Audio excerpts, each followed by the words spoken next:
Ever wonder what you'd do if you knew the apocalypse was coming? Let our main guy, Phong, spill the beans in this story. But first, let's rewind the clock a bit. The world has plunged into a literal ice age, with global temperatures dropping like crazy, and there's zero sign of it getting better. Phong is just chilling at home right now. Suddenly, there's a knock at the door. It's Hue Na, the girl he's been crushing on for years.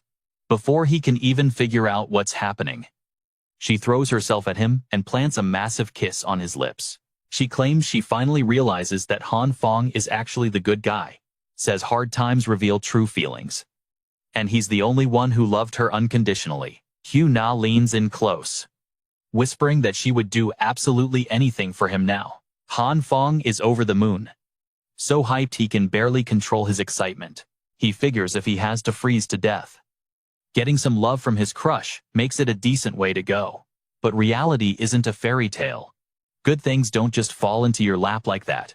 While Phong is distracted by Hue Na's charms, a shadow looms up behind him. Bam! Someone smashes a heavy weapon right into his skull. Blood goes everywhere, and he drops instantly. Turns out, Hue Na was just baiting him to lower his guard. She did it so her boyfriend could take him out.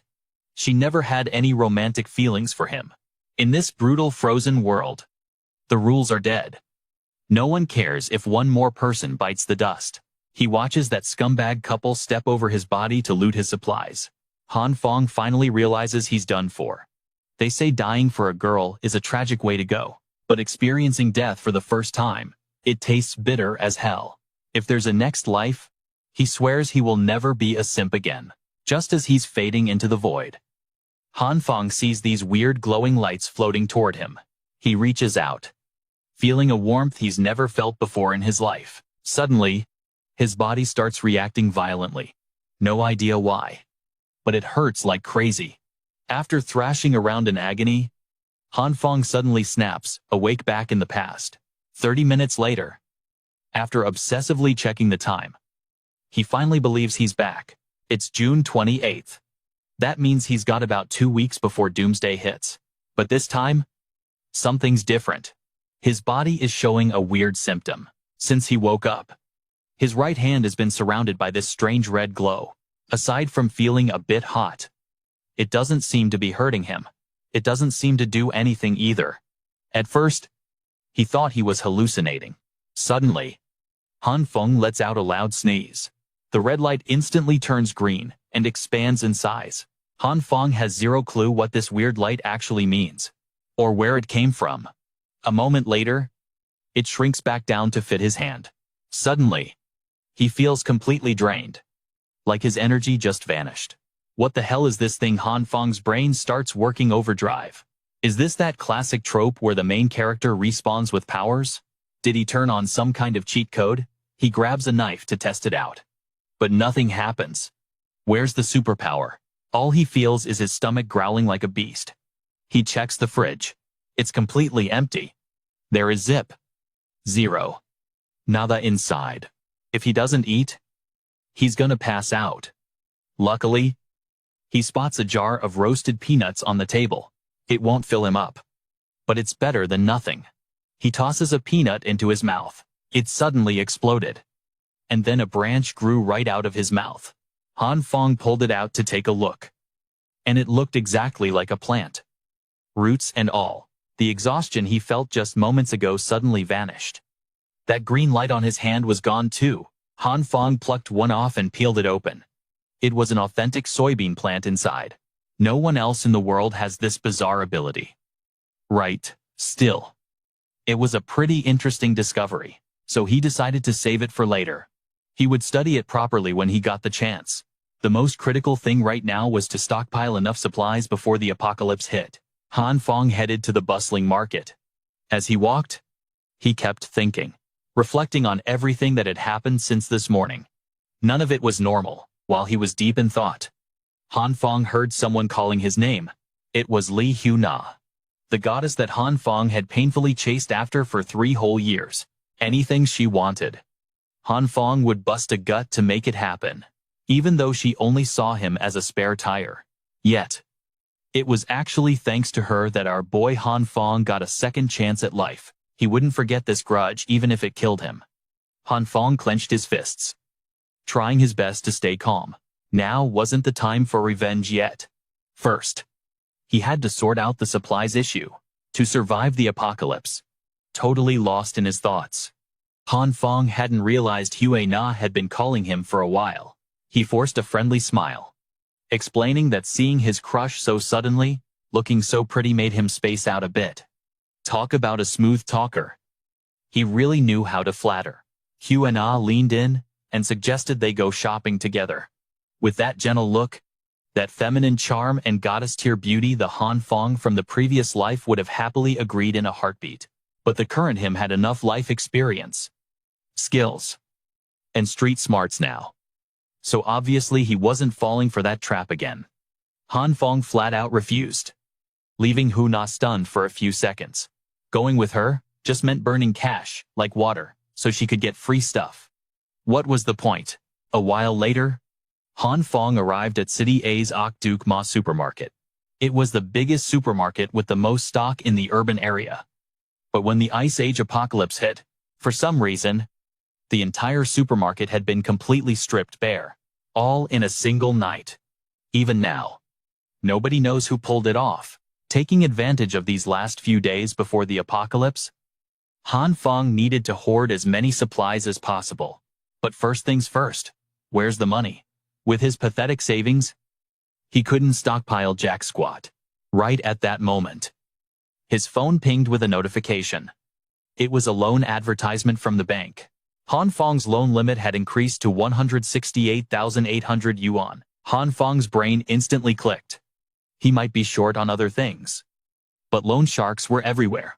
Anyway, once the apocalypse hit, nobody was going to care about these loans anymore, so he wouldn't have to pay a dime back. Meanwhile, Hue Na was walking down the street, totally annoyed because Han Phong had rejected her earlier. He's just a broke loser. Doesn't even have a car. Don't think I'm gonna be nice to you. Just then, a car pulled up next to Hue Na from behind. It was none other than Han Phong. He had just bought the ride a few hours ago. Seeing Hue Na's surprise, Han Phong immediately started bluffing. He said his dad had been making a killing in the US for the past 2 years, so he sent him some cash. He claimed he had just seen him off at the airport. Hue Na, of course, bought it hook, line, and sinker. Then she lowered her head, trembling slightly, and spoke in a weak, pitiful voice.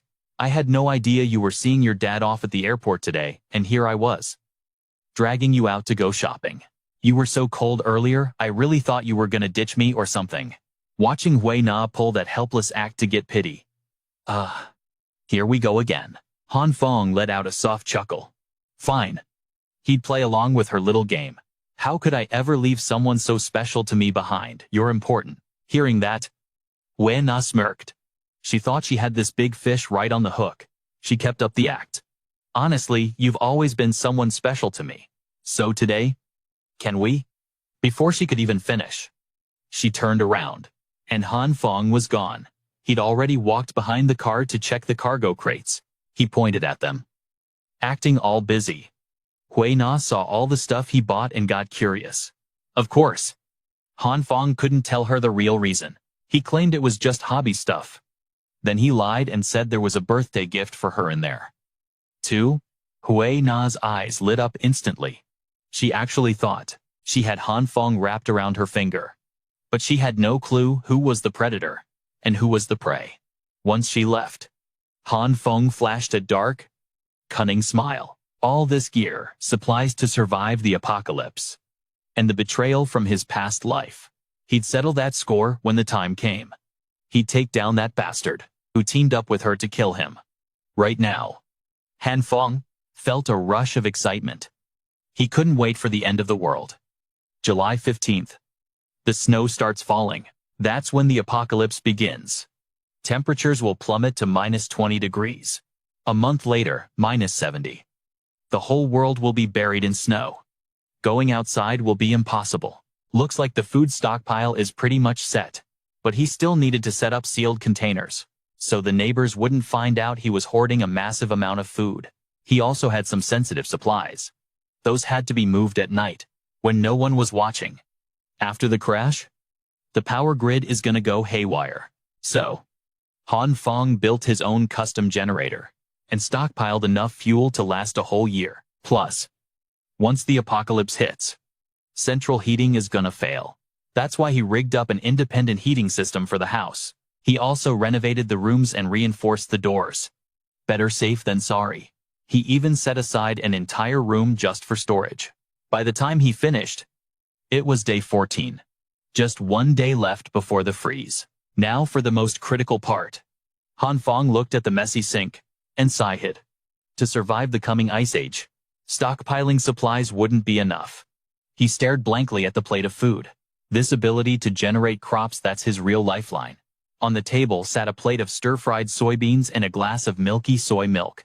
Phong looked hesitant as he scooped up a spoonful. This batch was created by his powers. He thought back to how clueless he used to be. The power appeared randomly.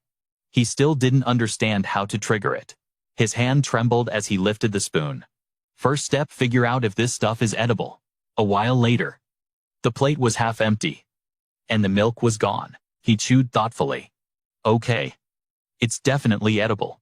That proves the ability can actually create food. He pictured the blue and red lights glowing from his hands. Next step, figure out how to use this power. He walked over to the fridge. I've only tested it on soybeans so far. Phong cracked open the fridge door, staring at the stockpile of food inside. Gotta see if this skill works on other types of food. 2. Outside. The sky was still bright, with white clouds drifting lazily overhead. Time flew by until sunset, and birds rushed back to their nests. Everything was pitch black. Phong struggled to open his eyes, seeing only a thin sliver of light at first. He saw a blurry image of a broccoli stalk resting in his hand. He wondered, did I pass out?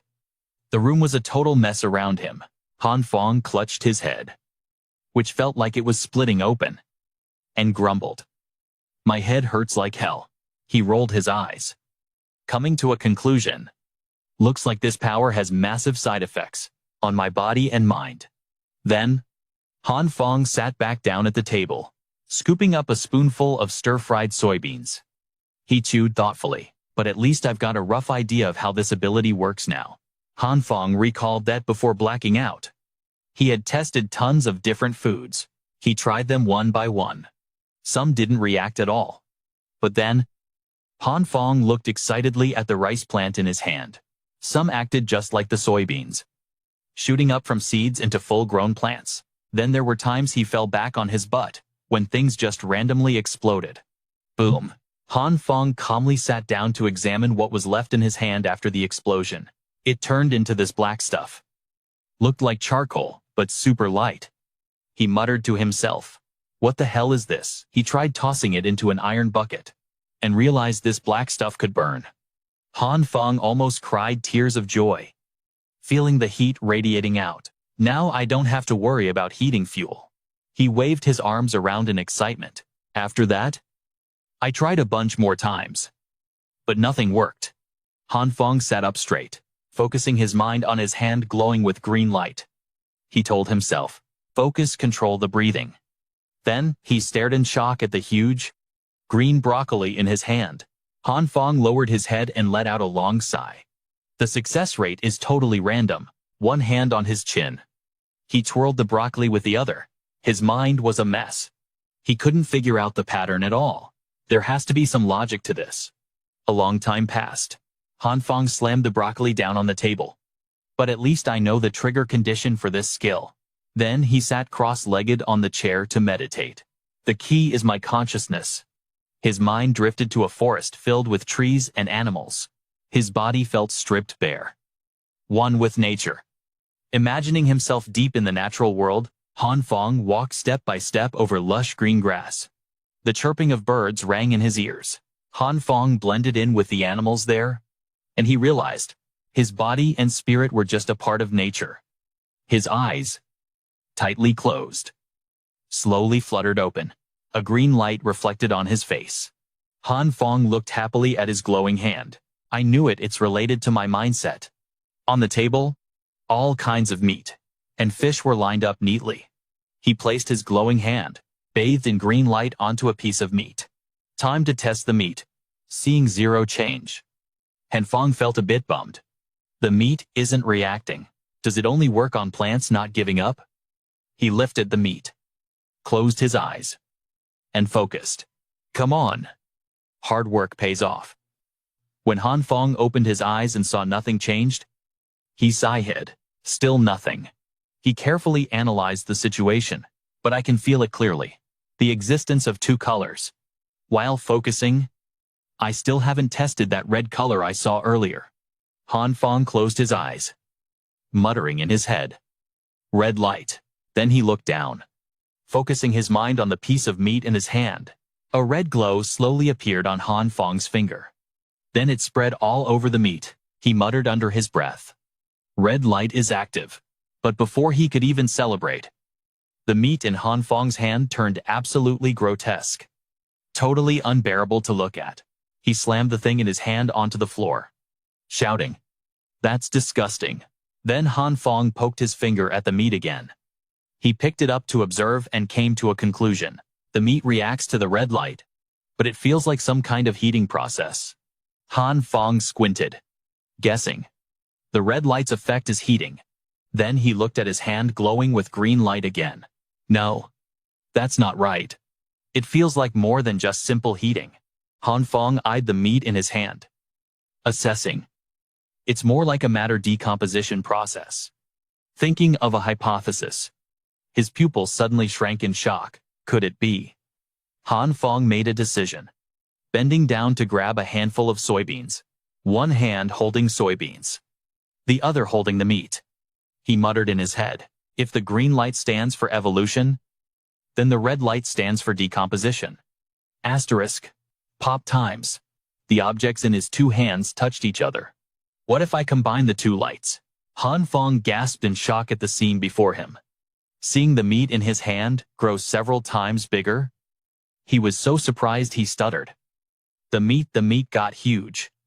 Han Phong looked at his empty hand and spoke up. The soybeans are gone too. Did they fuse with the meat? He touched it, then sniffed the meat. Quality is super fresh. Feels and smells just like real meat. Han Fong's spirit surged, and he got super hyped, deciding to try it again. But life isn't a dream. He fell to his knees, pounding the ground in frustration. Everything around him charred beyond recognition. Han Phong wailed miserably. Why is it like this? Why did it all fail? After a while, he pulled himself together, sat up, and sighed. Whatever. I'll research it later. Han Phong listed them out. Rice plants, cauliflower, and the meat. At least I got some loot today. He grinned like a total villain. I just need to master this power, and I'll be the man standing at the peak of the apocalypse. Han Phong imagined himself wearing a red cape, standing on the peak of life. Then he snapped back to reality, thinking about a gun. Wait. Food alone won't cut it.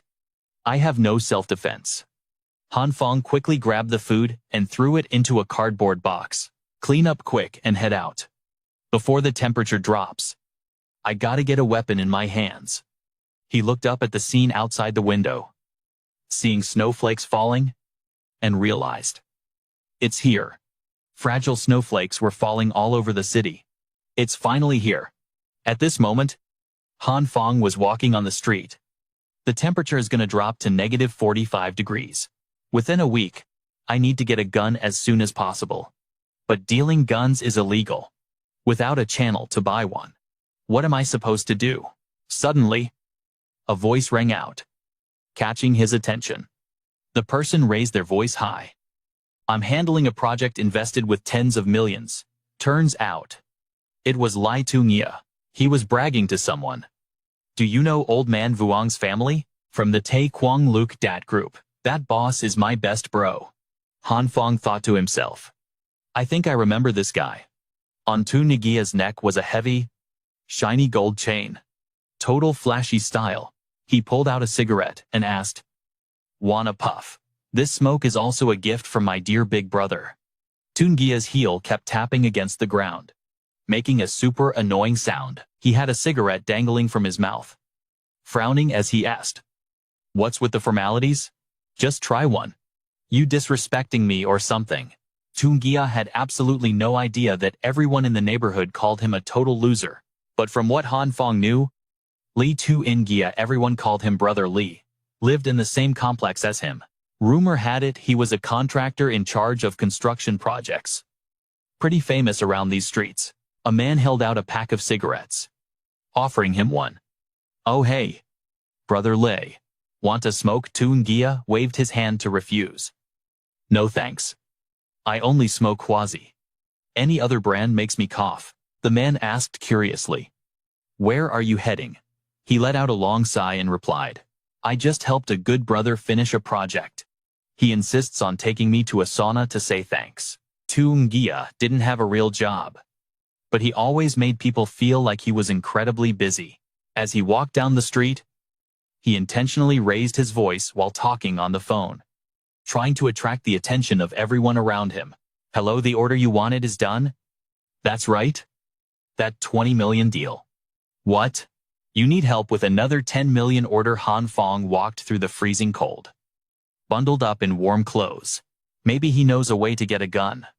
Suddenly, a sound rang out, startling Tungia. "Brother Lai, long time no see." Han Phong waved, putting on what he thought was a friendly smile. Seeing an unfamiliar face, he asked suspiciously, "Do we know each other?" He laughed loud and reminded him, "It's me, Little Han. We've greeted each other before." Brother Lai wouldn't have forgotten me. Right. Even though Tungia didn't remember who he was, he still played along. "Ah, Little Han. The construction site has been crazy lately. My memory isn't the best. Don't blame me." "Okay. What's up?" Han Phong didn't answer immediately but looked left and right. He seemed very cautious. Then he leaned close to Tungia's ear and whispered. Actually, he nodded as he listened. But the moment he heard the name of that item, Tungia shouted, "What? Are you kidding me? What does a kid need that kind of stuff for?" Han Fong's face turned pale. Maybe from a guilty conscience. Tungia pointed his trendy bag at the boy, lowering his voice. "Listen, here, little brother. Let me make this clear. I have no interest in doing illegal stuff. Guns aren't something you can just touch whenever you want. Even though I have wide connections, I can't put myself in danger." Han Phong reached out to stop the bag. "Bro, don't get agitated. You misunderstood." He avoided eye contact, scratching his cheek as he explained. "Actually, I have a bit of a personal grudge. I just want it for self-defense." Han Phong recounted everything that happened that day. "I was riding my bike to work when I met this old guy who likes to spit all over the street. I was riding behind him, and unluckily, it hit me right in the face. It made me even angrier when I went to talk to him. And unexpectedly, he spat on me again. I was so pissed off. I got violent. I beat him up right then and there." Everyone around was holding back laughter. Seeing him beaten so badly, it was hard to look at. When he left, he said he'd get revenge on me. Han Phong didn't expect that the very next day, he brought people to block the intersection and beat me up. He even said every time he sees me, he'll beat me. My clothes were torn to shreds, and my body was covered in wounds. I felt so confused. Why should I have to suffer such injustice? That's why I want a weapon for self-defense. He finished his story. That's basically what happened. Tungia's face turned red with anger. "That makes me want to puke. Disgusting. How can someone spit casually like that? What an uneducated piece of trash." Han Feng's face was full of awkwardness. "The main point is a bit off, isn't it?" Suddenly, a hand was placed on his shoulder. A nose rang out. "What was that?" "My favorite little bro." Tungia draped his arm around Han Phong and said, "Brother Lai will handle this for you. Sweetie, I'll hit up my good brothers. Let's roll out immediately." He smiled awkwardly. Thanks. Brother Lai. He scratched the back of his head. So? Let's take the bus. If my Panamera wasn't in the shop for maintenance, I would have driven you myself. Kid. Han Phong squeezed the car key in his hand. 2 headlights flashed bright. His voice rang out with an offer. Take my car. Bro. The snow is coming down pretty hard. On the way. Tungia sat inside, asking curiously. This ride of yours isn't half bad. Kiddo. How much did it set you back? Han Phong answered while driving. About 700,000. He nodded and commented. Yeah. Not bad. Pretty cheap. Tungia held up his phone for a selfie and told Han Phong. Turn left at the intersection up ahead. Then, the account named Sassy Handsome Guy posted the photo with a caption. The seats in this newly bought SUV are a bit stiff. On the sidewalk, a few guys sitting by a fire were gossiping. This damn weather is so freaky. It went from summer straight to winter just like that. A car suddenly pulled up by the curb. A man saw someone approaching and spoke up. We got company. Seeing Tungia step out of the car, they walked over to ask, well, if it isn't old Lai. What brings you here? He sighed and replied. I'm looking for Boss Liu to discuss some business. Have a smoke? It's Howazi. The guy in the yellow shirt couldn't help asking. Whoa. Isn't that the SUV? Did you buy it? How much was it? Tungia replied casually. Not much. Just about 700,000. Han Phong laughed internally hearing that. Standing right in front of the owner, but still shameless enough to claim it's his? Then the two were taken to Boss Liu's room. Inside the room, a man with a scarred face and covered in tattoos, named Boss Liu, spoke up. Big mouth Lai. Why the hell are you looking for me this late? Tungia handed him the pack of cigarettes. Boss Liu. Huazi? Boss Liu cut him off. Spit it out. Tungia pointed at Han Phong standing next to him. My little bro here asked me to find you to buy some goods. He wants a piece. Boss Liu lowered his voice and asked. A gun. Hearing that tone, his face went pale. The boss said nothing. Just took a drag of his cigarette and exhaled. Then, Boss Liu smirked coldly. You came to me just to buy a gun. I thought it was something big. He turned his head and called out. Kung Tu. Kwang Tu, standing nearby, reached into his jacket and replied. Yes. A gun was thrown onto the table, with a price. 6,000. Feeling unsatisfied, Han Phong signaled. Boss Liu. What I want is something a little longer. He curled his thumb and index finger into a circle, placing it before his eye. The kind with a scope. Boss Liu's face started turning red. He gritted his teeth in anger. You brat. Han Phong shut up immediately, his lips pressed tight, not making another sound. Boss Liu slammed the table and roared. You damn kid. Are you talking about a sniper rifle? What the hell do you want to do? You think just because you want it, you get it. You want this short one or not? Tungia, standing nearby, finally smiled and explained. Boss Liu. Boss Liu. There's a reason for this. It all started 5 years ago. His wife, outside. The snow was falling heavier. The wind was blowing harder too. After hearing Tungia tell the story, skipping the middle parts, he slammed the table and stood up, cursing. Damn it, disgusting. Disgusting.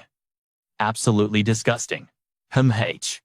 How could all 3 kids not be his? That makes me want to puke. Han Phong could only hold back his laughter, thinking, the story Brother Lai made up is just too ridiculous. Boss Liu changed his attitude as he spoke to Han Phong. You just want a sniper rifle. Right. I'll handle this for you, kid. But you're gonna have to wait a few days. He nodded gratefully and said, thanks, Boss Liu. Then the man turned to instruct his subordinate. Kwang Tu, get this sorted for my little bro here. See if you can mod it to semi-auto. And throw in a ton of extra ammo. Kwang Tu jotted down the request and replied. You got it. Standing nearby, Tungia spoke up with a proud tone. See that? Little bro, what did I tell you? Done in minutes. Boss Liu raised a handgun and barked. Take it. Han Phong hesitated, stammering. This is. But the man didn't give him a chance to refuse. His voice dropped low. Take it. It's a gift. Hearing that tone, Han Phong fell silent for a moment, deep in thought. While Boss Liu was busy with his phone, he called out, Boss Liu. Then, Han Phong dropped a little inside info. A colleague of mine in the government leaked some intel. Lately, because of the extreme weather, they're about to restrict supply purchases. It'd be best if you and the boys stockpiled some supplies now. The boss's eyes narrowed slightly, seeming to weigh his words. Han Phong looked back at Boss Liu with a dead serious expression. A moment later, he nodded slightly. Yeah. Got it. Mission accomplished. The two of them left the place. Tuungia waved goodbye. We're heading out then. Boss Liu. He waved them off with a look of disgust. Get out. Get lost. Just looking at you gives me a headache. As they walked, Tunia asked, See how I hooked you up? Pretty sweet. Right. That good brother of mine. If he's in a good mood, he'd probably give you a cannon. Han Phong smiled. Thanks for the help, Brother Nigia. I'll buy you some smokes later, as a thank you. He sighed, thinking. Supplies and weapons, everything is finally ready. At least now I can guarantee a somewhat safe and comfortable life before the apocalypse hits. Next step is focusing on my abilities. If I can completely solve the food issue, then my survival rate, when Doomsday comes, will be way higher. Suddenly, Han Fong's foot slipped, and he lost his balance. Falling face first, one of his shoes went flying. Han Phong screamed out. Damn it, Tuungia asked worriedly. Little bro. You okay? Han Fong's whole body shook as he clutched his leg. Groaning, my leg. He felt waves of pain washing over him and whispered, I think my leg is broken, fighting the pain. Han Phong handed his car keys to Tuungia. Bro. Please take me to the hospital. He scratched his head awkwardly. I don't have a license. Wait. No. I didn't bring my license. Can't drive without a license. Man. In the end, Tuungia grabbed Han Phong with one arm, holding the lost shoe in the other, panting as he supported him. I got this. I'll just carry you over there. Hold on tight. Yeah, Han Phong gasped weakly. Let's just take a taxi. Bro, I have money. Finally, he made it to the hospital. Inside the office, a woman was saying goodbye to her colleague. I'm heading out. Try, Nguyen. Good luck with the night shift. The one named Tri Nguyen replied gently. Sure thing. Get home safe. She looked outside and sighed. The snow's getting heavier. Suddenly, the phone on the desk rang urgently. As soon as she picked up, a frantic voice came from the other end. Head nurse. We need you in the lobby. We're short-handed. Tri Nguyen immediately shot up. Okay. I'm on my way. After the examination, Han Phong sat there, looking miserable. The doctor looked at the x-ray and said, You've got a fracture here. We need to set it. After I set the bone, stay here for another hour so we can monitor you. Then you can get your meds and go. He felt utterly hopeless. I actually broke my leg. Why did it have to happen right before the apocalypse? He sat on the bench in the hallway, staring blankly at the x-ray in his hand. Suddenly, a voice called out. It was his bro Tuungia, looking totally rushed as he spoke to Han Phong. I gotta bounce. Got some business to handle. Hit me up if you need anything. He just smiled back. Take it easy, bro. Watching him walk away, Han Phong was left all alone. Sighing, he looked around at the chaotic crowd and the rushed vibe of the staff working there. Because of the sudden temperature drop in that blizzard, patient numbers had skyrocketed. They even had to set up emergency beds right outside the ER. He looked around, thinking, how long am I gonna be stuck here waiting for meds? Suddenly, a hurried figure walked right past him. catching Han Fong's eye. It was Trang Yen. Stepping up to check on a patient, a nurse standing nearby reported. Head nurse Kim. Bed 5's wound is dressed and ready.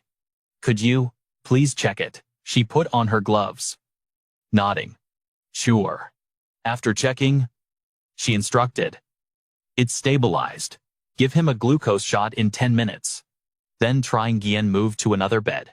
After checking the monitors, she told the nurse, if it drops below 80, hit her with adrenaline. Han Phong watched, blushing a bit. She's insane, so young and already a head nurse. Seeing Trang Yen laughing and joking with an injured kid, he thought to himself, top-tier skills, and great with patients too. Looking at her vibe and that gentle smile, he silently admitted, and seriously beautiful. Suddenly, his gaze drifted lower, and his face instantly heated up, burning hot. So pretty. Han Fong's head was spinning. She's totally off guard though. Suddenly, the guy sitting next to him raised his hand. Excuse me. Head nurse Trang Yen turned around and replied instantly. Coming, she bowed slightly, apologizing softly. We're short-staffed right now. Is it okay if I help you in a bit? Sir. The man rubbed his waist and yelped. Ouch, my back is acting up again. One of his hands held a phone. Recording mode on. Sliding it right under Trang Yen's skirt. He kept groaning. It's been hurting way worse since earlier. Can you take a look and see what's wrong? She had no clue. Just smiling politely. For this, we'd need to get an X-ray first, to figure out the cause. He kept pushing. Just check it for me. Come on. I'll show you. He grabbed Trang Yen's waist with both hands, signaling. Right here. She was so scared she teared up. Stammering. Sorry I'm ticklish. Please wait for the doctor to examine you. Sir, he didn't answer. Just smirked creepily. His hands slid lower down her body. Sorry. I think the pain is a little lower down. Swish. A sharp sound cut through the air. The man collapsed, shaking all over. A crutch landed at his feet, and the phone flew out of his hand. Trang Yen asked worriedly.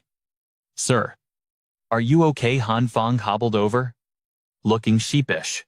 Sorry, my bad. First time using crutches. It just flew right out of my hand. He bent down to grab the phone. He asked casually. Your phone isn't broken from the fall, is it? The man screamed in panic. Don't touch my phone. Seeing Han Phong looking at the screen, he yelled, You little brat.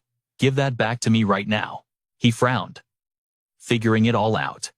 Knew it. Han Phong showed the guy the picture on the screen, whispering, Hey old man, you've got some nerve. Secretly filming hospital staff, and groping them too. If you don't want security to drag you, straight to the police station. Then get lost. He said it with a fierce look, and obviously, you're not getting this phone back. If I catch you doing this again, I'm exposing you to everyone. That pervert didn't say a word. Just stood there shaking with pure rage. Then he bolted, cursing. Damn it, Trang Yen was totally confused why he ran. So she called out. Wait up. She seriously didn't get what was happening. Didn't that old guy have a bad back? How is he running that fast? Han Phong was just speechless. I can't believe someone this innocent actually exists. He pointed at the phone screen and said, That creep just took upskirt photos of you. Trang Yen gasped, covering her mouth in shock. Seriously, that's me. How did I not even notice? Han Phong handed the phone back to her. Here. Delete them or call the cops. It's up to you. Just watch out for creeps from now on. Don't let them take advantage of you. She clasped her hands gratefully. Thank you. I wanted to ask earlier. Is your leg okay? As soon as she mentioned it, the pain kicked in. Han Fong's scream echoed through the whole hospital. A little later, his foot was resting between Trang Yen's legs. She tied a cute bow, finishing up the bandage. Trang Yen looked up and beamed at Han Phong. Hey, all done. Didn't hurt too much. Right. He sat there and nodded. Thanks to you. It didn't hurt a bit. She pumped her fist playfully. No. I'm the one who should be saying thanks. I won't let those bad guys get away with it ever again. Han Phong blushed a little. Yeah, just be careful from now on. But his gaze drifted downward. And he could only sigh internally. She is totally clueless. A nurse behind them called out. Head nurse. We need you over here for a sec. Jing Yin turned around. On my way. She stood up but didn't forget to tell Han Phong. Remember to come back in 1 week to change the dressing. Okay. He nodded and waved goodbye. But Han Phong froze. Thinking to himself. 1 week. He grabbed his crutch and slowly stood up. Han Phong hobbled out the door all by himself, thinking deeply. Probably won't ever see her again. Time skipped to the very next day. Outside. The blizzard was getting worse by the second. The TV screen blared with an urgent sound, interrupting regular programming for an emergency broadcast. All regions of China are about to experience a massive blizzard and a severe temperature drop within the next 24 hours. The screen showed footage sent back by reporters from all over the world. Temperatures are plummeting globally right now. Experts from China and 46 other nations are rushing to the UN to figure out the cause. Inside the room, the heater was blasting at full power. The TV kept going. However, experts state that this weather pattern won't last long. But please pay attention to disaster warnings and instructions from police and local authorities. Han Phong sat there, chilling as he listened. We urge everyone not to panic. Do not believe or spread rumors. And absolutely do not fight over supplies. This crisis will pass very quickly. He swirled the wine in his glass and sighed. The government always hides the truth, feeding us fake news just to keep everyone calm. If I hadn't already died once, I probably would have believed them too. He looked at his prep with satisfaction. Anyway, I've stocked up on tons of supplies and reinforced the whole place. Heating system is good to go too. Han Phong grinned with pure satisfaction. About to take a sip of wine. I'm totally ready. For now, I don't have to worry about a thing. Suddenly, a notification pinged. The screen lit up with messages from the Happy Neighborhood group chat. Did you guys see the news? It's snowing in Egypt. That's insane. First time I've ever seen snow in June. It's freezing to death out here. Can't go out at all. The snow is way too deep. The snow is already up to my calves tonight. I just got a notification that the blizzard is too intense. So we're working from home. The snow keeps piling up. Looks like it's dropping to minus 15 degrees. Han Phong checked the message and sighed. Whoa. The neighbors in the complex started buzzing with gossip. He scrolled down to read the messages below. The snow is coming down harder and harder. I swear it's about to hit minus 15 degrees. Listen to me. Everyone, this massive blizzard, it's not just weather, it's caused by the Earth's core. Mark my words. This isn't some normal snow disaster. It's the glacial apocalypse descending upon us. Han Phong stared blankly at the message from someone named the Outsider. He wondered. Glacial apocalypse. Who is this guy? How do they know about the apocalypse? Han Phong looked at the text and rubbed his temples in exhaustion. Looks like I need to keep an eye on this outsider character. Suddenly, a flood of complaint messages poured in. Hey property manager. Can you clear the snow in the complex? Our cars are totally stuck. Yeah. Manager, I'm in a rush to get to the supermarket to buy some food. We pay management fees for a reason. Right, hurry it up. Manager, you need to clear the road in front of the gate too, if we wait. The supermarket will be wiped clean of supplies. You guys seriously think you can drive in this, even if you get out of the complex? You won't make it a single step further. So what are we supposed to do? It's minus 20 degrees out there. Are we supposed to walk? Exactly. Who knows how long this snow is going to keep falling? I heard everyone is going crazy hoarding supplies. If we don't go now, there'll be nothing left. A huge crowd gathered in lobby 1. That woman in the red coat was leading the pack, screaming, "Where is the manager? Get out here and give us an answer." The manager heard this and was absolutely furious. Meanwhile, the staff looked panicked. "We are terribly sorry. Everyone, the snow is just too heavy. And we are short-staffed." Hearing that, The crowd exploded with rage.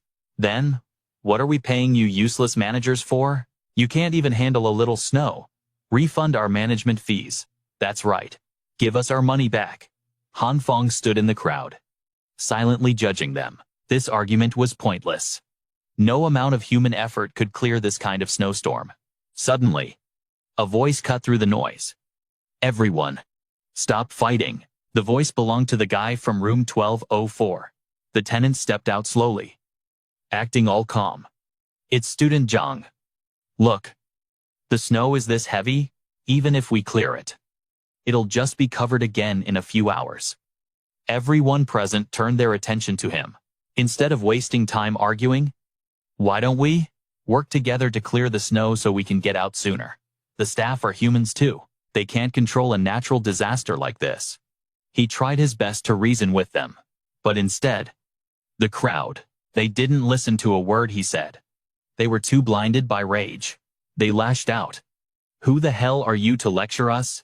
Besides, you're just looking for an excuse to run your mouth. Aren't you? Are you a homeowner here? Why are you siding with management? The polite, glasses-wearing resident shrugged. That's right, wait. You think I work for them? He laughed out loud. Folks, I'm not defending the management. I'm just stating the obvious facts. Pressuring the staff right now is completely pointless. If the problem is unsolvable, yelling isn't going to get us the result we want. Someone in the crowd asked. Then what do you suggest we do? He replied. Exactly. We can't just wait to starve. Right. But driving to the supermarket is impossible, even if we clear the roads inside the complex. Who can guarantee the roads outside are clear? Han Phong kept it to himself. I suggest you guys just walk. If you're willing, I can go down and help the landlord clear a path. Having said that, I feel like I know this turn guy. Suddenly, someone appeared out of nowhere. Remembering that before the rebirth, he was always so hyper. This is getting complicated. He frowned. He just show up and immediately wave goodbye, leaving everyone confused. If you want to go out, clear the snow. If not, keep your mouth shut. As soon as the words dropped, the lobby went dead silent. A black cat with a swaggering walk stepped forward. It's just shoveling snow. Why make so much noise all day? Annoying as hell. I'll go down and help too. Han Phong felt helpless. Hurry up and clear the path. I still have business to discuss with my bro, a project worth tens of millions. Everyone started getting loud again. Ha, that voice sounds familiar. I'm going too. Messages of agreement popped up nonstop. Another girl raised her hand to volunteer. I'll go too. Even though I'm a little weak. It seemed like she was radiating a holy aura, blinding everyone nearby. So bright, Hue Na feigned shyness, her face blushing. Count me in. I'm running out of food at home. We need to buy supplies for the next few days. Han Phong felt relieved seeing the situation. Looking up. I've had a cold for the last 2 days. But since Brother Turing is setting an example, I'll go down and help too. 2 men rushed over to Hue Na, sucking up to her. With good men like us here, how could we let our Hue Na go down there? You just stay home and rest up. The other men swarmed around, circling her to flirt. But she kept up the humble act. Thanks for caring. Everyone. I'll have to rely on you guys for the cleaning then.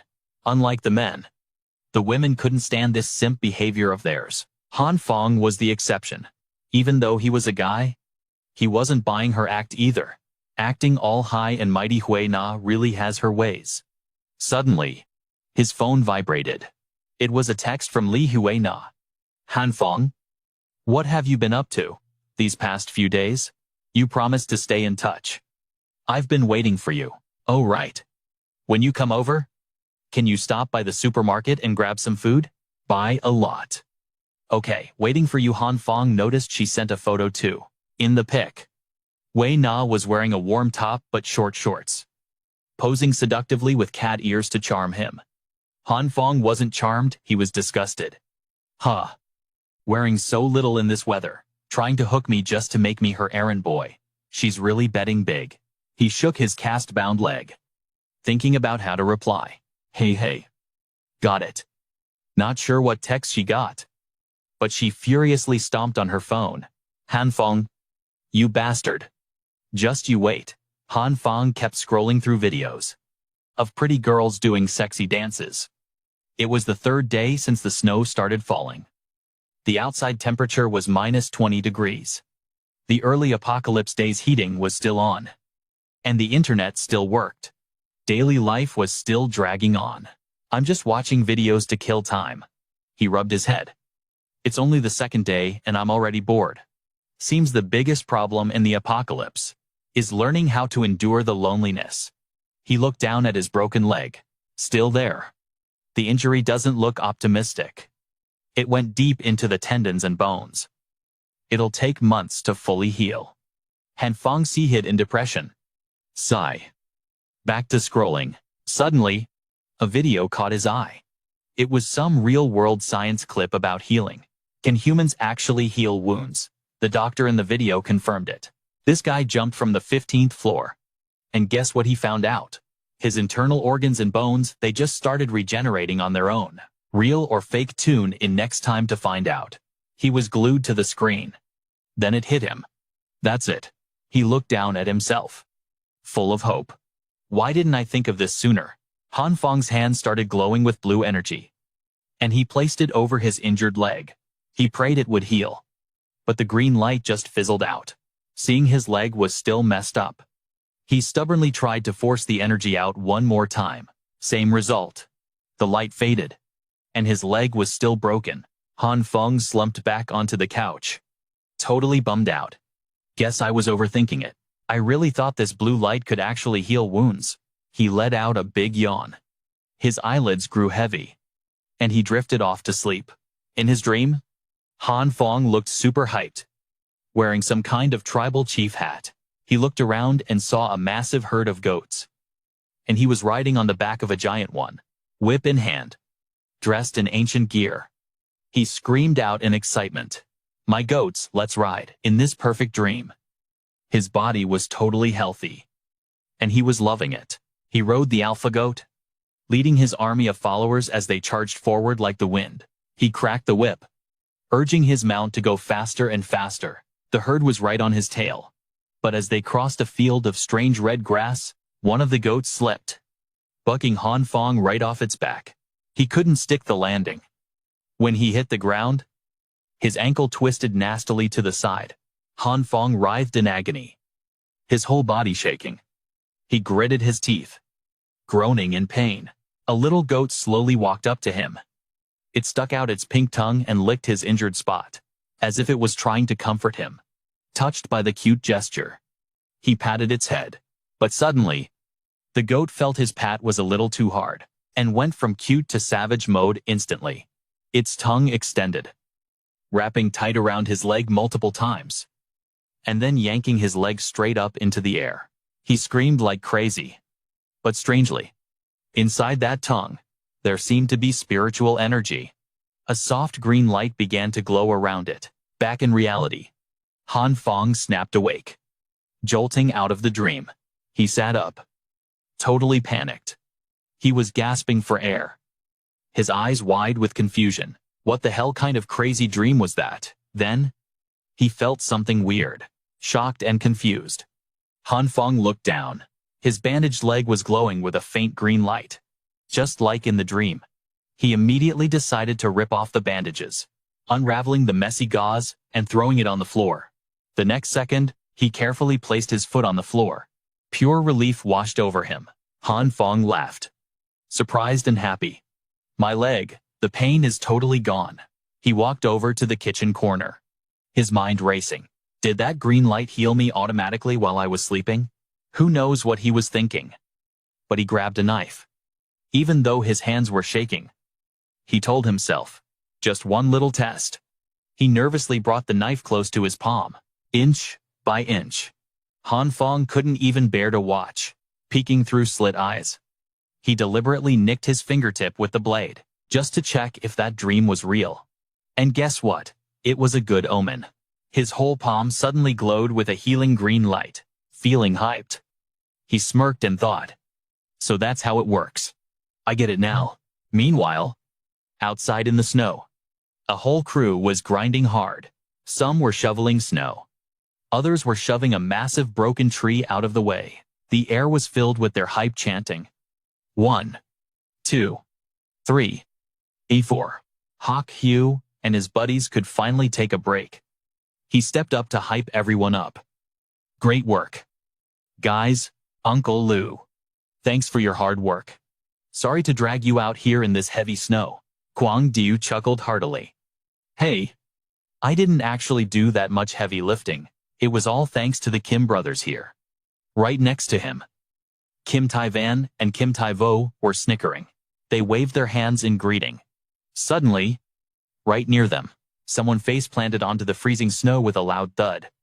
It was a girl in a pink puffer jacket. The Kim brothers rushed over to help.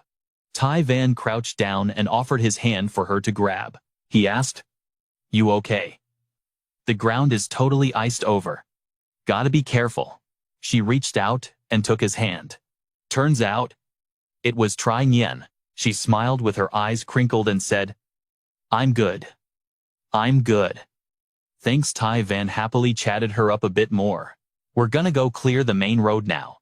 Just holler if you need any help." "Okay," Tri-Yen replied energetically. "Go ahead guys. I can handle things here." Hue was still standing near Kwang Diu. He sighed. "The snow is getting deeper and deeper. We need to make the most of our time when we go on the supply run later." The older man nodded. "You're right," with a cigarette dangling from his mouth. Kwang Diu slowly added, "Speaking of buying supplies, it reminds me of something." Hue noticed his tone suddenly shifted. "Curious?" he asked. "What's up?" "Uncle Lou." He waved it off and laughed it away. "Ah, it's nothing big really." Then he continued. "I heard that a few days ago, there was a household in our complex that looked like they were moving house every single day, driving a small truck, hauling tons of stuff inside." Hue tilted his head slightly and gave a gentle smile. "Isn't that pretty normal though? Could be new neighbors. Or maybe they're renovating." Kwang Diu finally lowered his voice to a whisper. "But I saw gas tanks and even heating stoves. That doesn't look like normal moving." He dipped his head slightly and shared his theory. "It's almost like they're prepping for a harsh winter." Just then, Tai-van and Tai-vo walked up to where the two were talking. "Brother Hue, Uncle Lou, the main road is cleared out. We can probably get through now." Kwang Diu gave a small smile and praised them. "Oh, great work. You twins really pulled through." Suddenly, out of nowhere, from behind Tai-van and Tai-vo, appeared a man with a scruffy beard and messy hair covering one eye. "What did you guys just say? Preparing for winter? That sounds interesting." He had barely finished his sentence when someone chucked a thick snowball right at the back of his neck. His eyes bugged out and he spat out his cigarette. It was Lu Yen, a stylish girl rocking a tight outfit and a fierce short haircut. She scolded the man straight up. "No Tone Hue. Stop slacking off. Get back to work Tone." Hue already had a massive bump swelling on his head. "Furious?" he shouted and pointed right in Lu Yen's face. "Me? Lazy. Clearly I did all of that work by myself. You just stood there watching." Lu Yen grabbed his rude finger tight and scolded him lightly. "Use your words. Don't point at people." Hue, standing nearby, gently spoke up. "Cut the drama. The main road's clear." Tri-Yen waved his hand and shouted, "Everyone, take a break. Gear up. We're hitting the supermarket for supplies." Everyone yelled back in hype. "You got it." Tai-van checked his phone and told his brother, "We need to stock up big time." Tai-van nodded. "I'll text Mom. See what we're missing at home." Kwang Diu chatted up Hue again. "Hey, little Hue, regarding all this, does it have anything to do with this disaster?" His face was relaxed, but hearing that question, he tensed up, lips tight. But a second later, he switched up his vibe and turned to explain to Kwang Diu. "Honestly, I haven't really paid attention." He smiled brightly and kept explaining. "It's just a short snowstorm. It'll stop real soon. Life will go back to normal. So, I don't see any connection right now." Ma Hue pushed up his glasses. That little move, he was definitely hiding something. But he kept acting innocent. Stepped back. And said, even if the snow doesn't stop. If someone in our block has a massive stash of supplies, wouldn't that be good for us? Kwang Dio laughed out loud. He scratched his head. Embarrassed. You're right. Young people these days so smart. The weather was getting nasty. Snow was piling up thick. The sky was a grim gray mixed with white streaks. Hawk Hu held an umbrella and shouted to make sure everyone heard. Please line up to head out. Don't push. The snow's getting heavier. Try to be back in 3 hours. Everyone started dispersing. Unlike the other pitch-black apartments, one unit was glowing with warm yellow light. And loud snoring was coming from inside. Han Phong was passed out on the living room sofa. Eyes rolled back. Drooling, he was out cold. Suddenly, someone started pounding on the door and yelling, "Open up." Bro! He groaned and rolled over at the noise, ruining his precious sleep. After a bit, he fixed his pajamas, put on a scarf, and opened the door. Brother Nia, sorry. I was asleep. Tu Nia had one hand in his pocket, a half-smoked cigarette in his mouth, and a massive gun on his shoulder. He grinned at Han Phong. Lil bro. Brought the goods you asked for. Semi-automatic. Baby. He handed it over. Boss Lu said, to thank you properly for telling him to stock up early. Han Phong took it, smiling like a kid. Boss Lu is too kind. Suddenly, Tu Nia sighed, his happy face turning gloomy. Seeing that, Han Phong asked, what's wrong? Hand still in his pocket. He held the cigarette with the other, and tilted his head to vent to Han Phong. You heard about the Kim Dong supermarket yet? We cleared the snow to go shopping today. But the whole place got cleaned out overnight. Han Phong had been staying inside for days. So he looked stunned. Cleaned out in one night really. He lowered his head slightly, hiding his suspicious, tense look. It's happening. Just like I thought. That was all Tu Nia came for. He said goodbye, adding a friendly warning. I'm heading back. Bundle up. Lil bro. Han Phong nodded and smiled. Got it. Brother. After closing the door, Han Fong's face turned serious and calculating. He calmed down a bit, his mind racing, just thinking nonstop. He still couldn't figure out what Tu Nia said. How do you clear out a whole supermarket in one night without a single sound? How the hell did they do it? Inside his mind, Han Phong started picturing those crazy crass, surreal scenes he'd seen in web novels and manhwa. You know, those abilities that just suck everything into a pocket dimension. That's the only explanation. But thinking about it just confused him even more. Does a space system ability actually exist without realizing it? Han Fong's grip tightened. It's seriously unsettling. He thought it over, then slumped down onto the sofa. He grabbed a book and focused. He had to understand his own powers. Like, right now, if another ability user actually shows up, at least he'd stand a chance. After grinding through the book, Han Phong made a list. For now, he knew his power reacted to food. Basically, survival skills. There was a bowl full of beans on the table. Han Phong picked up a single bean. He stared at it. Super intense. Deep in thought. But the success rate was trash.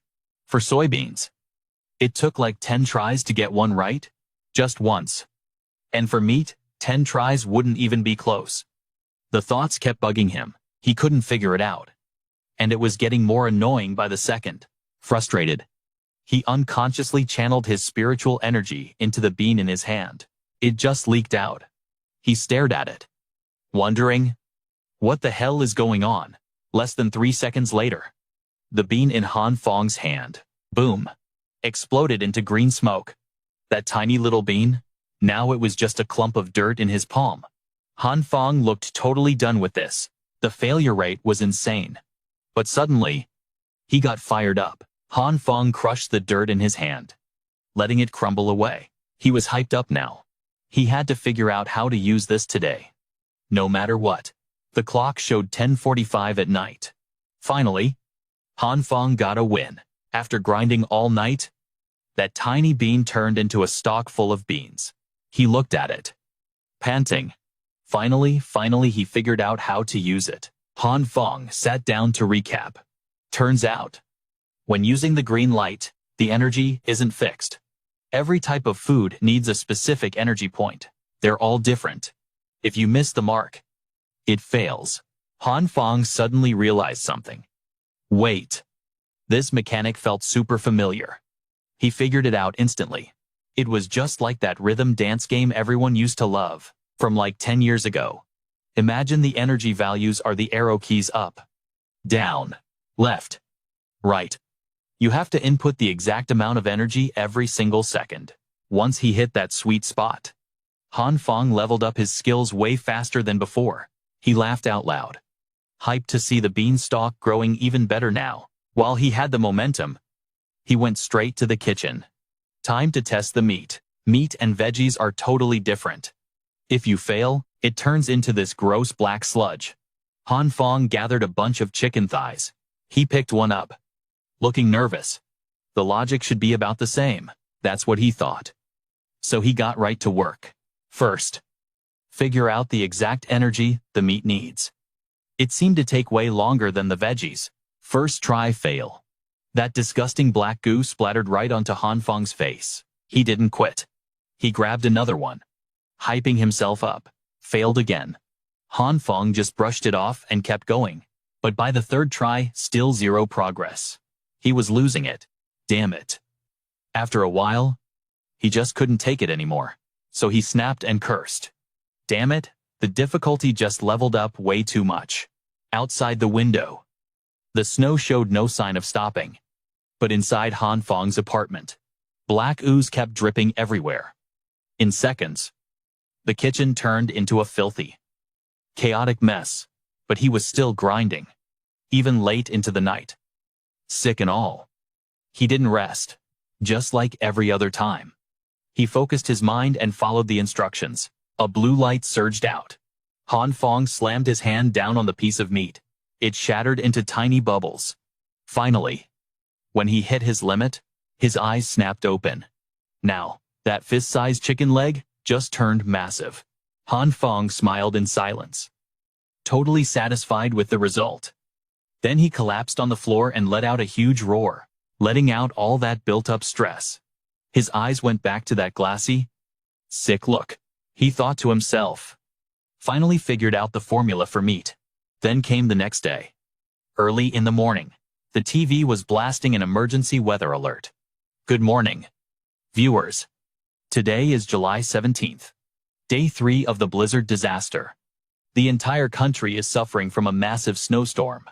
A once-in-a-century event? Phong was sprawled out on the couch, listening half asleep, to ensure the safety and livelihood of the public. Local authorities are actively working to mitigate disaster damage. Due to the severity of this blizzard, transportation, power, and internet networks nationwide are paralyzed. Please be patient while rescue teams work on repairs. Local governments are distributing supplies to affected areas. Therefore, we urge everyone, unless it is an emergency, stay inside your homes. Phong sat up and stretched, finally awake. Just like in his past life, everything's starting to shut down. Right then, his phone started blowing up with messages. The screen kept flashing on and off. Phong picked it up and sighed. They're fighting in the group chat already. He tapped into the neighborhood group. The residents were freaking out. You could feel the anxiety and panic through the screen. It was a full-blown argument. Looks like they all saw the news. Some people believed the rescue teams were coming like the news said. Others were arguing about how to save themselves. Someone stepped up, shouting aggressively. Do you guys actually believe that crap on the news? Uncle Lou puffed on his cigarette, frowning as he told them. If the situation was actually under control, like the news claims, the rescue teams would have been here by now. He kept breaking it down with cold logic. But we haven't seen a single truck loaded with supplies like they promised. Instead, I heard from my friends that they saw a ton of tanks and armored vehicles and heavy weapons heading straight for City A. That leaves only one possibility.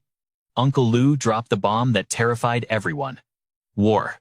War is about to break out. The crowd went wild. They swarmed around Uncle Lou, asking frantically, "Hey, is that true? Does that mean we're screwed?" Phong didn't jump in. He just watched silently and thought to himself, "War breaking out. I heard rumors about this before I was reborn." Another resident stepped into the argument, acting completely calm. "If Uncle Lou is right, we need to find something to protect ourselves. Now, that person is Hue. He's sitting in his room, furiously typing away. Right now, there is a group of homeowners who are already starving because they didn't stockpile enough food, and government relief supplies might not arrive in time. I believe we must first establish our own organization to save those who are struggling in our complex," he declared with intense passion. "So I propose that, for now, residents of the complex who have stockpiled enough food should contribute a little food for those in need. Let's start with me. I will donate half of my rations. Any family in need can come find me anytime." The crowd gathered in groups and started whispering and exchanging looks. Everyone's expressions still seemed hesitant, not quite trusting Hue's words yet. Hu stepped up to speak first. "Brother Tuong makes a valid point. We neighbors in the complex can help each other. Let's get through this crisis together. In this freezing cold, we can't let a single family starve. If we are donating, count me in. Hue Na. You should contribute a little too." Hue Na felt annoyed when he pointed directly at her name. "Are you sick in the head? No, Hu. So many people here. Why don't you ask them, but ask me? Is it because I didn't agree to be your lover in the past?" The others also started chiming in loudly. "I am very sorry, but honestly, my house doesn't have a single scrap of food left. Hue Na. Everyone else is out of food too. Why don't you ask other people?" Hu shrugged and answered casually, "How would I know? I just hope neighbors can unite. That's all. If we can't guarantee real unity, I won't bother donating either. Truly, no one wants to make enemies." The faction split into two. One defending Hue Na, and one standing on Hu's side. A moment later, the situation gradually became more positive. Other hands raised up with generous hearts. "If we're donating food, count me in for a share. Count me in too. Does anyone need clothes? My house has medicine. If you need it, just come and get it." Hue was overjoyed. He smiled brightly and emphasized, "Then I will represent the residents of the complex to thank everyone. Since there are quite a few people now, we should appoint a representative to be the person in charge." He proactively suggested, "It's equivalent to us setting up a temporary emergency committee to take charge of statistics and distribution of donated supplies." Phong read the message and curled his lips in a smirk. "Temporary committee. I remember this happening before I was reborn," he muttered, his mind already knowing the truth behind it. It's nothing but a trick to scam food supplies from the residents. A few days later, the news reported again. July 19th. The fifth day of the apocalypse. Outside temperatures had dropped below -40 degrees. The heating system was completely paralyzed due to extreme weather. Everyone was thinking of methods to keep warm and maintain body temperature. Just like before I was reborn, the situation is only getting worse day by day. Except for my place, where the heater is always glowing red. Cakes and refreshing drinks are plentiful, not diminishing one bit. Phong sat comfortably, eating and drinking his fill. Suddenly the phone rang, and he pressed the answer button flashing on the screen. He reached for the glass of water on the table, took a sip, and said, "Hello, who is this?" A shrill voice announced from the other end. "Hello. Is this resident of room 1801? Mr. Phong, I am the person in charge of building 8. In 20 minutes, we are preparing to clear the road. After shoveling the snow, please come down to the parking lot to find me for roll call." Phong frowned in annoyance as he listened, but he tried to suppress the raging thoughts inside. Heavy snow outside like that. Are you guys blind? Cleaning up? I could totally wipe the floor with these clowns, but hey, Just a thought. Since everyone's teaming up, Han Phong couldn't just chill at home. A bit later, he showed up at the big lobby on the first floor like they asked. He thought to himself, whatever. For now, let's not start a total war with the neighbors. Gotta minimize the risk of exposing my room's secrets. 0 loose ends. Anyway, he glanced over at the huge glass window. It was totally frosted over. He sighed internally. Man, this snow has completely buried the first floor. People rushed the door, screaming, no way. We literally just cleared the road yesterday. I've never seen snow pile up a meter high in my entire life. Just opened the door already. Some guy waved them over. Hey, you dark-haired dudes over there. Get over here and help us out. Han Phong grunted a reply. To sure. 4 men and some guys put their backs into shoving the door open. I shouted. 1, 2, 3. Push 1, 2, 3. Right then, the door cracked open just a tiny bit. A split second later, with everyone heaving, it finally burst open. Instantly, a blast of freezing wind slammed into the room. They froze, pulling their hoods and coats tight.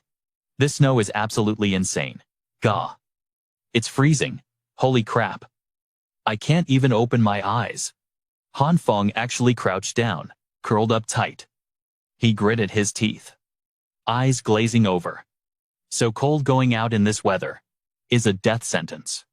Frostbite City. You'd freeze to death. Everyone else was thinking the exact same thing. Going out to shovel now means freezing solid. And with this much snow, shovel what? Exactly. Only a psycho would go out in these temps. Just when it looked like everyone was ready to quit, someone stomped in like a hero and shouted, I'll do it. Han Phong jumped. That voice. It was his buddy, Tungia. Looking all tough. What kind of cowards are you guys? You gotta have spirit. Spirit. He didn't even glance at him. Just admired the guy internally. That's our brother Lai for you. But nobody else looked like they were changing their minds. Quit showing off. Man, this isn't a joke. Yeah. Let's just wait for the snow to stop first. Tungia looked totally unimpressed. He clamped a cigarette between his teeth, then zoomed right out the door, looking totally confident. In a split second, Tungia completely vanished into the deep, towering snow. You could just barely see his dark silhouette through the blizzard. Then came Tungia's scream. Help, save me.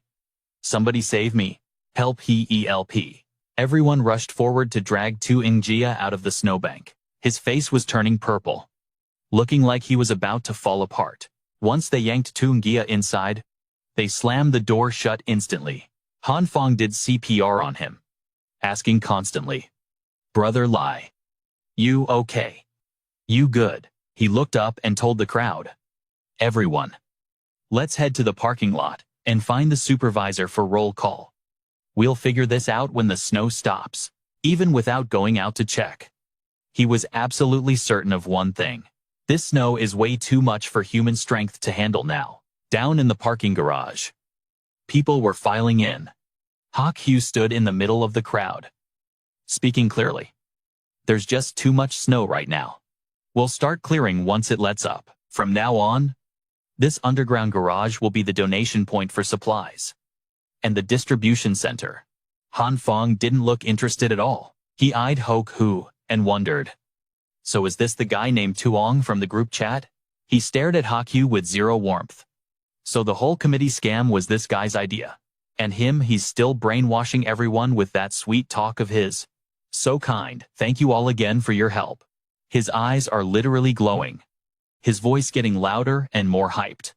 I never expected that so many of you would be willing to donate this many supplies. Your generosity is going to help so much for the residents struggling right now. Once again, on their behalf, thank you. Thanks to his little pep talk, everyone's starting to feel pumped. Everyone hits a rough patch. Helping each other is just the right thing to do. As long as we stick together, I know we'll get through this nightmare. Han Phong watches this with a deadpan look. Just watch. The disaster isn't stopping. Pretty soon, You guys are gonna regret this. Tungia, shaking like a leaf, turns to him. Bro, I'm heading upstairs first. He nods. All right. Go ahead. Suddenly, Phong tilts his head, locking onto someone. Nien is walking over, carrying 3 boxes at once. He looks surprised. It's that nurse. Yen squeezes through the crowd, swarming like ants. Sorry, coming through. These boxes are piled so high I can't really see. Yen accidentally bumps into someone. Stumbling. A hand catches her shoulder just in time. Phong steadies her and the boxes. You okay here? Yen looks up at him. Thanks. Oh, it's you. Then she glances down at Fong's legs. Wait. Your leg? She sounds totally shocked. How is it healed already? Fong starts flailing his arms, acting a bit too dramatic. Oh. I've always been a fast healer since I was a kid. A normal fall like this takes a few days tops. That's just how it is. Hearing him ramble on like that, Yen's eyes go wide, mouth open in surprise. Then her eyes sparkle with pure admiration. Wow. That's amazing. Phong gives an awkward laugh and reaches out to take the heavy stuff she's been lugging around. Let me carry that for you. Yen says shyly. It's fine. Really, it's super heavy. He says confidently. I'm strong. Consider it thanks for bandaging me up. Yen giggles and lets him help. Well, if you insist, sorry for the trouble. But it looks like this hero saving the beauty moment isn't going too smoothly. Phong grabs the boxes and immediately almost falls backward from the insane weight. Curious. He asks her right away. Can I ask, what in the world is in these boxes? Yen beams. Oh. In here, mostly medical supplies. Stuff to donate. She smiles sweetly as she talks. Is it a bit heavy? Should I help you? Phong obviously refuses. No need, I feel absolutely nothing. Yen kindly warns him. Don't push yourself too hard. I'm actually way stronger than most men. Phong asks, disbelieving. Really? You've been this strong since you were a kid? Yen looks down, answering softly. Not exactly, there's actually a different reason. Seeing her sad expression, Phong feels a bit awkward. Seeing that, Yen waves it off. Embarrassed. Never mind. Sorry. It's just some things happened. I can't really explain it clearly anyway. After walking a bit, Yen turns back to Phong. Oh, right. I still don't know your name. He replies gently. Phong. Yen smiles, eyes crinkling happily. My name is Yen. Really nice to meet you. Facing such a cute and gentle face, Phong felt super awkward. He just froze up and didn't know what to say. So Yen had to make the first move, keeping the convo going. She asked, So Phong, what do you do for work? He kept it 100. No shame at all. I'm unemployed. Yen was totally shook. Seeing her reaction, he just laughed. What is being jobless really that big of a deal? Suddenly, some random guy walked fast and bumped right into Yen, losing her balance. She instinctively fell right toward Phong. Her hand accidentally touched his arm. And oops. Some soft parts definitely touched too, even through his thick puffer jacket. The impact was hard enough that Phong felt times everything asterisk. His face turned beet red from shyness. Yen immediately pulled back, waving her hands in embarrassment. Sorry. Phong replied shortly. It's cool. Just then, Hue Na emerged from the crowd towards him with a big smile on her face. Phong, why didn't you call me when you came out? Compared to the shy Yen, this girl is way more bold. Before he knew it, she had already linked arms with him, pressing her body against his arm. She looked at Yen, keeping that bright, cheerful expression. Who is this? Your friend? Yen saw how close they were and took the hint, grabbing her own stuff. Well, you two take your time talking. I won't bother you anymore. I can carry my stuff over there myself. Thanks though. Han Phong looked a bit bummed and whispered. Oh. All right. He asked the girl next to him. Hue Na. Why are you here? She answered happily. I came down to pick up supplies. You didn't contact me. So I was worried something happened to you. Han Phong scratched his head, smiling awkwardly. I was just getting ready to text you. She pretended to be mad. Humuff. You liar, I just saw you laughing and talking with that other girl. Then Hue Na looked Han Phong dead in the eye and flashed a bright, winning smile. By the way, Han Phong, do you have any extra food? My place is running out. Can you spare some for me? Suddenly, he flashed a dangerous, kinda evil smirk. Shifty eyes. Oh, yeah. He's definitely plotting something shady. He subconsciously scratched his face. My food stash isn't exactly huge, but I can share a little with you. It's just that I texted you days ago, and you still haven't replied to me. Then, supernaturally, he wrapped his arm around Hue Na's waist and whispered some teasing words. How about you come to my place to keep me company for a few days? Hue Na flinched at this bold move. She automatically backed away, slipping out of his arm and stammering. I didn't understand what you meant back then. If you want me to keep you company and talk, you can just find me online anytime. Hearing that, Han Phong turned away cold. He pretended to be bored. If you're not down, guess I'll just head back. Hue Na quickly grabbed his sleeve. Wait, she started pouring her heart out. I feel like you've changed lately. Han Phong, you know that when it comes to relationships, I'm very serious. She was trembling. Maybe from the cold. Or maybe from the awkwardness of being so direct. I don't want people thinking I'm with you just because you have money. So, can you give me a little more time? Han Phong was actually surprised by her reaction. He said her name with a serious tone. Hue Na. But then he held back, squinting at her as he thought to himself. Didn't she already die once? I actually almost fell for it. I seriously want to rip that fake, ugly mask right off her face.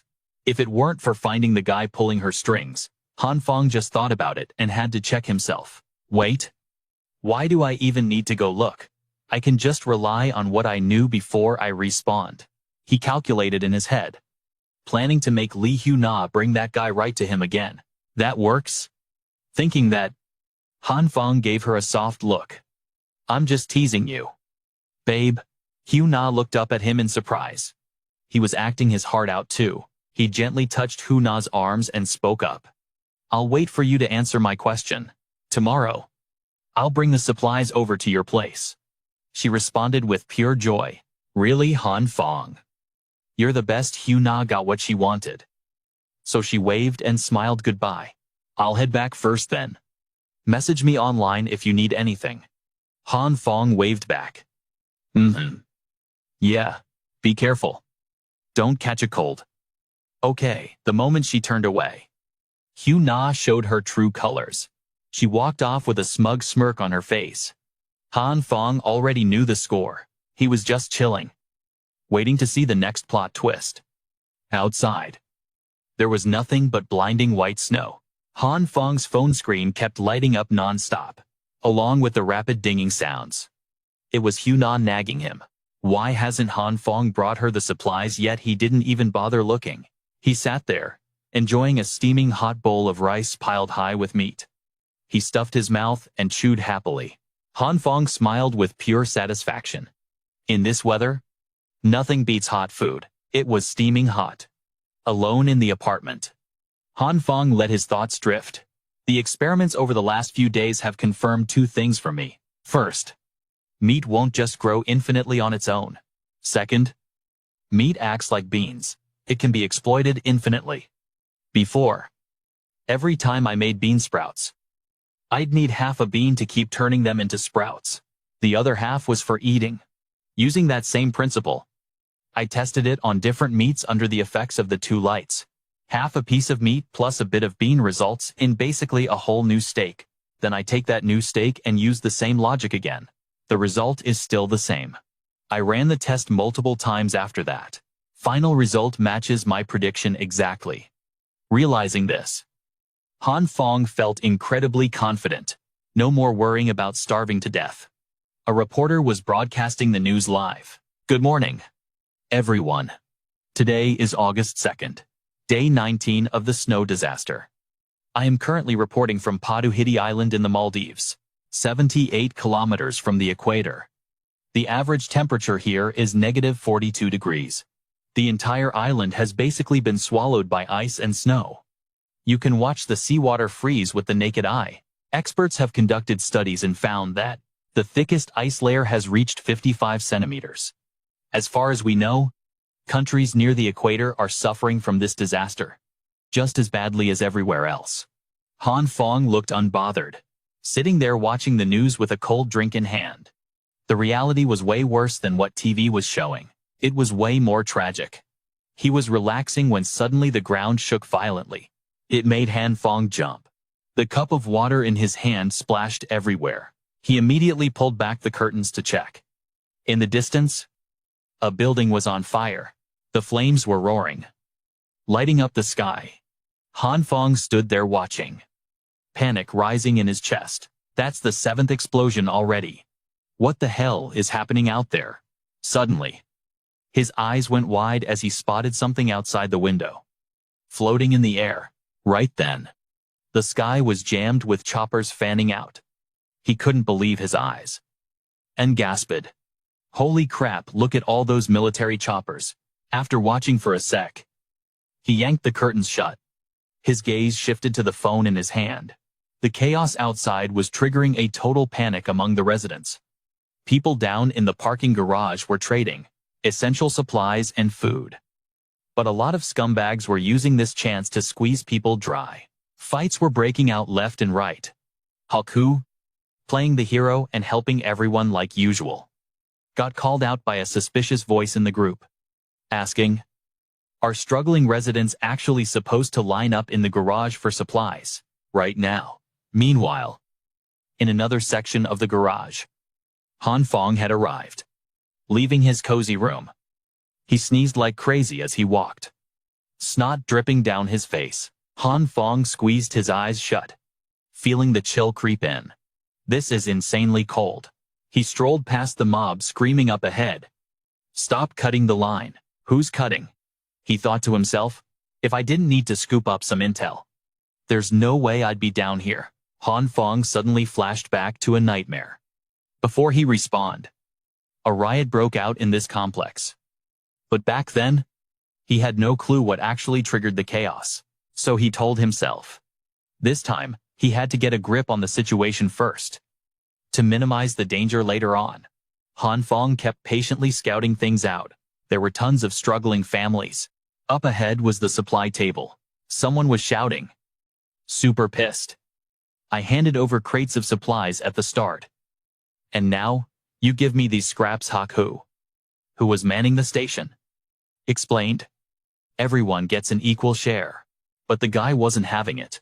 He slammed the table and roared, "Give me back the stuff I donated." Hue announced without batting an eye. Sorry, but supplies can't be returned. Seer. He tried to calm him down. We're in the middle of a disaster right now. I hope you can think of the big picture. Once this nightmare is over, I'll pay you back out of my own pocket. Okay. The guy was already biased, so he got aggressive. Who knows how this snow disaster will end? I just want my stuff back. The people in line behind him started losing it. Are you kidding me? He already said he'd pay you back. Show some respect. Looks to me like you're just trying to scam more supplies. In a split second, everyone turned on him. Take your rations and get lost. We're all waiting to eat here. Stop wasting his time. All right. You donated it. You can't just take it back. Have you no shame? Seriously? The committee is working their butts off. Get lost. You fat jerk. Han Phong stood on the sidelines watching. And he just smirked. There was no way they'd let anyone take supplies back now. He was super annoyed, silently cursing those shameless hypocrites who stood on their moral high horse to force others to donate more food. Someone else also looked pissed about how the committee was handling things. I've never seen such shameless people. Han Phong heard a familiar voice and looked over. Tungia, looking gaunt with cracked lips, waved. Oh, it's you, little bro. Han Phong replied warmly. What a coincidence. Man, long time no see. How have you been? Tungia laughed. Still alive and kicking.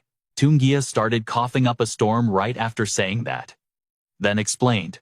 He was just a bit weak and confused. Han Phong looked at him with total concern. You call times this time's okay. Only then did he dare to spill the truth.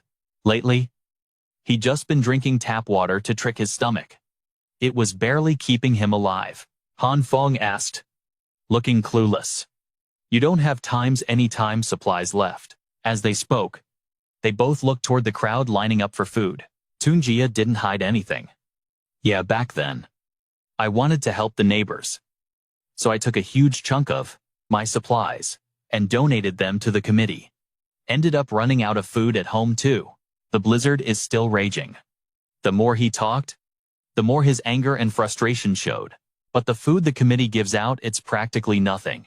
If I'd known, I would have kept more supplies for myself. Han Phong called out softly. Brother Tungia. He leaned in close to his ear and whispered. Could you do me a favor? It's just Tungia kept nodding along. M-A-M-L. Then after hearing it, he asked back in disbelief. That's all. I'll give you 4 packs of instant noodles and 2 sausages. Han Phong confirmed clearly. That's right. But don't look down on it.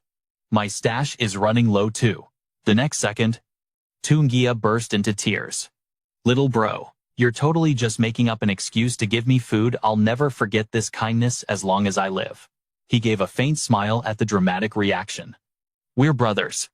Don't mention it. Tungia patted Han Fong's shoulder, declaring firmly. Don't worry, little bro. He was still drowning in tears. Leave this small task to me. Han Phong replied with genuine warmth. Thanks, brother. Come by my place later to grab the food. Tungia winked at him and said, all right. I'll go get my ration first then. Han Phong smirked, pleased that his plan worked. A few noodles and sausages just bought him a loyal ally. Now, he wouldn't have to gather intel by himself anymore.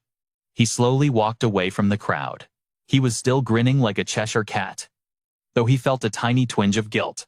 Besides, who else gets to lounge on a sofa, eating good food and playing games in this apocalypse? He was strolling along when suddenly, a voice shouted, Han Phong. A hand swung toward him.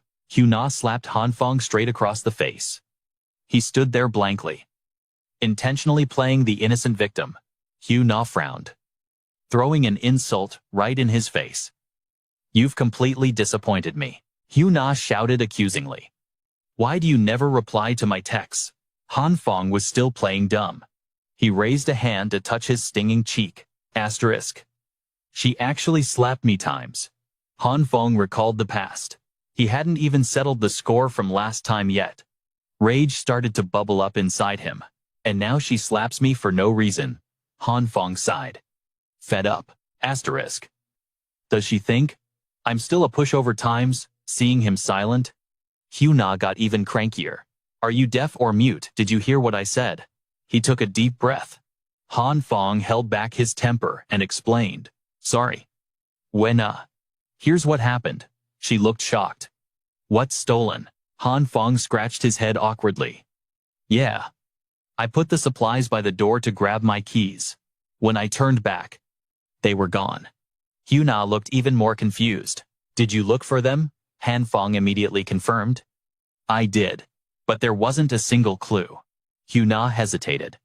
So do you have any supplies left? Han Phong acted like he was struggling. Not much. I'm only eating 1 meal a day. I can probably last a few more days. Hue Na lit up. That's great. No. Her thinking wasn't that innocent. If you only eat once every 2 days, can't you just share half with me? That way, we can get through this nightmare together. Han Phong didn't even know what to say. She's so shameless. How can she even say stuff like that with a straight face? He tried to compose himself. Well, makes sense. In her eyes, I'm just a tool. She only uses me when she needs something. He reluctantly agreed. Fine. Han Phong tried his best to just play along with Hue Na. Let's go 50-50. She looked totally satisfied. Really, thank you so much. Han Phong, so can you bring it down for me right now? He put it off. Let's do it tonight. I'll go back and pack up.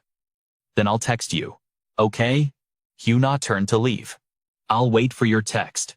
I'm heading back now. You should get back soon too. Don't catch a cold. Han Phong looked completely drained. Okay. Wait for me tonight. The weather outside was freezing cold. His screen was filled with calls from Hue Na. She clearly couldn't wait. Han Phong, what is this jerk doing? Why isn't he replying? He's not picking up either. Hue Na looked around and realized their elevator had stopped working too. She decided to take the stairs, dragging her heavy feet up one step at a time. Hue Na was furious. Damn you. Han Phong. If it wasn't for the supplies, I wouldn't even be here looking for you. She was gasping for air. I'm dying, I haven't had a proper meal in days. Hue Na felt relieved. Finally. Almost there. Suddenly, the lights went out. She felt uneasy. Even the emergency lights are busted. Hearing a noise, Hue Na panicked. Who's there? A huge black bag came crashing down. Hue Na stood there, completely frozen. The emergency lights flickered back on, revealing a messy Hue Na. Han Phong came running down, looking awkward. Sorry. Hue Na, I overslept. As soon as I saw your text, I grabbed the supplies and ran straight down. I didn't expect the lights to cut out. I bumped into the railing and lost my grip on the flour bag. She screamed like a maniac. Are you a pig? You can't even do something this simple. Hue Na was disgusted. This is gross. Han Phong saw her state and looked secretly thrilled. I prepared this just for you. Han Phong quickly held out the bag. Here, these are the rest of my supplies. Hue Na opened it up. Seeing the mess inside, she immediately started complaining. What is this? Isn't this stuff moldy? It looks like trash. Han Phong scratched his head, acting confused. I had to ration my food just to save this much. She scoffed. It's so dirty. Is it even edible? He reached out to take the bag back. If you don't want it, give it back to me. Hue Na immediately hugged it tight against her chest. Who said, I didn't want it. He stared at her. Seeing Hue Na like this was just disappointing. Is this really the goddess I used to chase so desperately? She picked up an apple to inspect it. The outside is a bit rotten, but the inside should still be fine. I just need to cut off the bad parts. She grabbed another bag. Give me this flour too. Hue Na smiled selfishly. Great. There's still half left. Han Phong smirked. That garbage should be enough to give you a stomachache for days. He watched with satisfaction as she walked downstairs. Then, Han Phong turned to head back. You can't even shower in this weather. Have fun with all that flour caked on you. He was in a good mood on the way back. Suddenly, Han Phong shivered. Was something on the stairs? Was someone following him? He slipped into a blind spot. A shadow quickly chased after him. Footsteps approached. Han Phong slowed down, then suddenly surged forward and grabbed the person by the shirt. He pinned the figure down. You have a death wish. But then, he froze. Han Phong realized it was just a little girl. He pushed her against the wall and leaned in. Hey, are you stalking me? What are you plotting? The girl's face remained completely emotionless. Han Phong felt totally helpless. He thought to himself, so, you're giving me the silent treatment. Huh. Realizing he couldn't actually force the little girl, he immediately resorted to threats. If you don't talk, I'm stripping everything off you. The little evil king's eyes shimmered with unshed tears. Han Phong froze. Totally awkward. Not knowing how to react, he had to give up, letting the little girl go as he stood up. Fine. Don't talk then. I'll let you off this time. He shoved his hands in his pockets to leave. Go home. Hurry. Stop playing games. But suddenly, Han Phong stopped short. The little girl was tugging at his sleeve. Han Phong turned his head, asking coldly, What the little evil king remained silent, staring intently at him. He snapped, "Don't look at me like that. If you're not gonna talk." I'm walking. A small finger, encased in a glove, pointed toward a direction. Phong guessed. "Want me to follow you?" The kid trembled and replied. The wooden door opened softly. Phong stood inside the room, completely stunned. "This?" Looking at the room packed with supplies, he asked. "Did you prepare all these things?" The little girl whispered. He spun around and asked, "You seriously knew this?" Her eyes glinted behind those glasses. She just gave a simple, She spoke while peeling off her heavy cloak, calculated the Ice Age results. The kid pointed at the TV monitor, mentioned it in the group chat. Phong realized, wait. Was she actually the outsider? You could hear the respect in his voice. "That's insane. But you brought me all the way to your place just to tell me this." The kid just quietly pointed at something in front of him, confused. He followed her finger, looking toward a wall of massive screens. They were all recordings of him, caught on camera. Phong was totally stunned. "Wait. Are these did you?" He got a bit guarded. "Have you been watching me this whole time?" Before he knew it, that little evil king had shed all her heavy gear, leaving her in just a thin nightgown. Phong jaw hit the floor. His jaw dropped. Seeing her blink, he blushed furiously and panicked. "Hey, why are you suddenly taking your clothes off?" The little girl simply said. "Hot." He scrambled to explain. "No. Wait. I didn't mean it like that." The room was a bit of a mess, with stuff scattered all over the floor, mixed with his screaming. "Stop talking, put your pants back on now." The two sat silently on the sofa. She was glued to scrolling through her computer. The little evil king just replied coldly. Him. Clearly not wanting to say another word. Meanwhile, Phong took the lead, yapping away. "So, you saw me hoarding food before the disaster. And that's why you were suspicious and spying on me. And the goal was to confirm if we could team up or not." He quickly realized. The team up she meant was suddenly. A small hand pressed down on the sofa. She suddenly moved closer to him. Phong couldn't react in time. The little girl knelt and leaned toward him. Phong blushed hard. Hey, what are you doing?" Her hand rested on the machine right in front of his feet. She looked at him, finally speaking a rare sentence. "Teach me how to use the generator." For some reason, Phong froze up. The generator hummed to life. "Oh, ma'am," he immediately said. Just like that. "It's working." "Got it?" She stared intently and replied. He turned back to her and asked, "So nothing else?" She pointed somewhere else for him to look. Phong then guided her on using the water heater, not forgetting to remind her. "Adjust it like this for hot water. But remember to turn it off when you're done." The little evil king listened carefully and replied. Opening the messy fridge, he started complaining. "You gotta chop the raw meat before freezing it. Put it in bags. You're so messy. Don't just stand there watching." "Help me," she replied the same way. "Yeah." He switched focus to the gas tank, saying, "You definitely have to be careful when using gas." "Okay, watch closely," the little girl replied. Phong was casually cooking rice on the stove. As he cooked, he explained, "That's enough gas. Now the fire can really burn. Stir fry hits different when done right. See that blue flame means we're good." The girl nodded. 3 delicious dishes were laid out on the table, looking totally appetizing. He spoke up. "Eat it while it's hot." Phong slammed his hand on the table, rubbing his temples in frustration. "I swear, I've become a babysitter.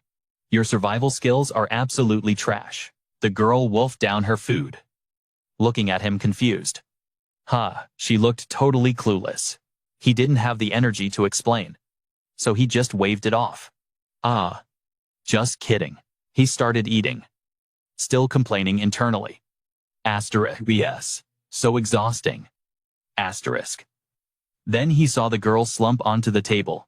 Phong spoke up. I'm heading back after I eat. But the tyrant eye girl was already full and asleep.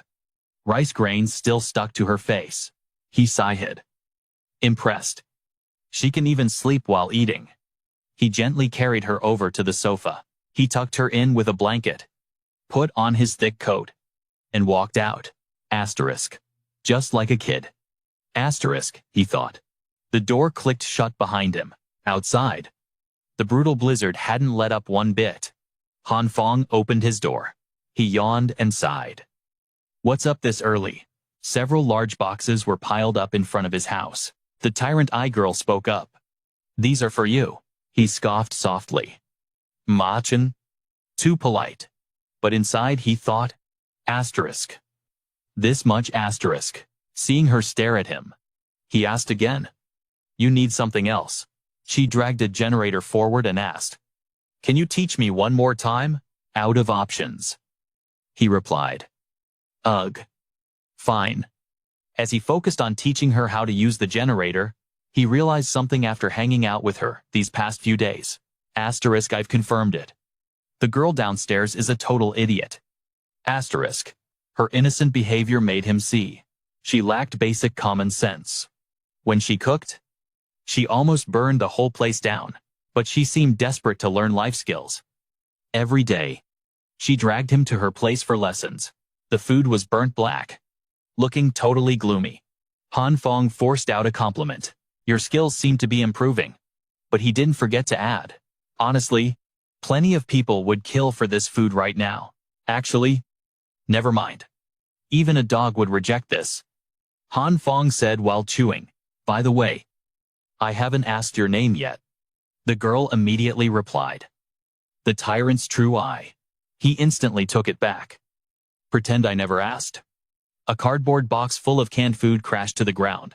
Several aggressive men shouted. Why does a piece of trash like you get supplies? Hand him over. They rushed at each other, screaming and fighting. Those supplies are mine. Who says they're yours? One guy yelled. Give those supplies back to ME. The mob swarmed in, weapons in hand. White hair shouted. Return my ass. I saw it first, another guy screamed. Shut up or I'll kill you. Mustache guy smacked another dude, making him yelp. Mustache screamed. Get the hell out of my way. These supplies belong to me. Blood splattered everywhere, splashing onto Hu's shoes and pants. His breath clouded in the freezing air. He glanced to the side, his index finger pressing the volume up button, behind the handheld megaphone. A screeching feedback noise erupted. The deafening sound forced them to cover their ears. Some of the mob stood there panting, hands clamped over their heads. Hue spoke into the megaphone. Gentlemen. He used one hand to help the guy next to him stand up, holding the megaphone with the other hand. He asked, Are you done fighting yet? A guy with glasses in the crowd spoke up. Fighting until your heads are bashed in just for these few scraps of supplies. Don't you feel ashamed? The guy next to him cursed. You have the nerve to say that. Because of your stupid donation idea? My whole family has only had one pack of instant noodles for days. The guy named Jiang taps his temple and shoots back. Exactly. If we don't raid them, we're all gonna freaking starve to death. Let me guess, because the rations they hand out aren't enough to survive on. The donated supplies are drying up. So we have to take back the little bit that's left. Right. He continues spitting facts. Is that it? What you guys just said is actually a joke? He raises his voice. Doesn't that mean we deserve to starve? The guy in the yellow jacket screams out. Think about it. Everyone. Who is actually responsible for this mess? Jiang bends down to pick up a piece of bread lying on the ground. He hesitates, his hand gently squeezing the bread he just lifted into the air. Let me refresh your memory. The bread is suddenly crushed by Jiang, squeezed into crumbs that slowly drift down to the floor. Bread that used to cost pennies ripped up by those hoarders who jacked the price up to 20. No. Hundreds of dollars. The crumbs fall from his hand, landing on his blood-stained brown shoes. To bleed you guys dry. They split a single loaf of bread into 5 or 10 pieces, just to sell it off. In the end, They struck it rich off this apocalypse. The guys in the crowd frown, shaking with rage at Jiang's words. And you guys not only went broke buying this garbage food, he sweeps his hand to the left, like he is preaching, but you are also fighting each other for the scraps. Isn't that pathetic? They are the ones hoarding supplies and refusing to donate. His face twists into a look of pity. They are the ones jacking up prices, and in the end, we are the ones starving. He clenches his left fist, suddenly screaming with pure determination. Is this fair? What we need to do now is unite. Isn't it? A guy with messy hair and a bleeding cut on his face speaks up.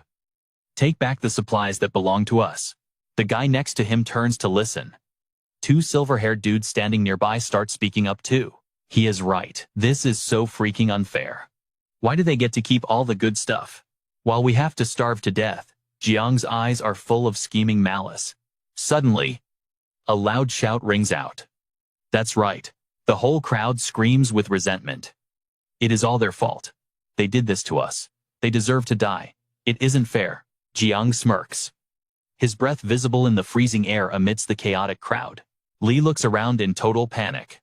He types furiously on his phone, thinking to himself, these people have lost their minds. Something bad is about to go down. Outside, a blizzard is burying the skyscrapers. Meanwhile, Phong is passed out on the chair, with a book over his face, until his phone buzzing wakes him up. He bolts up, grabs his phone, and guesses. Is that Li? 3 messages from Li pop up in a row. Bro, we have a huge problem. Those guys are insane. They are planning a raid for supplies. He texts back. Them who? Phong Li replies with 2 long sentences. It is that guy. Jiang. He is inciting the neighbors to raid everyone for food. They are breaking locks. House by house. Phong jumps up, looking terrified. He shouts. Now. He rushes to the door and bolts it tight. They are armed. He moves to the big window and yanks the curtains shut. At the same time, he reads Li's next message. If you can hide, hide. Don't engage them. His hand gripped the curtains tightly. Shaking, he thought to himself while texting to Ngia. Got it. Bro, you stay safe too. All right, I never thought things would turn out like this.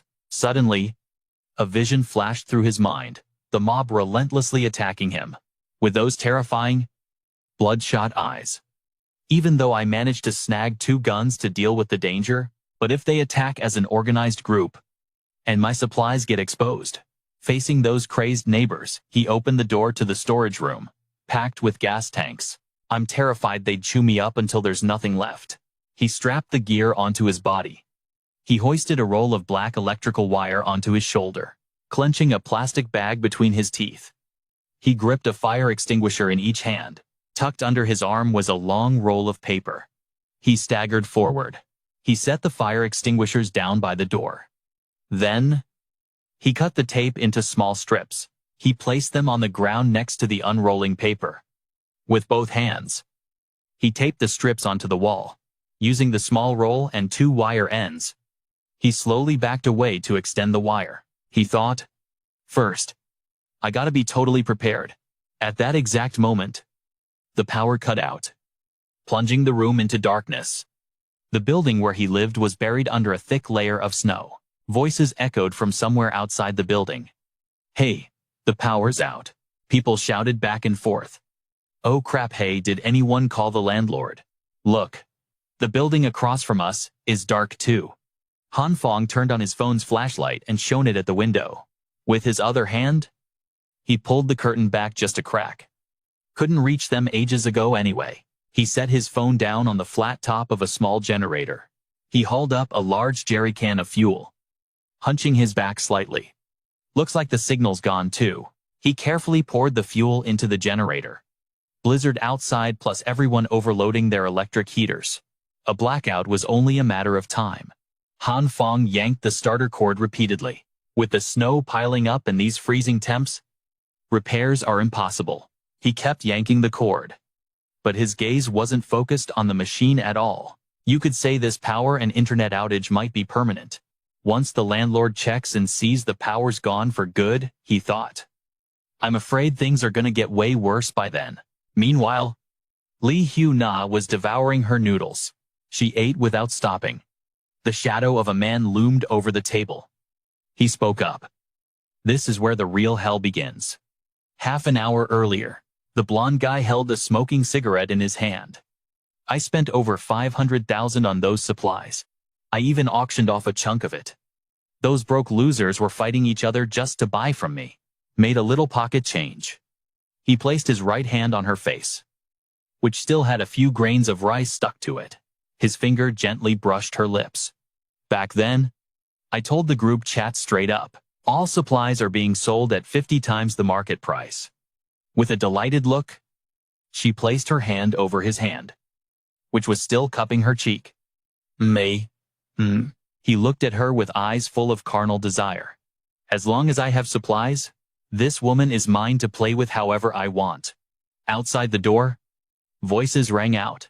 What's the situation on this floor? I recall people being home in all these units. The commotion outside continued. You guys, crack this apartment open first. Drag that bastard out here.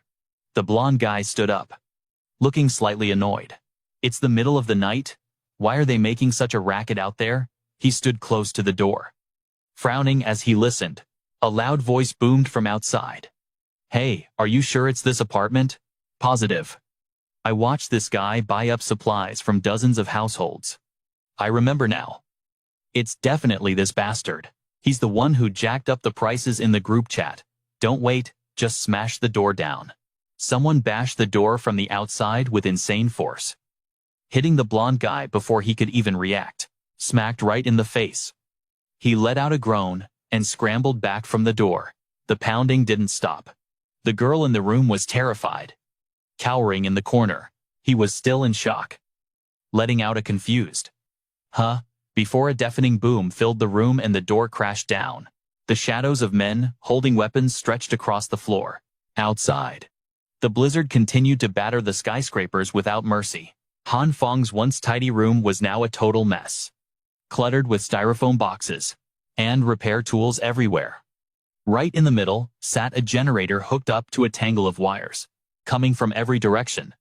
Han Phong was focused on fixing the machine, adjusting the wiring he'd taped up. He'd taped it to the door earlier. He raised the voltage tester. He checked the wire taped to the door, looking totally confused. Weird. Why is there still no power? Suddenly, the wire sparked and popped, making him flinch and squeeze his eyes shut. He dropped the wire to the floor. Being that close, he inhaled the smoke and started coughing. Cough. Cough. Cough. Han Phong grabbed the wire again, waving his other hand to fan away the sparks. He thought to himself while working, this is so hard. If only I had the internet right now. Suddenly, there was a noise from the door next to him. Someone was definitely outside. He looked up at the door. Startled, he squinted to peek through the gap. A sound came from the hallway. Don't panic. My door is reinforced, he told himself. Pressing his eye to the peephole, he saw a tuft of blue hair belonging to some girl. That silhouette looked familiar. That hair. Han Phong called out loudly. What do you want now? The girl looked up in surprise, her breath puffing out in a white cloud. Realizing it was the wicked Lord Shingan's messenger, he looked totally annoyed. So annoying. Coming here when I'm this busy. Suddenly, a flashback hit him the moment he was attacked by that guy. That huge guy from before. His face turned pale, cold sweat dripping down. He reached for the doorknob to open it, but stopped. Instead, he just leaned his hand against the door surface. His other fist clenched tight. The little girl was still waiting outside. Standing inside, he called out, Listen, I heard some news. There are people going around prying open doors to loot supplies. So go back home. I'm not opening the door for you. The wicked Lord girl listened and stood there for a long time. She clenched her fist and slowly raised it. She knocked frantically on the door. Above her, the ceiling was covered in cobwebs. In the freezing cold, she slumped down, curling her legs up and leaning against the door. Her whole body was shivering, her hands squeezed tight. All around her was covered in thick cobwebs. She breathed warm air onto her freezing hands, trembling as she tried to warm them. Suddenly, voices echoed nearby. Hurry it up. Don't let anyone else loot it first. The wicked lord girl turned to look. The voices were coming from the hallway right next to the door. The 18th floor has a few families. Who cares about them? Just break in. A rough, calloused hand gripped the edge of the wall, brushing past the cobwebs. Two massive men stepped into view. They looked terrifying. They were armed. The bearded one spoke up. Looks like nobody's on this floor. Behind the two big guys, several more thugs followed. The bearded man turned to his crew. Then these 2 units are all ours. The bearded man walked toward the door of Han Feng's apartment. He turned and yelled, "Pass me the crowbar." Meanwhile, inside, Han Feng was holding the little girl tight, covering her mouth to keep her silent. Outside, the thug shouted, "Hello in there, we're here to hand out supplies." "Hello, is anyone home?" The bearded guy banged on the door relentlessly. Han Feng and the little girl got slammed against the door when someone bumped it. Han Feng was trying his best to hold his ground. He whispered to the wicked lord girl, his face looking totally freaked out, "Don't be scared. I reinforced my door." The brat just sat there quietly, while the banging got louder and louder. From the outside, a bearded guy kept aggressively twisting the doorknob. Han Feng hugged the trembling girl tight. The guys outside started shouting, "Why the hell is this door so tough?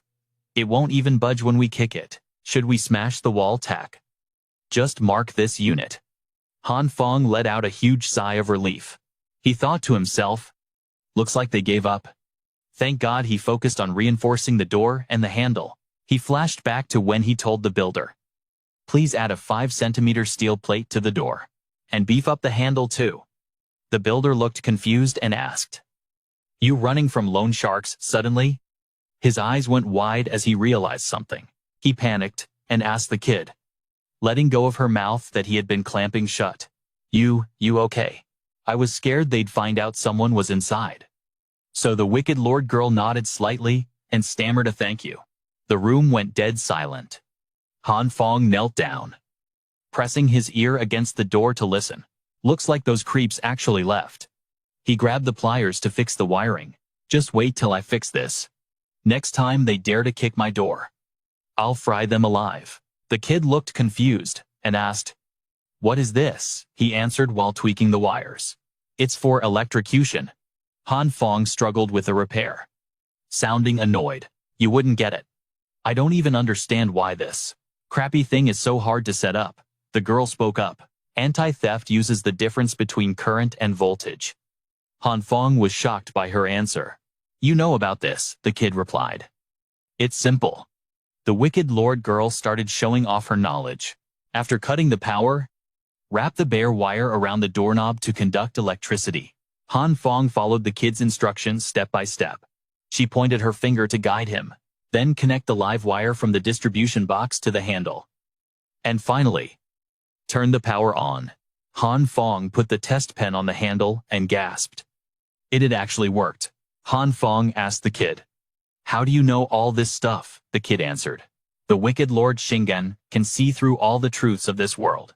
He instantly regretted asking. "Stop. Pretend I didn't ask." He stood up, grabbing the coil of wire and the toolbox to put them away. At the same time, he asked the girl, "What did you want help with? Spit it out." "I'm busy."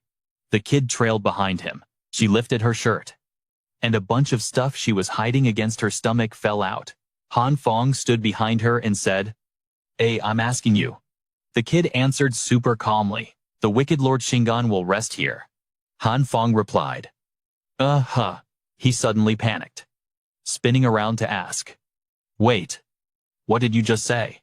Han Feng stood there confused in the messy room. "You kidding me? Absolutely not," he shouted. "You go back right now." He started moving toward the kid, but his foot got caught in the mess of wires on the floor. His body started tipping forward. His brain couldn't process what was happening. His jaw dropped. Huh. He face-planted onto the floor, his legs flying in opposite directions.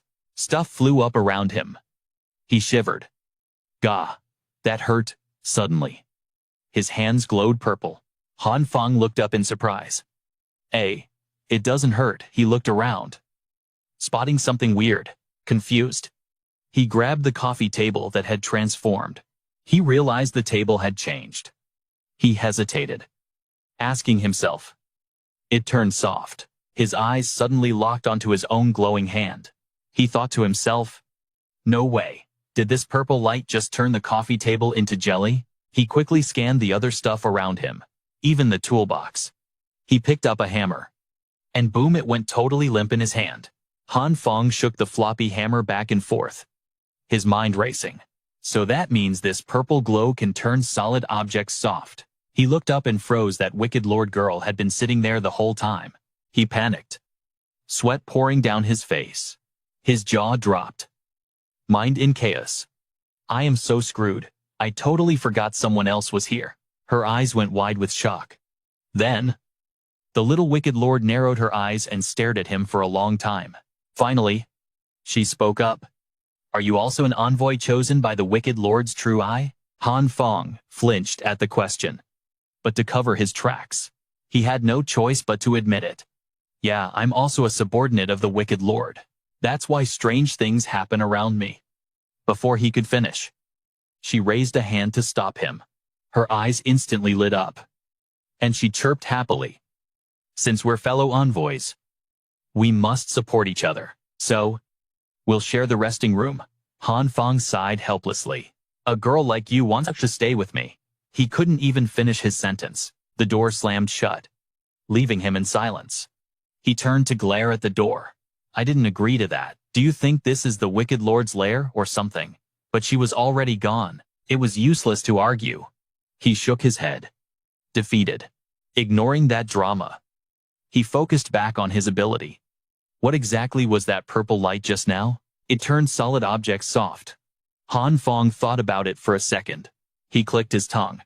Looks like he has more than just two types of light. He just hadn't discovered them yet. The purple light appeared when he tripped over that wire and crashed into the tea table. Thinking back, the sensation was a bit weird. Right then, he noticed the purple glow was back. So, just recalling that dangerous moment triggered the purple light.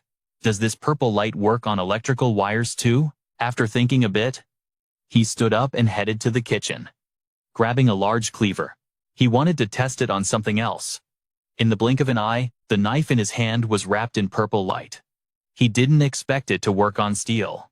The blade quickly went soft, just like fruit jelly. After that, Phong tested it on a bunch of different items. Finally, he came to a conclusion: the longer he used the purple light, the softer the object became. Other than that, there were no other changes. This ability feels kinda underwhelming. He rested his chin on his hand, deep in thought. Is there another way to use it? What if I combine the blue light and the purple light? No sooner thought than done. Two different lights flashed in his hands. He merged them into one. Then, he picked up that knife from earlier. He let the new beam of light wrap around it. When the light faded, the object was revealed. The knife had returned to its original shape, except it was way shinier than before. Phong frowned slightly. Thinking hard, he tried to force it against the table. And finally, he realized it. The mixed light can change the object's toughness and the hardness. Absolutely insane. Suddenly, an idea popped into his head. Meanwhile, in a dark corner of the stairwell, two low voices whispered. Someone asked, "Hey bro, you're not actually planning to turn in the supplies we looted, are you?" The other guy scoffed. Like hell, I'm handing this over. I barely have enough to eat myself. If we turn it in, they'll just split it with the women and old folks. Screw that, why should we? The guy behind him nodded in agreement. Look, we gotta keep this a secret. If anyone finds out, we are completely screwed. But right then the guy in front saw something insane and screamed, "Dude, look behind you." Hearing that, the other guy flinched and whipped his head around. No way, the wall behind them was moving. And then, out of nowhere, a creepy face just popped out of the concrete. It kept wiggling back and forth, freaking terrifying. In a split second, that face was right up in the guy's grill. And it didn't stop there. 2 hands shot out, clawing at them. Those 2 guys started shaking like leaves. Stuttering. G-Ghost. They turned and bolted run suddenly. That creepy face started shaking. A voice gasped out from the wall. I can't breathe. Turns out, the one behind this freak show was Phong. He'd used his powers on the wall, turning the concrete from rock hard to soft mush. He let out a huge sigh of relief. Man, using that on the whole wall is exhausting. As soon as he stopped, he cut the power to the wall. Boom. The wall snapped right back to its original shape. Phong was gasping for air. I'm dead tired, but he didn't stop there. He walked over and grabbed a massive sledgehammer. Time to test the hardening effect. He took a deep breath and went for it. He swung that hammer with everything he had, smashing it right into the wall. Bam! Bam! Outside, the blizzard was getting worse by the second. But inside, Phong was sweating bullets. His hands were shaking uncontrollably. But the wall, not even a scratch. After hammering it over and over, he couldn't help but marvel. This is insane. He couldn't even chip it. Meanwhile, down at the supply collection point, a guy came back and dropped a tiny bag on the table. He stammered. Most of the homeowners are out of food. This is all I could get. Sorry. But the moment the words left his mouth, a hand grabbed his shoulder and slammed him onto the table. It was Tai Vo. He pinned the guy down hard and roared. Where did you hide the food you looted? The guy refused to talk. He gritted his teeth. Who's hiding anything? Everything I found is right here. Tai Vo wasn't buying it. He shouted. Don't give me that crap. I saw you grab 3 huge bags earlier. And now you only hand over 1. The guy still wouldn't admit it. He screamed. You must have seen it wrong. I swear I turned everything in. Hearing that, Tai Vo just scoffed. Still won't talk. Huh. Guess I'll have to beat the truth out of you. He raised his fist to strike, but before he could land the hit, a hand stopped him. He whipped around, startled, seeing who it was. He frowned. Mr. Tuong, why did you come back? It was Tuong Hak Hu. He spoke softly. Can you let him go first? Whatever the problem is, let's talk it out. Tai Vo wasn't having it. But this guy is hoarding food meant for everyone. Hak Hu nodded slightly, his face serious. I know. Leave this to me. All right. Tai Vo looked surprised. He hesitated, then nodded. He released the guy, huffing coldly. Consider yourself lucky, mister. Tuong is here. Hokyu walked over to the man. He reached out to help him up, asking with genuine concern. Are you all right? The guy was trembling so hard he couldn't speak. Hokyu gave him a warm, sincere smile, and the guy actually bought it. He immediately handed over all the supplies he'd stolen. He looked guilty and said, I'm sorry, Mr. Jiyoung. I've got 5 mouths to feed at home. The rations just aren't enough. I was only trying to. Before he could even finish, Hokyu handed him a box of food. Here, take my share for today. Suspicious? The man asked. Mr. Jiyoung, what's the catch? Hokyu put on a generous act. Rules are rules. Everything we scavenge gets turned in. Then we split it based on headcount. But I get your struggle. Go on. Take it home. The man's eyes instantly filled with tears. Shaking, he grabbed the box and whispered, Thank you. He swore he'd do anything for him. Hokyu nodded. If you're in trouble, just come to me. Right after. He grabbed 2 huge bags of supplies and turned to the crowd. Grab your supplies and get home. Now. The crowd obeyed instantly, scattering fast. The Tai Vo brothers walked up to him, asking skeptically, How did you get him to cough up the hidden stash? And why give him your own rations? With a soft chuckle, Hokyu shrugged. Honestly, I didn't do much. I just used a little psychology. History's full of conflicts in Country M. Riots sparked by class wars and fighting over resources. But they define it as collective social behavior. As long as you don't get caught red-handed, the mob doesn't get blamed. So I told old Wang break the rules, and the group will cast you out. He'd just be a common thief. And it's not just that. Forget the law punishing him later before that even happens. Old Wong would have to face the wrath of everyone he stole from. In the distance, old Liu smoked a cigarette, watching them with a silent sigh. In every riot like this, there's always someone pulling the strings. Chaos breeds heroes. But is he a hero, or just a manipulator using people for his own gain? Hard to say. This kid is dangerous. Meanwhile, back at Han Feng's place, he was busy testing the durability of his new reinforcements. He smashed the walls until his hands shook. But the barricade didn't budge. Han Feng nodded, satisfied. Fortification complete. Durability confirmed. Suddenly, a knock echoed from the door. Han Feng flinched. Neighbors coming to loot me. He rushed over and checked the peephole. It was that detestable woman, Hue Na. She stood there shivering. Han Feng, it's me. I've been thinking I can't ignore your feelings for me anymore. Han Feng frowned, staring at her through the door. Memories of his past life flooded his mind. The exact same words from that day, standing right outside. But last time, that man was with her. Rage boiled over. Han Feng stomped to the table and grabbed his gun. Finally, I'm gonna blow these two scumbags away. Payback time. But then he hesitated. The power's out. They're in the dark. He's exposed. If I don't kill them in one shot, I'm the one who ends up dead. Besides, I don't know if the shock effect on this thing works yet. He forced himself to cool down. Stay calm. I've waited this long. I can't lose my head now. Right now. The biggest threat to you isn't that chick Hue Na, but the mystery guy lurking in the shadows. So, you need to get out there right now. Pinpoint his location and deal him a critical blow.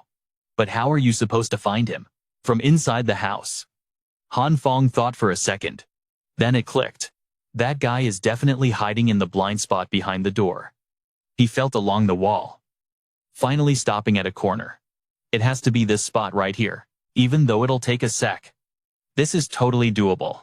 Thinking that, he placed his hand on the wall, and it started glowing with a faint purple light. Outside, that chick Hue Na kept yapping. Are you in there? Please open the door for me. The guy hiding got impatient and asked, is this kid even worth the effort to rob? Hue Na nodded slightly and replied, he definitely has extra supplies. I remember the night before the disaster. He bought a whole truckload of goods. Hearing this, the guy got all excited. Then this dude has enough to feed us for a few days. But he didn't notice that behind him, a weird anomaly appeared. The wall suddenly softened, moving and creeping closer to him. The guy seemed to sense something was off. He looked at Hue Na and asked, do you hear something? She frowned in confusion. Hear what? He stammered, voice trembling. I think I heard something behind me. Saying that, he quickly glanced back to check. But before he could see anything, he ate a massive punch. He was sent flying straight back. Startling Hue Na, she rushed over, suspicious, asking, what's wrong with you? Don't scare me like that. But he didn't answer. Just then, she saw Han Feng's door crack open. So she hurried over to look. Han Feng appeared, but he was holding a fire extinguisher in his hand. Hue Na looked at him, confused, having no idea what he was planning. Before she could even ask, he blasted the fire extinguisher right in her face, making her scream in terror. Hue Na covered her eyes with her hands, but the gas from the extinguisher made her eyes sting so bad she couldn't open them. She begged, voice shaking, stop spraying. With no other choice, she had to back off. She couldn't help but cough a couple of times. Right then, she seemed to see something, and her eyes went wide with horror. Hue Na saw that guy lying on the ground, shaking uncontrollably. He was mumbling for help. She hesitated, not sure if she should drag him up or not. But at that moment, a hand suddenly shot out from the smoke. Hue Na got grabbed by that hand just like that. And obviously, that hand belonged to Han Feng. He aggressively shoved her away, and she turned around and ran for her life in fear. Han Feng watched her run away, scoffing with contempt. You sure run fast. By now, that scumbag had managed to struggle into a sitting position. But there was no way Phong was letting him off. He said coldly, "Who gave you permission to stand up?" Huh. Immediately, he raised his leg to stomp him, but the guy blocked it with his hand, gritting his teeth. "Do you know who my dad is? If you dare touch me, I will." But before he could finish his sentence, Phong already made his move, kicking him right in the face. He scoffed. "So what if I touch you?" He didn't give a damn who his dad was. He was going to beat him anyway. The guy got pinned down, terrified, saying, "Big bro." "Wait a sec," he asked, voice trembling. "We have no grudge." "Why are you?" But Phong kept attacking, making him spit out a huge mouthful of blood. He said coldly, "I'm the one asking the questions here." Then he continued to smash his face in. He wouldn't stop screaming at him, demanding to know why he'd killed him. He didn't stop beating him until his own hands were completely covered in blood. The other guy couldn't even utter a single word. His face was swollen shut. Just a total bloody mess. It was a pathetic sight. Too bad Phong had zero intention of letting him off the hook. He snatched up a nearby baseball bat and slowly walked toward him. He was definitely going in for the kill. The guy wheezed out in a low voice, "Give me a reason." Phong gritted his teeth and snarled, "A reason? Quit acting innocent." As soon as the words left his mouth, he brutally smashed the bat into the guy's skull. Blood instantly splattered everywhere. He clenched his jaw and cursed. "Did you ask for a reason when you killed me asterisk?" But as soon as he said it, he realized the guy in front of him was already dead. He slammed his hand over his mouth at the gruesome sight. But he couldn't hold it back and started retching right there. Right at that moment, the sound of a door opening cut through the silence. Phong jumped and whipped his head around. It was that wicked lord girl, curled up in the corner. She asked in a small voice, "Do you need any help?" Afterward, the two of them disposed of that scumbag's body and went back inside. Phong looked at the girl in front of him with total suspicion. The scene had been so horrific. Yet she didn't show a shred of fear. This girl was actually kind of terrifying. It'd be best not to let her stay at his place. With that thought, he spoke up. "Those guys could come back for revenge at any moment. So you're gonna get dragged into this mess if you stay here." But she didn't seem to care at all, just quietly drinking her water. Phong started getting anxious. "Are you gonna agree or not? Seriously. I'm doing this for your own good." Finally, she shook her head and replied, "No. I want to stay here." Phong snapped. "But staying here is super dangerous. We could literally both get killed." As soon as he finished, she set her glass on the table. She calmly said, "No need to worry. The Wicked Lord's true eye will assist you. However, the Wicked Lord's energy is depleted, so I must slumber." After saying that, she turned around and headed back to her room. Phong quickly grabbed her hand and pulled her back. He said in frustration, "Stop using that weird roleplay speech of yours to torture me. I am trying to talk to you about actual reality here." She glanced down at his hand, gripping hers, then uttered a cryptic command, "Advance." Then she reached out and opened the door. Phong looked at her suspiciously. What happens next? But the moment the door opened, his eyes went wide in shock. Meanwhile, somewhere else, downstairs, they were getting ready to distribute supplies. A crowd was swarming around a table, set up by the management to hand out food. And that woman, Hue Na, was there too, to grab some supplies. She had lied about her identity, claiming to be from Unit 601, Building 4, surname Liu. A single-person household. The management staff quickly handed the supplies over to her. After she turned and walked away, another person came up using that exact same room number to claim supplies. The management was confused and started questioning them. But she didn't care. She was thinking about what happened earlier. The guy who went with her hadn't come back all night. Plus, why did he just suddenly collapse back then? Could Phong have done something? However, what worried her even more was when Phong opened his door. There was clearly a faint light and warmth inside, which proved he had some way to generate electricity. She suspected he knew about the disaster beforehand and had prepared for it. The more she thought about it, the angry she got. If that was true, he knew but didn't tell her. He even had the nerve to give her that useless trash he didn't need. She needed to find a time to check out the situation in his apartment. But while she was deep in thought, she wasn't paying attention and bumped into someone walking towards her. The person shot her a quick glance. Then he called out, "Hold up. Isn't that Hue Na?" She looked at the guy in front of her, totally surprised. He looked at her, grinning. "Hue Na. We've got a coal stove burning in the lobby of Building 5. Wanna come over and warm up?" She hid the supplies in her hand, turned away coldly, and said, "No need. I'd rather go home to get warm." But she barely took 2 steps when he grabbed her hand and pulled her back. He smirked arrogantly. "I've got tons of food. You know, come hang out at my place for a few days." Then he leaned in close to her ear and whispered, "Think about it. I've always been into girls like you." She shoved his hand away in rage, gritting her teeth. "Get lost. What do you take me for? Who cares about your trashy junk? Since being nice didn't work." He scoffed with contempt. "What are you pretending for? You really think no one saw? You think someone like you can fake being from the management association? Believe me, I'll rip that mask right off your face." As soon as he said that, the people behind them started whispering, scaring Hue Na out of her wits.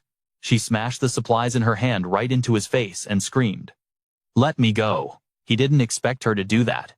Furious, he raised his hand to strike. "You little witch." But before he could do anything, a hand slapped him across the face, sending him flying. An angry voice rang out, "Don't you dare bully women." The crowd waiting for supplies noticed the commotion. Frowning and murmuring, all eyes were on that man, who was sitting there trembling. But no one went to help. The one who hit him was Trying Yen. She looked at Hue Na and asked, "Are you okay? Did you get hurt anywhere? Do you feel unwell?" Hue Na waved her hand and shook her head. "I'm fine. Thank you." Trying Yen took out a business card, handed it to her, and smiled. "Here. For you. If you feel unwell anywhere, just come find me." "No need. Thanks though," Hue Na replied coldly, then turned to leave. Just then, that man recovered. He screamed aggressively, "You rotten scum," and grabbed Trying Yen by the collar. He quickly pinned her to the ground, cursing, "Screw you. You dare interfere." Even though she was being attacked, Hue Na just stood there, with no intention of stopping him. The man was about to throw a punch at Trying Yen, but before the fist could land, another hand grabbed him and yanked him away. It was Tunya. He aggressively pinned the guy to the ground and snorted, "In my life, I hate men who hit women the most." Just then, Hyu finally ran over. Seeing him, the man quickly started snitching. "Mr. Tuong, this person is a fraud, trying to get supplies. I saw her with my own eyes. With those rich kids, driving up the prices of supplies." Hue Na hurriedly denied it. Tungia saw this and got pissed off, wanting to rush in and beat him. How does a scumbag who hits women have the nerve to snitch like that? But before he could do anything, a hand grabbed his collar. Hyu shouted aggressively, "What do you think the supply committee is? Our duty and responsibility is to protect vulnerable groups and provide food for everyone to survive." The guy hurriedly apologized. Hyu snorted, "If there's a next time, get the hell out of here." Then he turned away. He walked up to Trying Yen and Tunya, looking apologetic. "Sorry for startling you two. About what I mentioned last time? Have you guys really thought it through?" Hearing this, Tungia turned his head away. He spoke with a cold, detached voice. "I have zero interest in teaming up just to rob people. I wouldn't join a crew like yours even if I was starving to death." Trying Yen also gently turned him down. "I'm sorry, Mr. Tuong. I just can't accept your methods. However, if you have any sick or injured people, I'm still willing to help treat them. Hue watched the two of them walk away and let out a helpless sigh. Suddenly, Hue Na grabbed his arm from behind and whispered, "Brother Twang, is it okay if I join your group instead?" Up to her old tricks. She leaned her body against Hue and started flirting. "You know, I've actually admired you for a long time. It's a shame I never got the chance before, but things are different now. We have plenty of time." "Right?" But Hue just shoved her away cold. "Miss Lai, are you confused or something? Look at those two. One knows how to fight, and the other can treat illnesses. Tell me, what can you times do?" She had absolutely zero value to the team right now. He didn't say another word and just walked off. Hue Na panicked as her plan fell apart. She immediately screamed out, "Wait, Brother Tuong. What if I told you I know where to find supplies?" Meanwhile, back at Han Fong's place, Han Fong's frustrated screams echoed through the room. "How many times do I have to explain this? It has fan blades, a square frame, and an engine block." Hearing his description, the little tyrant reached her hand into the spatial void in front of her and pulled something out. Han Fong cheered. "You found it." But what she pulled out was just a plastic model. His face dropped instantly. "Are you kidding me? Isn't this just a display model from a clothing store? How does this look anything like what I just described?" Han Fong sighed in defeat. Long story short, this middle schooler has a spatial storage ability. She can open a black hole right in front of her chest and suck in anything she sees. But putting stuff in is the easy part. Getting it out, that's the nightmare. Her success rate for finding the right item is practically zero. Han Fong frowned at her, asking suspiciously, "What is it actually like inside that black hole of yours? Why is it so hard to find anything in there?" He kept grilling her. The girl just shook her head. "I've never explored inside." He pressed on. "Then can I stick my head in there and help you look for it?" The girl nodded slightly. Han Fong slowly approached the void. "Her hand moves around in there just fine. So it should be safe." "Right." Thinking that, he stuck his head in. In seconds, he was fully submerged inside the void. Han Fong slowly opened his eyes to look around. Immediately, his eyebrows shot up in shock. It was packed with stuff. The space was massive, way bigger than he ever imagined. Truly worthy of the power that looted an entire supermarket in a single night. But finding one specific item here is like finding a needle in a haystack. Suddenly, Han Fong felt like he couldn't breathe. His whole body started shaking uncontrollably.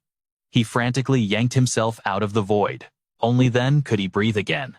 He fell to his knees, coughing violently.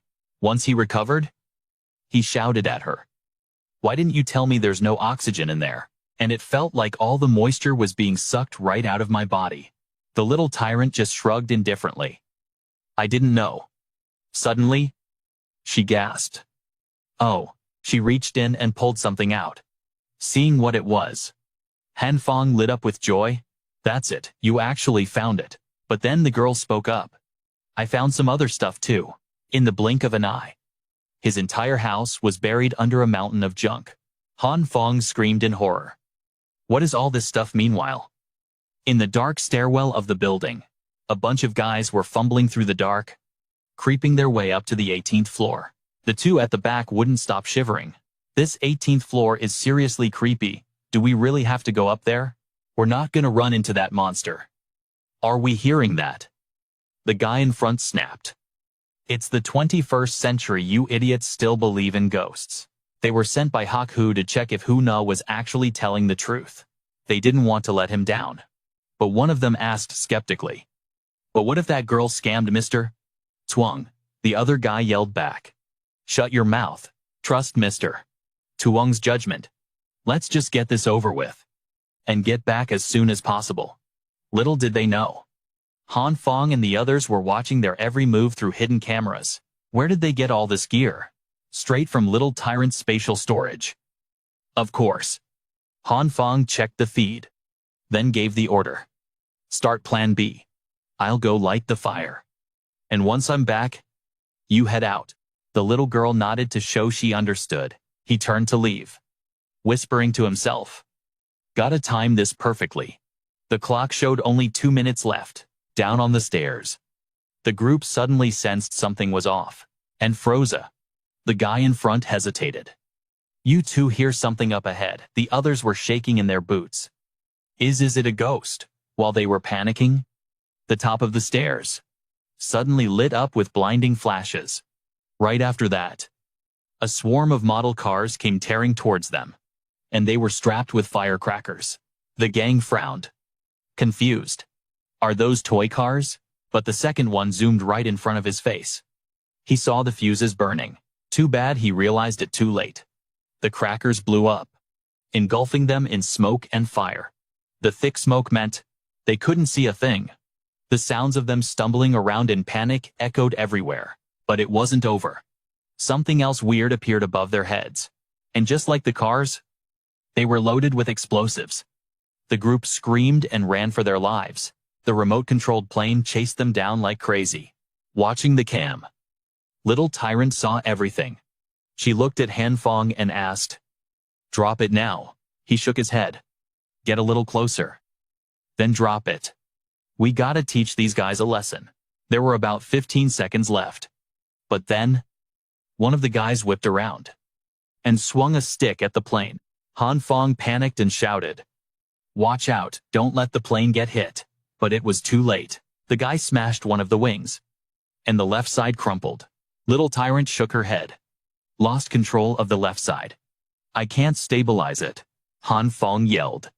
"Get it under control. That's the only one we've got." Time was ticking away, only 3 seconds left. Han Phong could only tell Little Tyrant, "Just hold on a little longer." When there was only 1 second left. Asterisk boom times. The building shook with the sound of fireworks exploding, lighting up the snowy sky. But the plane, belonging to Han Phong and the girl, was still struggling in the air, with the left prop busted. It was going down. Han Phong shouted, "Find a spot to land it. Quick, don't crash it." Ta Vuong was sweating bullets trying to steer the drone. A sec later, it hovered right outside a stairwell window on one of the floors. Han Phong heard it and jumped up from his seat. "I'll go grab it right now. That drone is our lifeline. We can't afford to lose it." But then the kid dropped a bomb. "There's a body on the stairs." Han Phong flinched. "Zoom in. Let me see." He leaned right into the screen. Sure enough, someone was lying at the bottom of the stairs. He gasped. "No way. Is that brother Lai? Why is he down there? Did he get shot too?" He hesitated for a sec, opened a locker, and then spoke in a low voice. "I'll be right back. I've got the key. So do not open this door for anyone." He grabbed his gear from the locker. But right then, something was shoved in his face.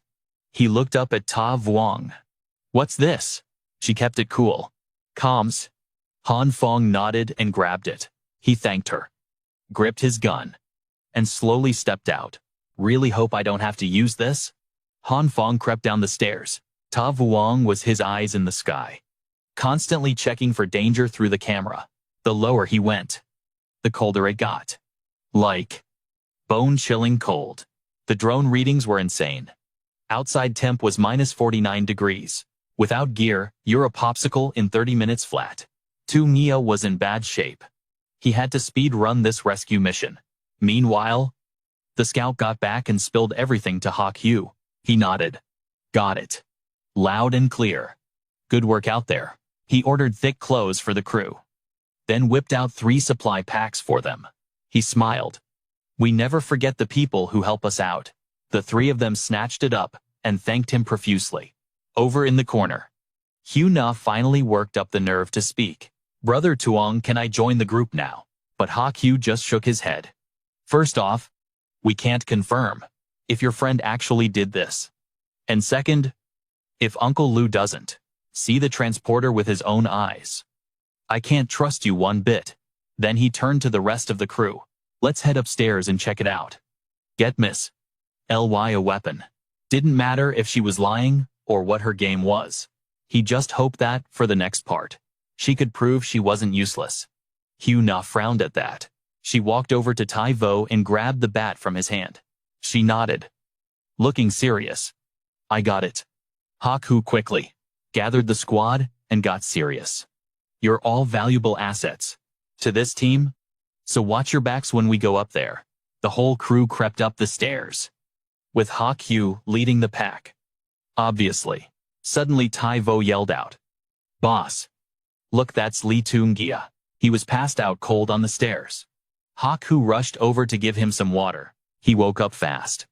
But the water was scalding hot, making him shake and yelp.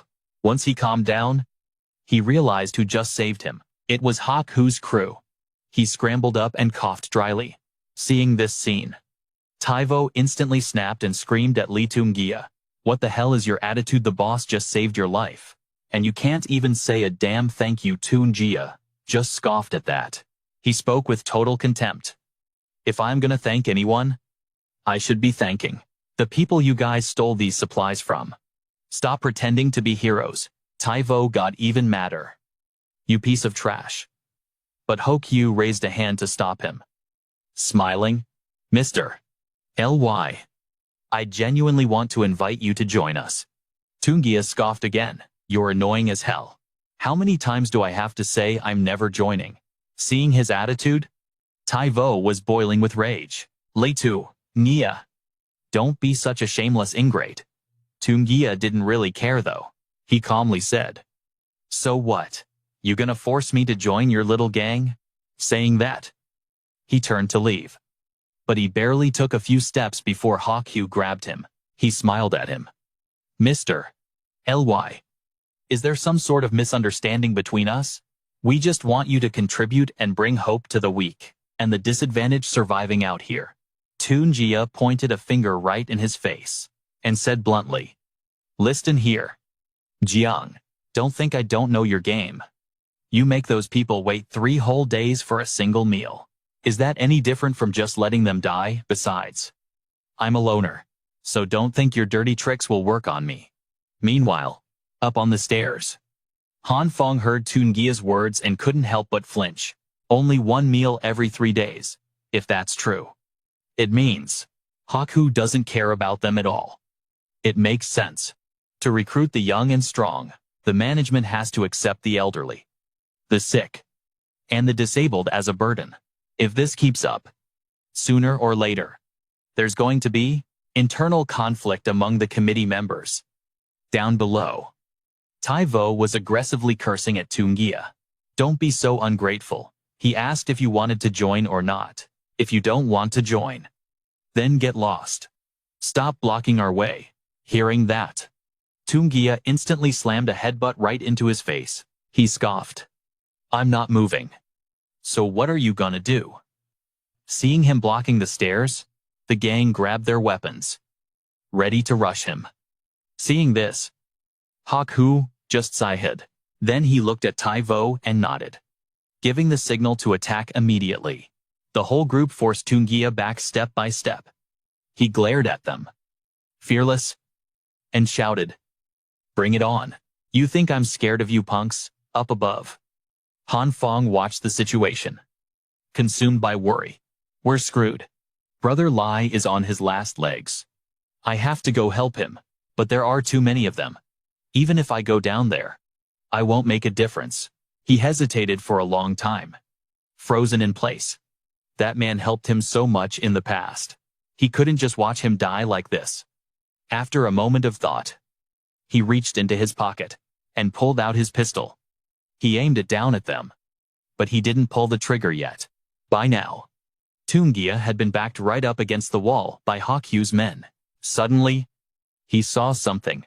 Just as he was confused, a gunshot rang out. The baseball bat in Taivo's hand instantly clattered to the floor. In a split second, his face was filled with terror, and he collapsed to the ground. Trembling, the crowd behind him panicked too, scrambling backwards in fear. Up above, Phong aimed the gun at them and warned, "Quiet. Nobody move." Seeing the gun in his hand, that crowd was freaking out even more. Toon-gia glanced at the guy standing right next to him, and couldn't help but wonder, "Little bro, is this Hue's crew?" Right now, they didn't dare say a single word, just shaking like leaves. In the back, Hue Na frowned as she watched him from the crowd. Totally suspicious. How does he have the guts to come out here, and with a gun, up front? Han Phong handed his house keys to Tuangia. Take these.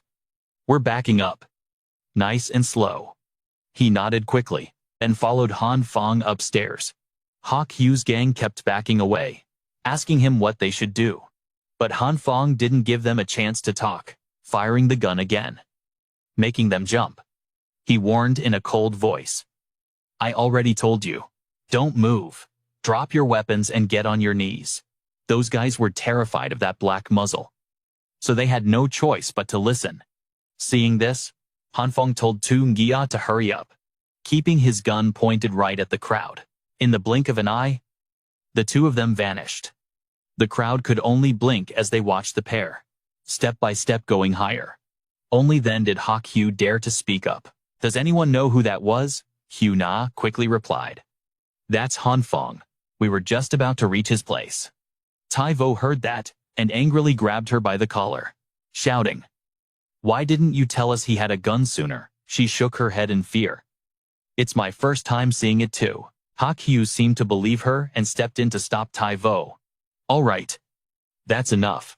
I trust Ms. Lai wouldn't lie to us. Then he turned to reassure everyone. Think about it. Everyone? With a major weapon like that, if he has that, how could he not have supplies?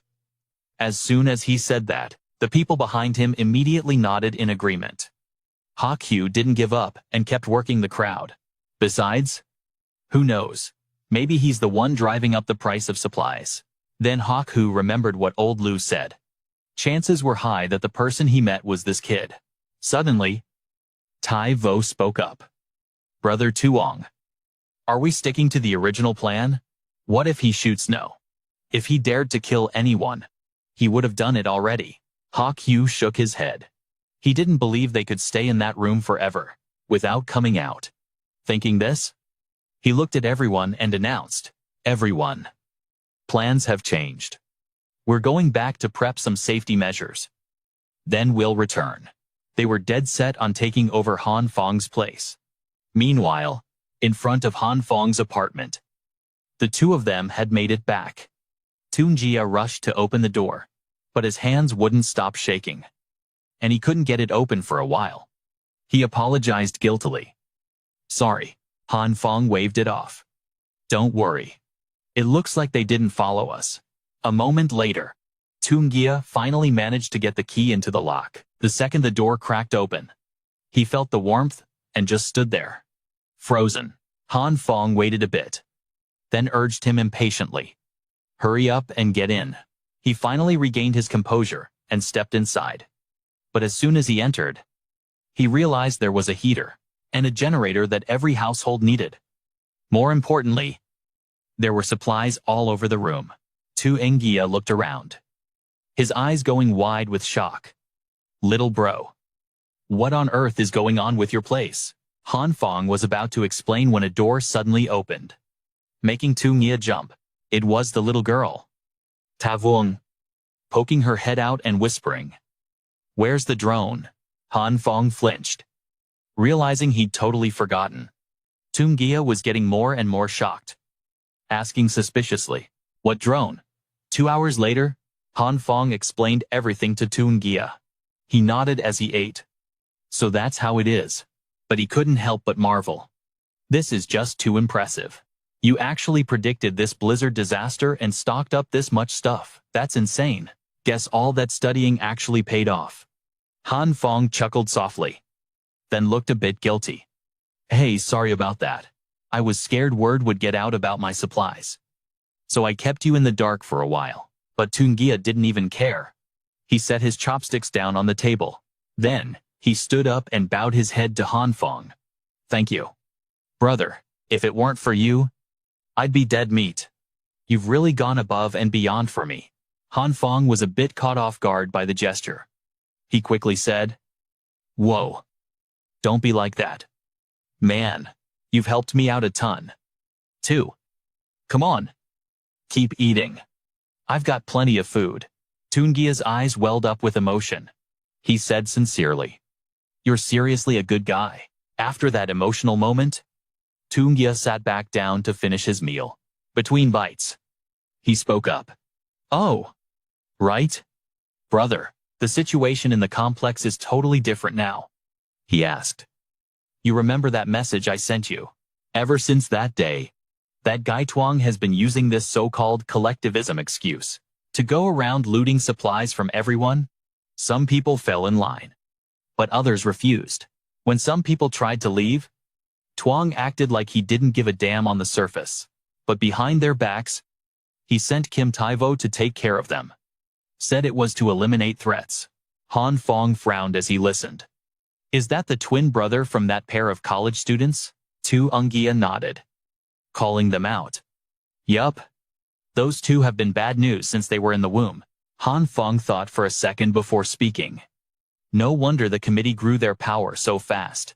His tactics are filthy. That guy is definitely not going to be easy to deal with. But right then, Tu Ungia let out a cold snort. It's just like they say, whatever goes around comes around. Guess who they tried to rob next? They went after Lai Chin Hao.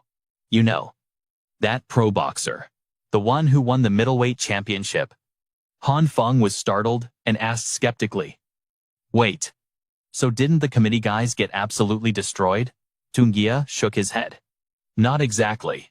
Those guys wanted to save face, so they refused to admit they lost.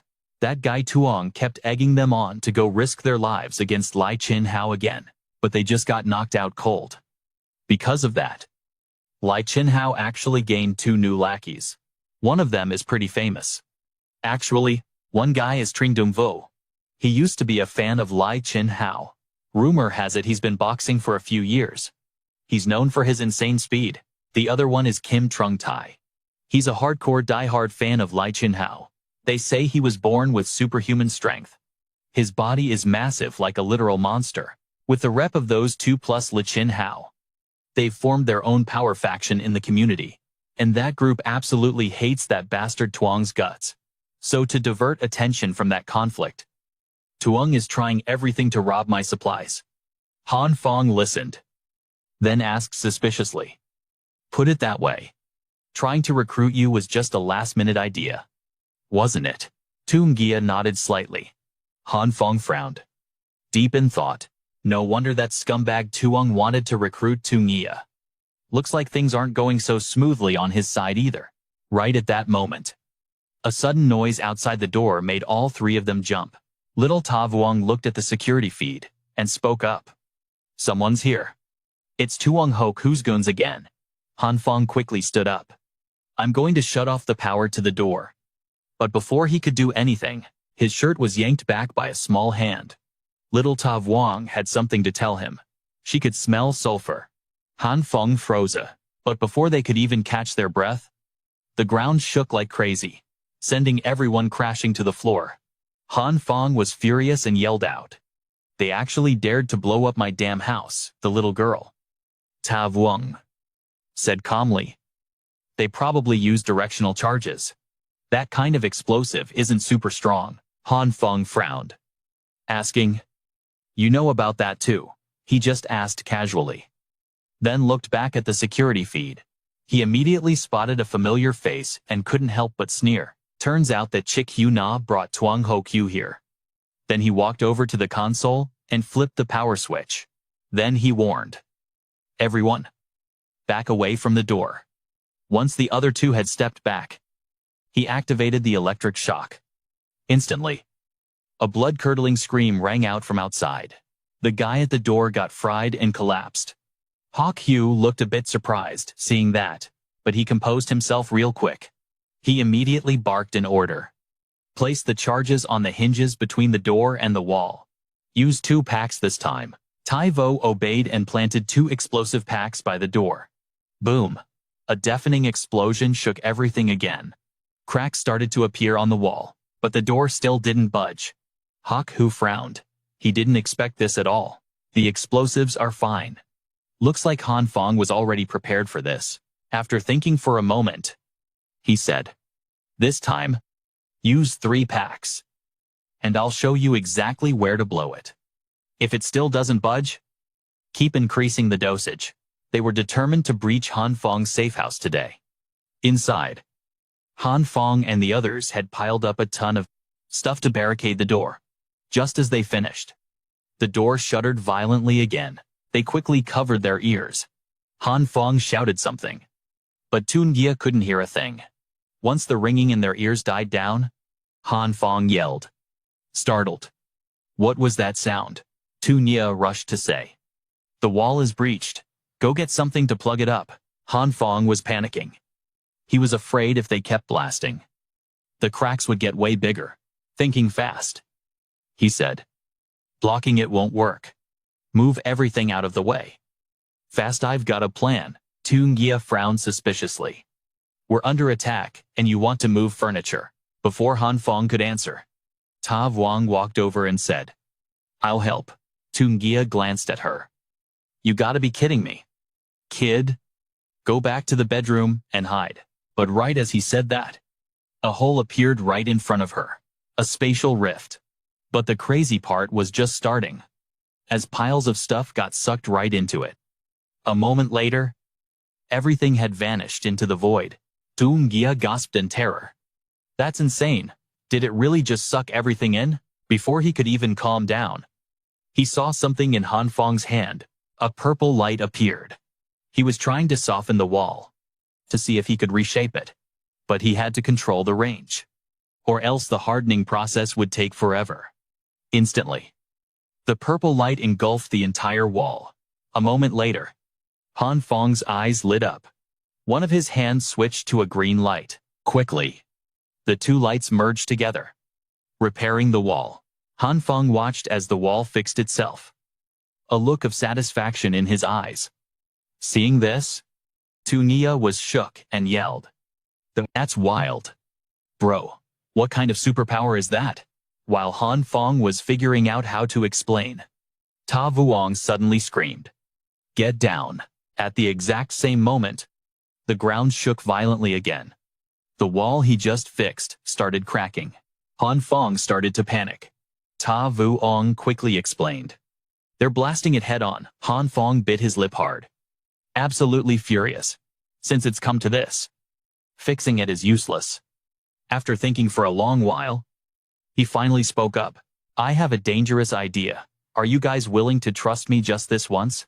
The little demon king agreed without hesitation. Tungia also spoke up immediately. Whatever you say. Just give the word. Nodding with satisfaction, Han Fong said seriously. All right. Then let's do exactly as I say. In the blink of an eye, booming explosions rang out again. The door to Han Fong's room started shaking violently. Before long, it cracked open. A group led by Thai Von slowly walked in. He barked out orders. Scrape every corner clean. Take all the supplies. Hak Hue, behind him, also warned. Be careful, everyone. They might ambush us. Go check the house for supplies. Immediately, the mob started tearing Han Fong's house apart like a pack of bandits, hunting for loot. Too bad there was nothing. Thai Von walked out of the kitchen holding a box. With a sour face, he said, Brother Tuan, the kitchen is full of trash and just this bucket of seeds. Hak Hue was a bit surprised to see the seeds. Thai Von aggressively cursed at Hue Na. Damn it. Are you playing us? She immediately shook her head in denial. I didn't. Maybe he hid it in the bedroom. Hearing her words, two men immediately headed toward the room to search for supplies. They moved in carefully. Nobody wanted to eat a bullet. One guy reached out to push the door but felt something blocking it from behind. Before he could react, his face was smashed by a heavy kick. It was Tungia. Charging out using the door's momentum, he pinned the two guys to the ground. Han Fong stepped out right after, a gun in his hand. As soon as they saw him, the crowd screamed, Watch out! Both sides instantly fell into a standoff. Han Fong finally shouted a warning. Damn it! Get the hell out of here, or else I won't be polite. Huh. Hak Hue heard this and scoffed. Since when have you ever been polite? He accused him of hoarding supplies, abandoning the group, and leaving so many residents to starve in misery. He claimed he came today to demand justice. Look at this hypocritical scumbag robbing people, acting all high and mighty. But he didn't stutter one bit. He kept using the collective good to threaten Han Phong. If you still have a shred of conscience, then hand over the supplies. Only unity can help us win against the apocalypse. Han Phong pouted, looking at him. This guy talks big. But isn't this just moral kidnapping? This kind of person is despicable. But right now, these idiots trust him completely. Like starving wolves with red eyes. They need an outlet. And right now, he is the target for their rage. Just need to handle this right. Thinking this, Han Phong immediately shouted, "What nonsense are you spouting? Which one of your eyes sees supplies in my house?" Hue Na retorted in disbelief. "You definitely hid them," she said. "Last time we were here, your room had a heater and lights. If you don't confess, just wait to die." But as soon as she finished speaking, a bullet smashed into the glass right in front of her face. Naturally, it was Han Phong who pulled the trigger. He scoffed coldly. "Hue Na, you still have the nerve to say that. If you hadn't tricked me into trading supplies for seeds, I wouldn't be in this desperate situation today." Thai Va seemed to believe his words, turning to scold Hue Na. "Damn it.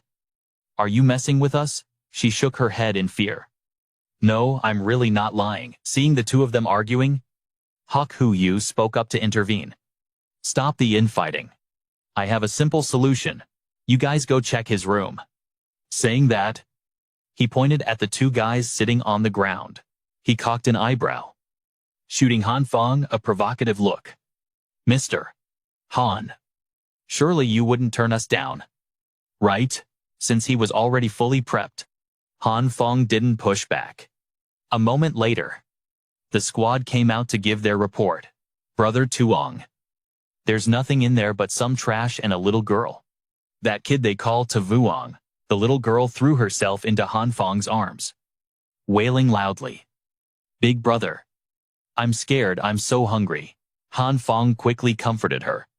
"Don't be scared. Once they leave, I'll go find some food for you." In the end, they found absolutely nothing. They had to leave, clearly salty about it, muttering annoyed curses under their breath. Hak Yu shot a glance at Hue Na and spoke sternly. "Miss Lee, I need an explanation. How did things end up like this?" She had to give everyone an answer, but she had no clue how things had gone so wrong. She hurriedly explained. "I swear I didn't lie to you guys. I saw it with my own eyes." She glared daggers at Han Phong across the room, seething with rage. She thought, did he pull a fast one on me? It was all his fault she was in this mess. All because of that damn guy thinking that. She suddenly shone her flashlight right at Han Phong. The move caught him off guard. The glare from the flashlight blinded him for a second. While his guard was down, she snatched the gun right out of his hand. Hue Na aimed the barrel at Han Phong and screamed in fury. "Where the hell did you hide the supplies? You played us, didn't you? Tell everyone the truth, or else I'll shoot Hak Yu and his crew." Watch the scene. Totally stunned, Han Phong, on the other hand, stayed cool. He just smirked. "The truth," he scoffed. "The truth is, you scammed me out of my supplies ages ago. Liar, you fraud, I'll kill you." Hue Na screamed in a rage. Too bad. Someone like her, who's never done a day of hard labor, couldn't possibly hold a gun steady. In a flash, something knocked the gun from her hand. Tai Vo and his guys immediately stepped in and grabbed her. Ignoring her desperate struggles, Han Phong looked at his gun lying on the ground and went to pick it up. But he was a split second too late. Another hand beat him to it. It was that bastard, Hak Tuong. No clue what he was planning. The two men stared each other down. Meanwhile, Tai Vo grabbed Hue Na by her hair, cursing her out. "You stinking bitch, you dared to play us, take this." As soon as he said it, he raised his club, ready to beat the hell out of her. But before he could strike, Hak Yu grabbed his arm to stop him. He spoke with a serious tone. "The management committee is not a violent gang. This isn't the place for punishment. Even if she did lie to us, we should at least give her a chance to make amends." Saying that, He turned to look at Han Phong, putting on that disgusting, self-righteous act. Mr. Han, I am truly sorry about what happened today, he continued.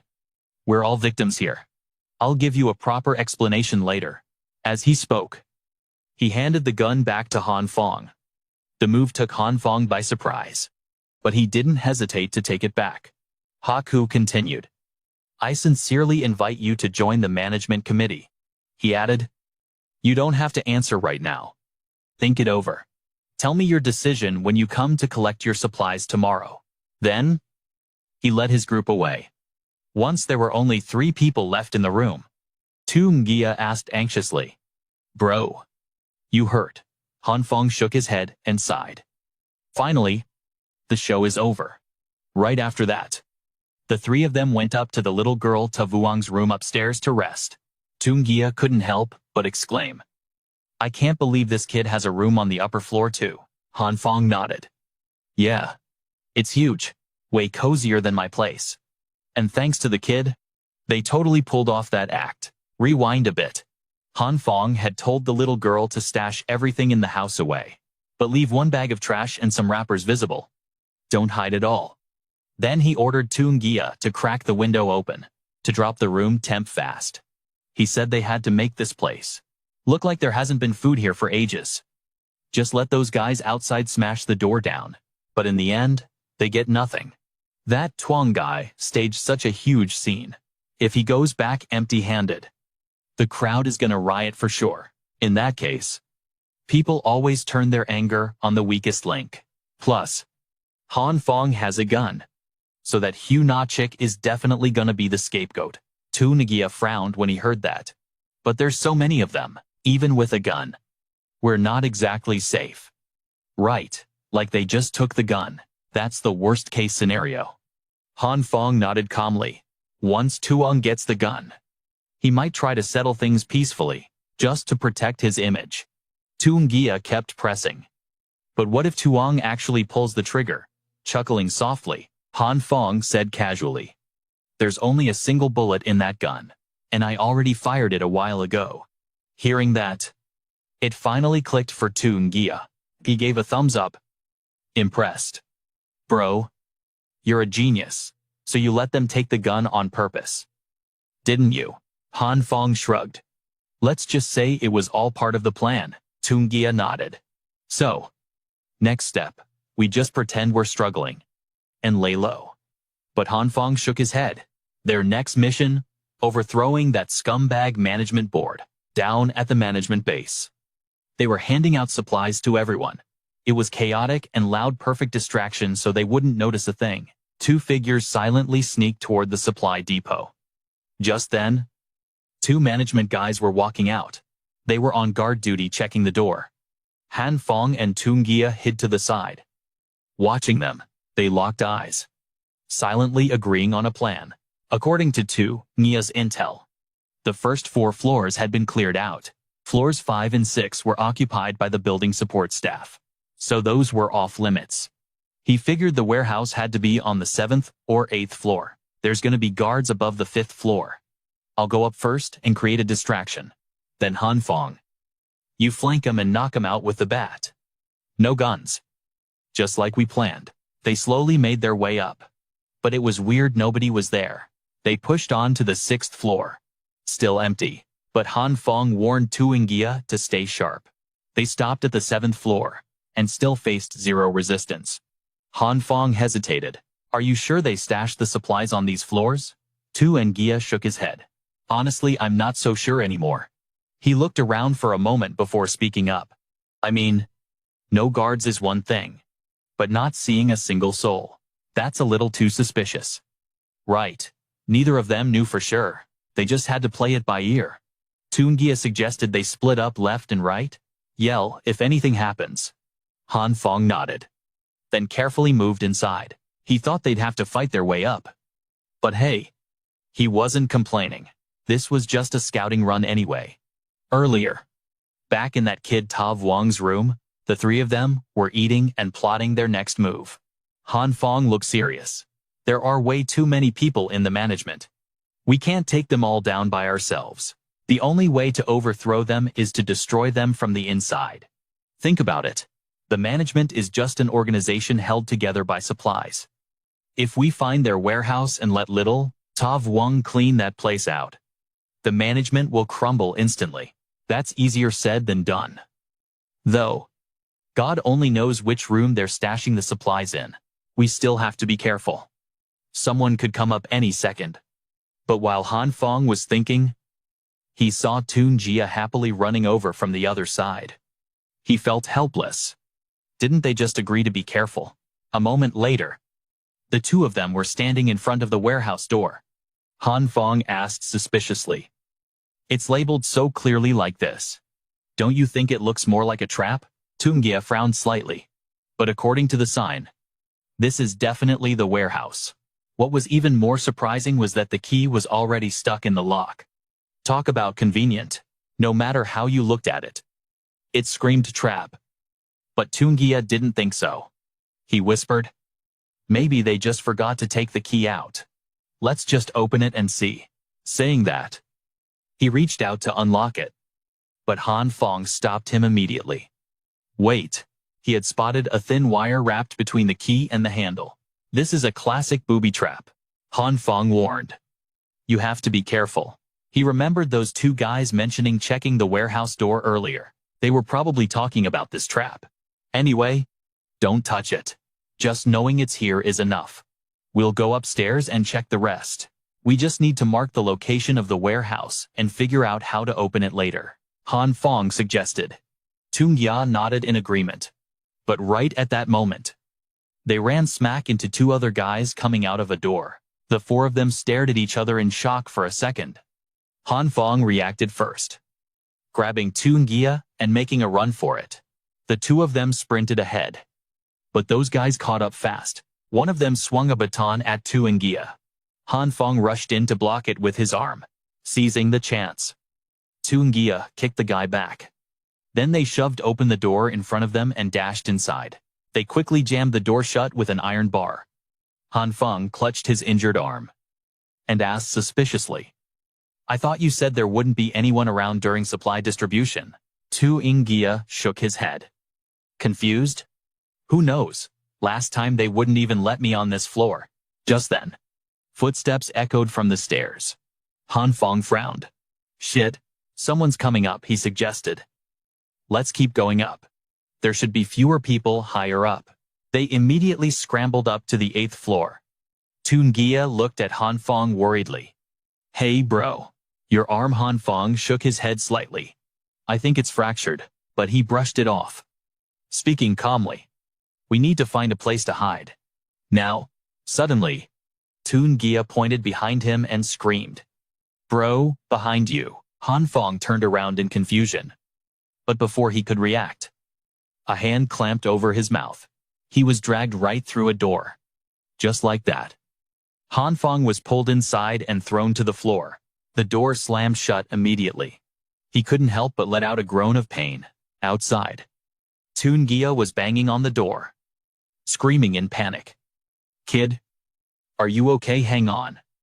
I'm coming to get you. Standing in front of Han Phong was a man. He frowned, looking down at him coldly. What the hell are you doing here? Han Phong looked at the man warily. He gritted his teeth and said, We're just here to get supplies. But the man didn't buy it. He stomped on Han Fong's injured arm, making him scream in agony. The man let out a cold snort. Do I look like a 3-year-old to you? You two deliberately skipped the 5th and 6th floors. You definitely know something about the management.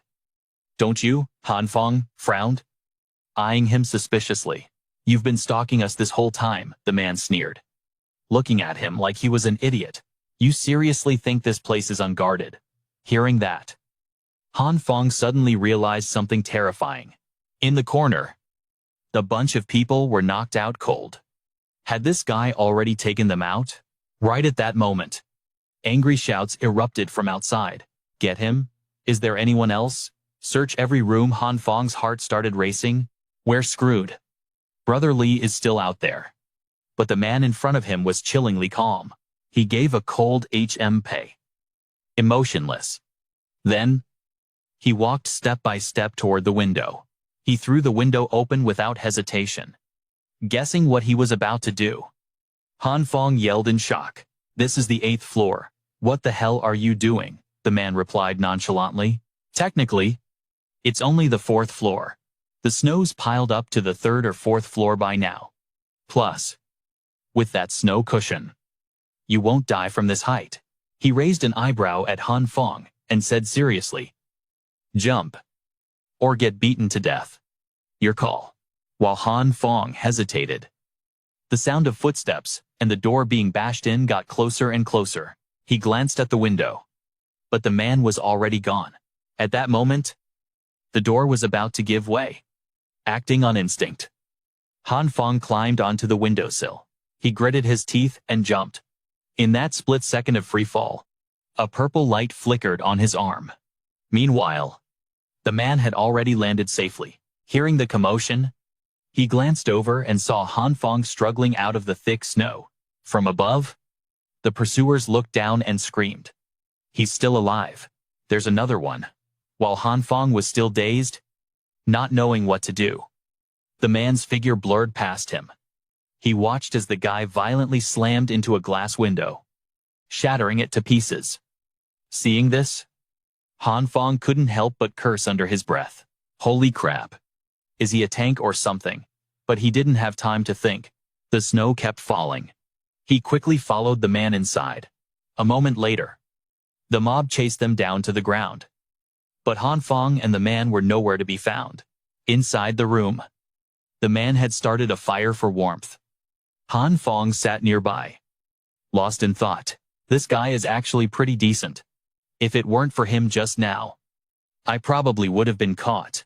He's definitely got experience running away, even though it went against all logic and he was skeptical. Facts proved that the man's decision was spot on. While he was zoning out, the man suddenly spoke up. "What scared? They're just dead bodies. That's all." Han Phong was startled, frowning as he asked, "Why did you help me?" The man let out a cold snort.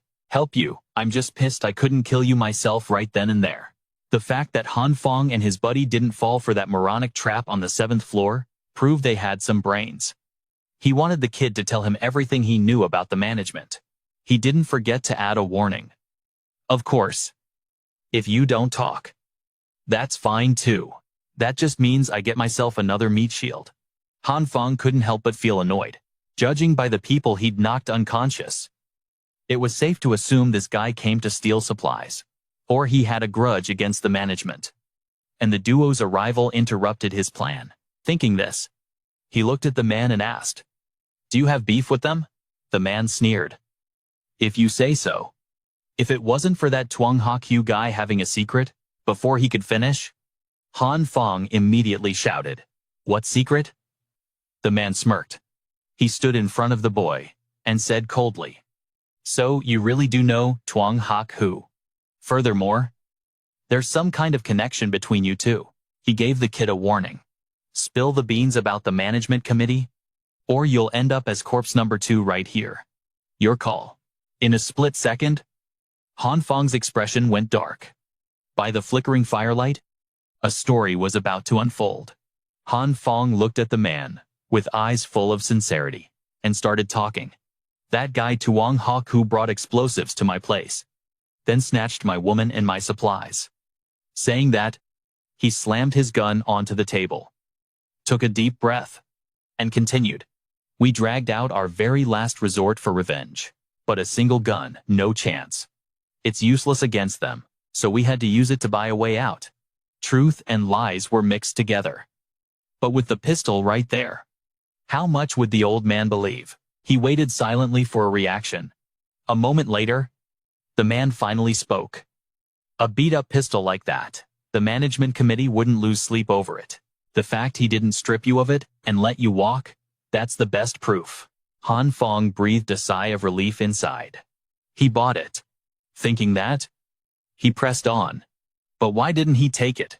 "I reckon there are 2 possibilities," the man replied calmly. "First, it's just a show to keep his grip on leadership. Second, he's got something way deadlier." He then asked the boy, You brought Tungia here to take down that Tuang guy. Han Phong nodded slowly. Without him, the committee is less of a headache. Originally, their intentions were actually good. At least they helped some people survive. But Tuang wants everyone to believe that the nastier you are, the easier your life gets. When this apocalypse ends, people who've lost their humanity won't fit back into society. So, Han Phong believed the committee had to go.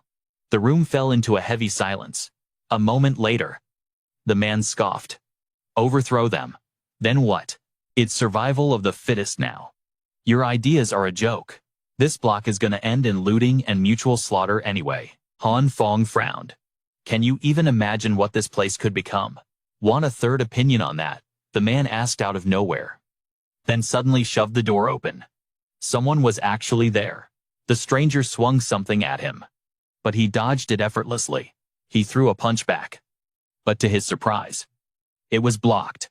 He frowned, caught off guard. But he regained his composure instantly, ready to strike again. His other hand aimed straight for the stranger's skull. Right then, Han Phong stepped out. Are you Nurse Kim? It was Tri Yen. She frowned, looking at him. Han, is that you? She walked inside and casually started bandaging his hand. Sorry, she said. I came to collect Grandpa Lai's supplies. But when I got here, he was already gone. Then I heard knocking and panicked. So I hid in the back room. No sooner had she finished than the man sneered. His death is partly on your hands. Little nurse. Selfless dedication. Give me a break. It's laughable. Tri Yen said. You're right to scold me, but I don't regret it. Call it cruel. Call it heartless. I don't care. I have to survive. That's the only way I can save more people. The man fell silent. In this apocalypse, people like her were everywhere. What do they call it? A living saint. You can barely save yourself. Yet you're trying to save everyone else. Morons.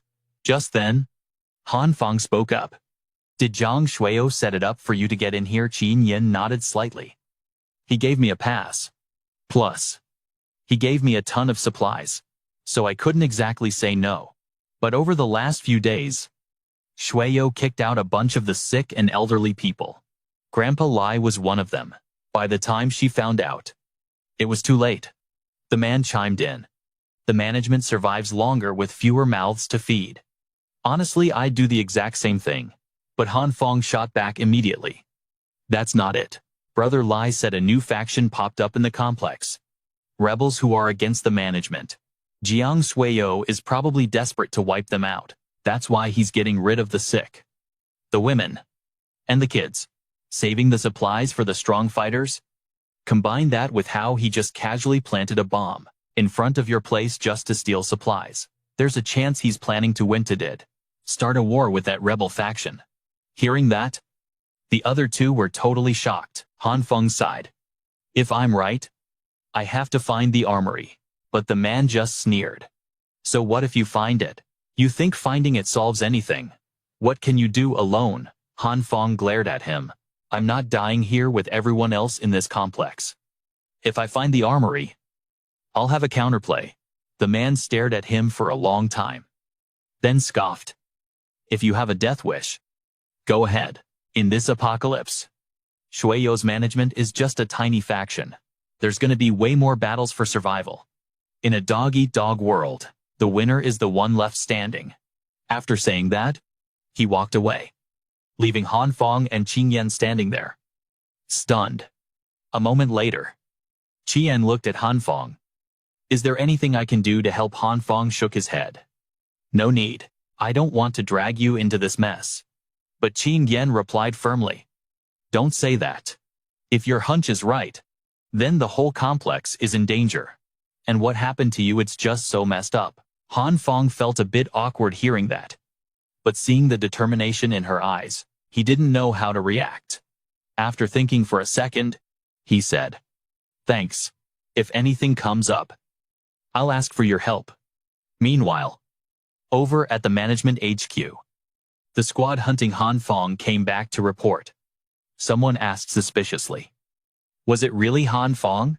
but they were 100% sure. Just then, footsteps approached from behind. They spun around in shock and saw Phong walking right towards them. Next thing he knew, he was in a dark cell. Tai Vo threw him inside. He kept beating him while shouting, "Mr. Jiang let you off the hook once, and you still dared to come steal supplies." He wanted to cripple his other hand to see if he'd ever steal again. But before he could do anything, someone rushed in from outside and stopped him. Something happened. "Mr. Jiang wants everyone upstairs." Now, Tai Vo froze mid-punch. Then he turned and left, leaving Phong tied up on the floor. Once he was alone, he used his blue energy beam to cut the ropes. He had successfully infiltrated the base. Once his wounds were healed, he'd go find the armory. There was no time to waste. Before long, the ropes were off, and his broken bones were fully healed. But healing took way too much energy. "I nearly passed out cold. I've got to spend some time figuring out a stable recovery method later. Seriously, if this happens every time, I'm totally screwed." Just then, I heard a noise from the other side. The door flew open. Phong quickly tied himself back up with the rope. People rushed in from outside and threw a tied-up guy inside. Then they left. Once the footsteps faded and the door clicked shut, Phong finally opened his eyes. He turned to look at the guy they just tossed in. But after looking closer, no way, that's Tungia lying there. He quickly untied him. A moment later, Tungia finally woke up. He coughed dryly twice. "Thanks, little bro. That slap of yours really worked. But hey, next time, aim for the side that isn't swollen." "All right. My left side is completely numb now." Phong chuckled softly. "All right. Got it. So, what exactly went down on your end?" Tunya recalled what happened earlier. "After you got dragged through that door, I saw the hallway entrance was about to be busted open. So I had to pick the lock on the power distribution room and hide inside. Turns out, the moment I got in, I saw something crazy. There was a huge hole inside. It looked like it led down somewhere deep. I figured those guys would eventually open the power cabinet anyway. So I climbed down along the cables. I thought it'd lead to the first basement parking lot. But it actually went all the way to the second basement, even though no one was there. There were tons of boxes stacked up. Every single one was sealed tight.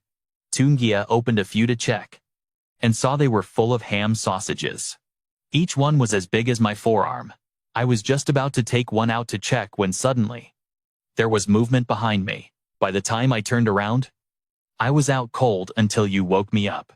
But hey, I finally get why the management is acting so cocky. They've got a mountain of those hams, and they're huge."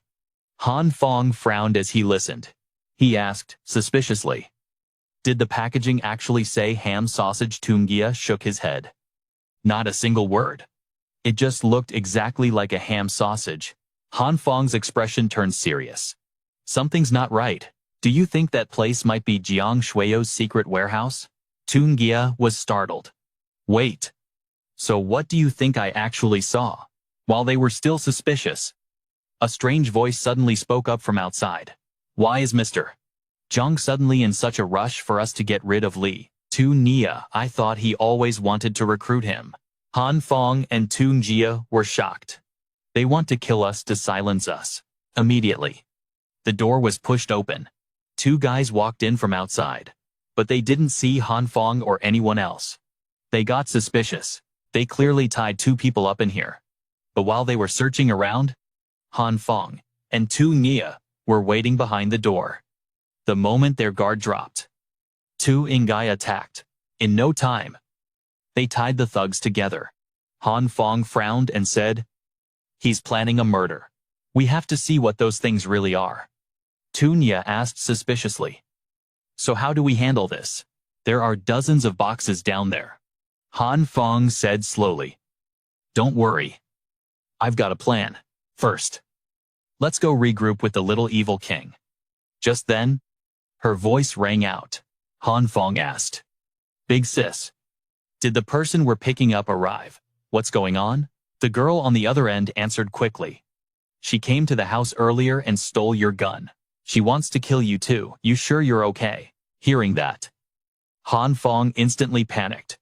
The one coming was that witch. Hue Na, he hurriedly shouted. Don't open the door. That's Hue Na, not the sister we're expecting. But nobody answered. A moment later, the comms cut out. Sensing trouble, Han Phong spoke up fast. Brother Li, let's go get the girl first, Tungia said, as the two of them carefully peeked out. But suddenly, a loud racket erupted up ahead. Tungia asked suspiciously. What's going on? Why is it so loud? Down the stairs, Tai Vo was leading a crowd on the run, looking totally frantic. He kept shouting orders. No matter what, you have to stop them. Han Phong watched their moves from the back, feeling sus. Did Li Junghao actually attack? Tungia shook his head slightly. Not sure, but this chaos works in our favor. The two of them silently blended into the crowd. Tungia whispered. Mask on. Try to blend in with the mob. Since it was total chaos, they managed to slip away with the group. Just then, a commotion broke out ahead. Bam! A guy got sent flying. Right after, a squad slowly stepped out. It was Li Junghao's crew, watching from the back. Tungia panicked and gripped Han Fong's hand tight. Meanwhile, over at the room, Hue Na was lurking outside the door, dead silence inside. She guessed Han Phong really did move here. Suddenly, a voice cut right through her thoughts. It was Ji Yun, walking up slowly. She asked suspiciously, What are you doing here? Hue Na flinched and stammered. I'm looking for food. Ji Yun frowned at her. Surprised. Looking for food? Then why bring a whole army with you? Emboldened by her backup, Hue Na snapped back. Yeah. You got a problem with that. And what are you doing here? Ji Yun calmly replied. I'm here to treat patients and save lives. Is something wrong? Hue Na was startled. Is Han Phong sick? Wait. No. She remembered they knew each other. Thinking fast, she glanced at her crew, signaling something. A moment later, they slowly cornered Ji Yun, making her step back in alarm and ask, What do you think you're doing? Hue Na scoffed. If we grab you, I bet Han Phong will open that door. They grabbed Ji Yun fast. One guy even looked guilty. Sorry, Nurse Kim. She glared at them, gritting her teeth. Let me go, or you're gonna regret it. They didn't let go. But not for long. They felt themselves go airborne. In a split second, she launched the two guys holding her. Seeing this, Hue Na's group was absolutely shook. Ji Yun glared at them, her voice ice cold. I don't care what you're planning, but don't you dare get in my way. But Hue Na wasn't backing down. She pulled a knife from her coat. She screamed furiously. You freak. Then she lunged at Ji Yun. Startled, Ji Yun threw her arm up to block. Her thick padded coat got slashed open, and she quickly jumped back. Hue Na yelled to her crew. This girl is insanely strong. Watch out. But right at that moment, the room door suddenly swung open. Hue Na's group started trembling. They couldn't even hold their weapons. The gear dropped from their hands in the blink of an eye, floating in mid-air weight. Insane. The weapons are actually getting sucked into the little evil king's spatial rift.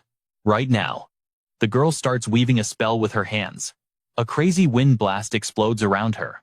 In just a split second, Hue Na's crew got their clothes sucked off too. They're screaming their heads off in terror. Meanwhile, down in the building's basement, a huge brawl is going down. It's a total chaotic mess. Han Phong and his buddy are getting chased down hard. Han Phong ran while grumbling.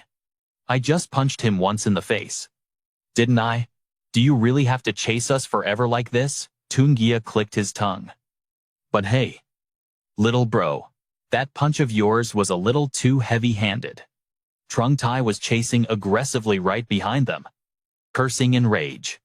You bastards, I'm gonna beat you to death. Han Phong raised an eyebrow. Guess in an emergency. These reinforced gloves pack a serious punch. They hadn't even finished here when someone on the other side spotted Han Fong's duo. Han Phong and Lai Tungia broke out. Over there, Han Phong felt a spike of panic. If I get caught again, I'm toast. Gotta think fast. He immediately shouted. Brother Lai, go get the little evil king. I'll hold these guys back. We'll meet at the rendezvous point. Tungia hesitated. Surprised. You gonna be okay alone? He told him not to worry. Then jumped straight onto a car. The mob caught up. Han Phong didn't hesitate. He stood tall on the car, pointed his flashlight at the sky and screamed aggressively. Listen up. You punks, I'm talking to you. He claimed he was one of the guys who jacked up the prices in the neighborhood, just to make you broke losers starve to death. As soon as those words dropped, the crowd went dead silent. But a second later, pure rage exploded. They snapped and rushed in to grab him. Han Phong spun around and booked it, even though the underground parking entrance is sealed with iron doors. Once the pressure of the snow against that gate gets released, then everyone in here is screwed. But while he was scheming, a fist came flying out of nowhere. Han Phong got clocked before he could even react. He coughed hard, getting knocked flying back and slamming into the wall. The mob quickly surrounded him. The leader screamed in fury. You can't run now. You damn brat. Han Phong ignored them and slapped his hand onto the door behind him. A purple light flashed in his hand instantly, covering the whole door in a glow. The crowd's eyes popped out in shock. But before they could figure out what was happening, the light vanished. Right at that moment, Han Phong raised an eyebrow at the crowd and shouted, "Come and get it. You trash." Provoked, they charged forward, totally missing that the door had turned soft as jelly. Plus, the outside pressure pushed it inward hard. Immediately, snow from outside came flooding in. The crowd screamed in terror. Avalanche, run for your lives. The snow poured in faster and faster. A bunch of people got buried instantly. The rest scrambled to safety. In no time, the basement was completely filled with snow. A moment later, a hand reached out from the depths. It was Han Phong rising from the snow. After softening such a huge area, he surprisingly didn't feel tired at all. Is it because my level increased? While he was wondering, a deep voice rang out. You just gonna wait here to die? Han Phong flinched and spun around. It was just that bearded guy. Why did it feel like this dude was staring daggers at him? But right then, beneath the snow, something was stirring. Something was waking up. Sensing the danger, the bearded guy grabbed Han Phong and dragged him away. Fast. Moments later, somewhere in the basement. Finally safe. Han Phong eyed him suspiciously. Who the hell are you? Why did you save me, Li Zhenghao? The man dropped his name like it was nothing. Han Phong stepped back, shocked. Wait, you're the guy who fought Zhang Shuiyu? The man gave a slight nod. That's right. Han Phong frowned, staring him down. What do you want? Zheng Hao replied coolly. To team up? Han Phong pressed on. Didn't you say no before? He smirked. I changed my mind. Han Phong wasn't buying it. Just like that, you suddenly had a change of heart. Are you trying to play me? Zheng Hao replied coldly. We just both get what we need. Hurry up. Are you in or out? Han Phong thought about it. If he could get this guy on his side, the odds of taking down that Jiang guy would skyrocket. He nodded. He didn't trust him. Not one bit. But they had the same enemy, so teaming up made sense. Right then and there, they shook on it. Meanwhile, on the other side of the basement somehow, military gear had appeared out of nowhere. Tanks, weapons, the works. Tai Vo walked up and called out. Mr. Jiang, the convoy is here. Can you head upstairs and get everyone? Shuiyu nodded. Done. The Kim brothers will notify the team and their families. Tell them to head down first. Tai Vo asked anxiously. Gate 1 just collapsed under the snow. The temperature is tanking. Everyone is scattered. And those two guys, they vanished. Shuiyu frowned, then shook his head calmly. It's fine. It won't affect the plan. From the shadows, Han Phong and Zheng Hao saw everything. Han Phong whispered. Why the hell are there military vehicles in our complex? Zheng Hao nodded. I heard that Jiang guy say he wanted to relocate the residents. Relocate where though? Han Phong asked. Isn't it just a frozen wasteland out there? Zheng Hao shrugged. Let's ask him. Jiang is all yours. He dashed off. Han Phong scoffed. Why the rush? Over there. Shui, you was still barking orders, getting ready to head up. But suddenly times a gunshot rang out. Shui Yu's crew panicked. What was that gunfire? We've got an intruder. One guy shouted. Watch out. Stay together. But instantly, a hand crushed his face. Asterisk bam times he was sent flying. They opened fire, but Zheng Hao was too fast. He charged in. He smashed his fist into a guy's face without hesitation. The rest panicked. Trying to run. Tai Vo screamed, "Don't run. Protect. Mr. Jiang." Right then, a cold gun barrel pressed against the back of Shu Yu's neck. It was Han Phong. He had him cornered. But Shui Yu, he didn't even flinch. He spoke calmly. I've been waiting for you. Mr. Han. Han Phong frowned. Surprised. You knew I'd come, he replied coldly. Of course. Tai Vo saw the gun and yelled. Mr. Jiang, but he just waved his hand. Stand down. It's fine. He shot a glance at Han Phong right before everything went to hell. You stockpiled a massive amount of supplies. I honestly thought you were one of the contacts, but turns out I was dead wrong. Take a good look under the gun grip. He did as he was told. And there it was, a bug planted right under the handle. He planted this back then, no way. How did this guy even get his hands on that tech? Hawk Hue smirked and said, Why else do you think I gave the gun back to you, duh? I know exactly what you're after. Han Phong took a deep breath, gritted his teeth, and asked, So what if you know? What can you even do? Who exactly are they he keeps talking about? And that extraction mission earlier, who were you picking up and why? Hawk Hue chuckled softly. Chill out. If I wanted to take you out, you'd be dead already. Come on. You're smart. He wants you to join the crew. As long as we keep sending people over to them, we get to survive.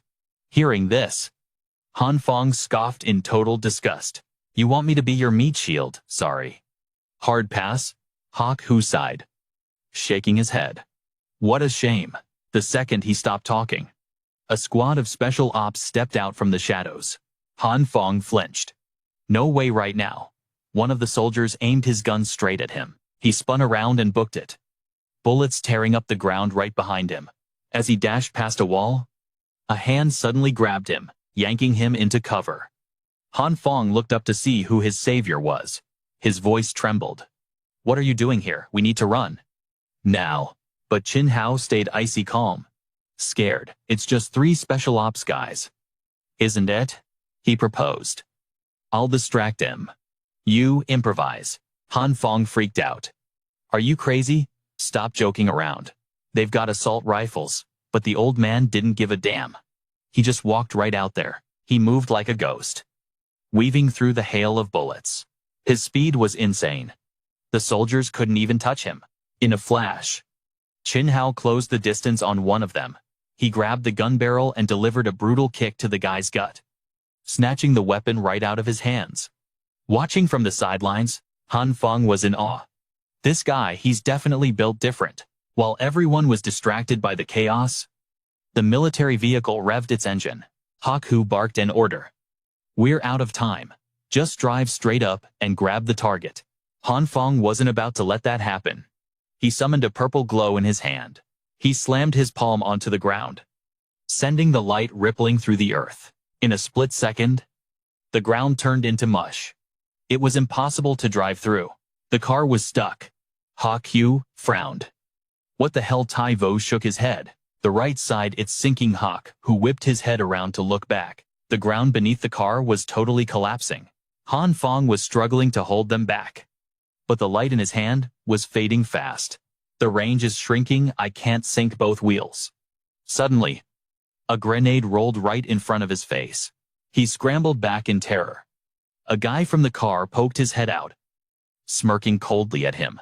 The pin was pulled. The fuse sparked. And then boom! A deafening explosion ripped through the air. The blast wave slammed into Han Phong, launching him backward. As he faded out, he felt something cool against his skin. A bunch of goats were licking his body. He could feel the cool sensation of their tongues. It actually felt kinda nice, but bam.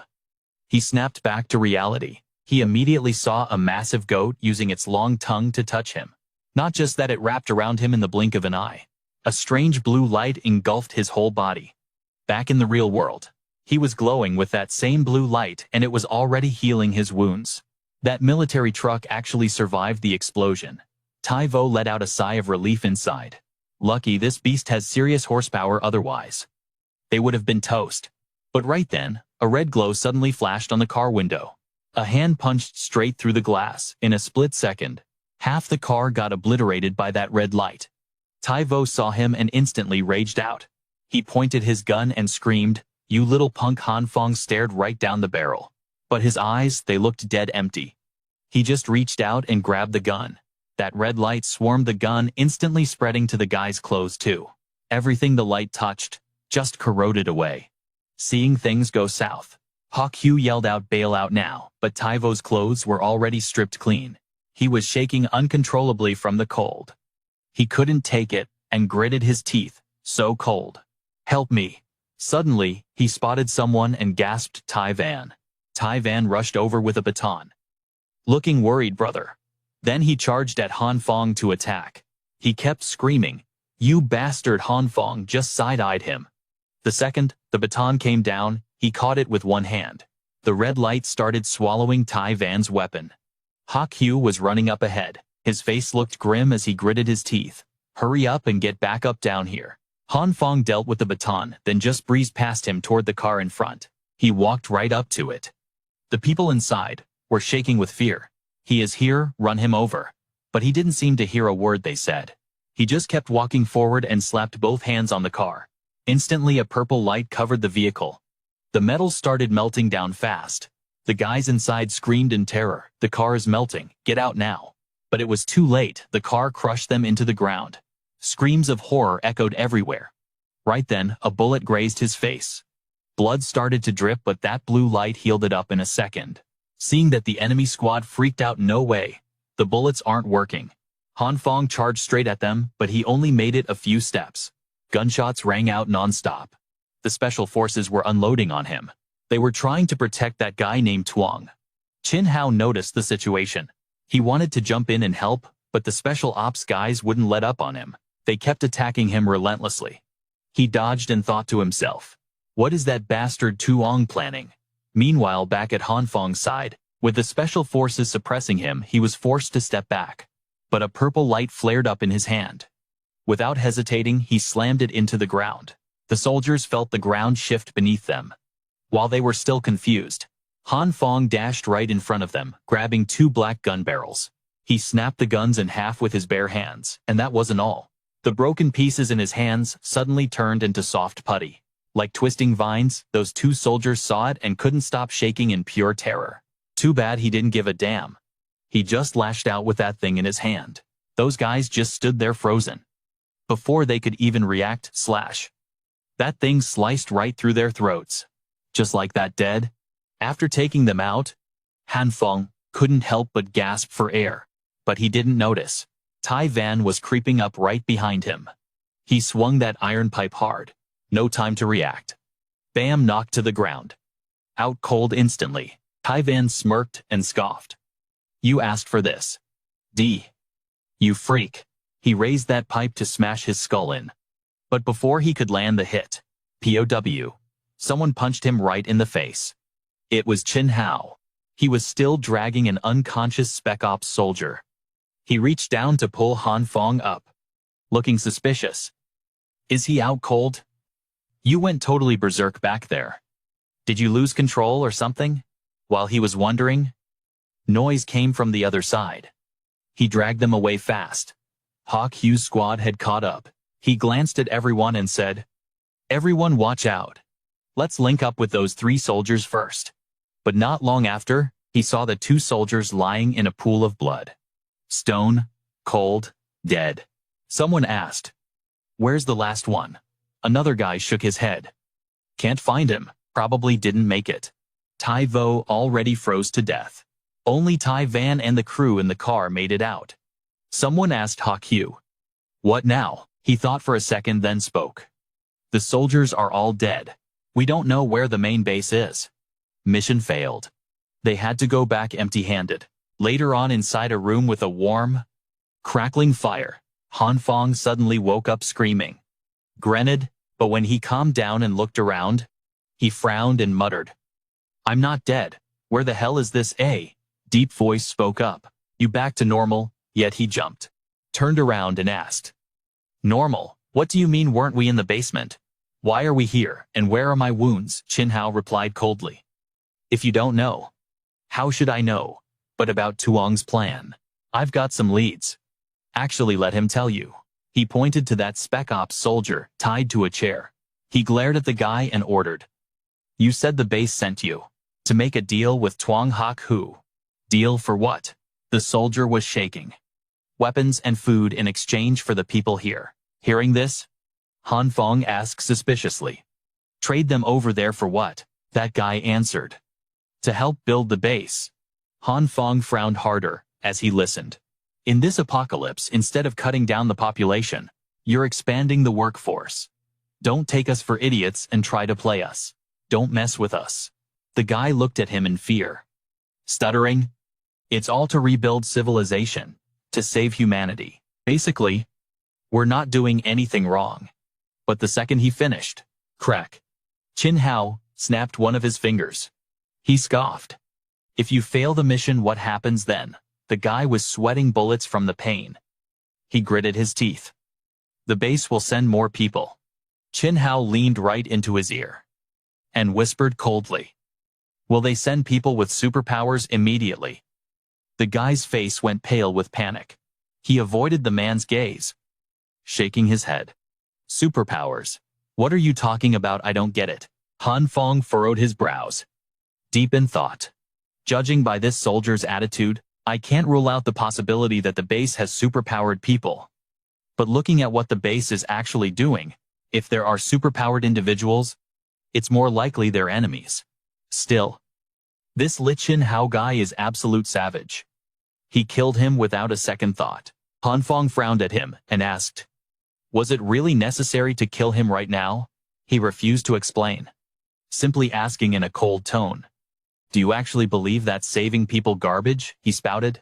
Stop dreaming. They're just a new faction. Who knows what they're planning?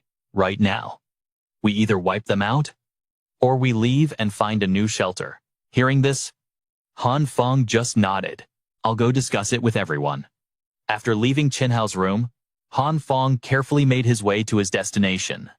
He thought, as he walked, that Chin Hao is deep. Hard to read. Asterisk. Who knows what his group will do? And if that Special Forces soldier was telling the truth, asterisk heading out to find a base might be the safest bet. A moment later, he reached the basement. He was trying to find something. He remembered seeing some military trucks and large bulldozers down here. But now, they were nowhere to be found. However, while he was searching, he sensed someone approaching. But when he peeked out to look, no one was there. Asterisk. It's a trap times. Suddenly, someone attacked from behind. He quickly activated the light energy in his hand. He raised his hand to block the incoming strike. He frowned in surprise. It didn't hurt at all. Asterisk. I didn't expect the blue and purple lights combined to be this effective. While the two were struggling, a voice suddenly shouted out, Stop. We're on the same side. Along with the shout, a flashlight beam swept over them. It turned out to be Qi Nian. The whole group gathered together.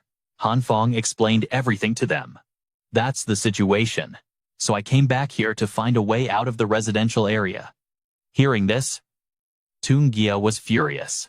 That Chin Hao is a scumbag. He dares to trade civilians for supplies. Qi Nian hesitated, saying, but if he's taking the civilians to a place where they can survive, isn't that a good thing? Phong shook his head. Helping build a base? That's just one soldier's story. If it was really such a good thing, that guy, Lai, and his crew would have run there for safety already. Why would they need an armed escort? Besides, there are too many things about the base that don't add up. Bottom line, we can't ignore what they say. But we can't fully trust it either. We don't even know if a base really exists. Tu Nia asked. So what if someone actually comes? Han Phong replied calmly. We'll cross that bridge when we get there. If we don't find a vehicle, we can't get out anyway. I'm counting on you guys. Tu Ngia nodded. All right. I'll go check. Let's see if those two cars have any useful tools. Qi Nian also went to the back to search. Han Phong found a few cars, but all the keys had been pulled, just as he was feeling hopeless.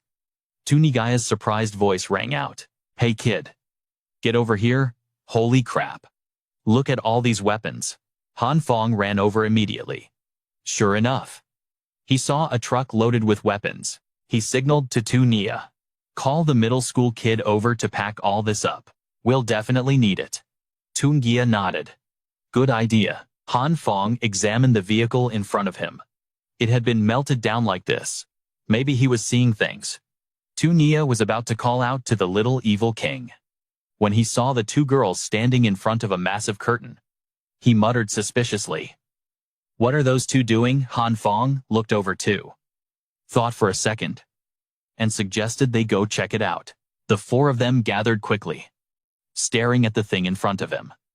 Han Phong asked skeptically, why is there such a huge tarp covering? This Qi Nian chimed in. Sounds like there's something behind it. Right? Han Phong glanced at the little evil king and asked.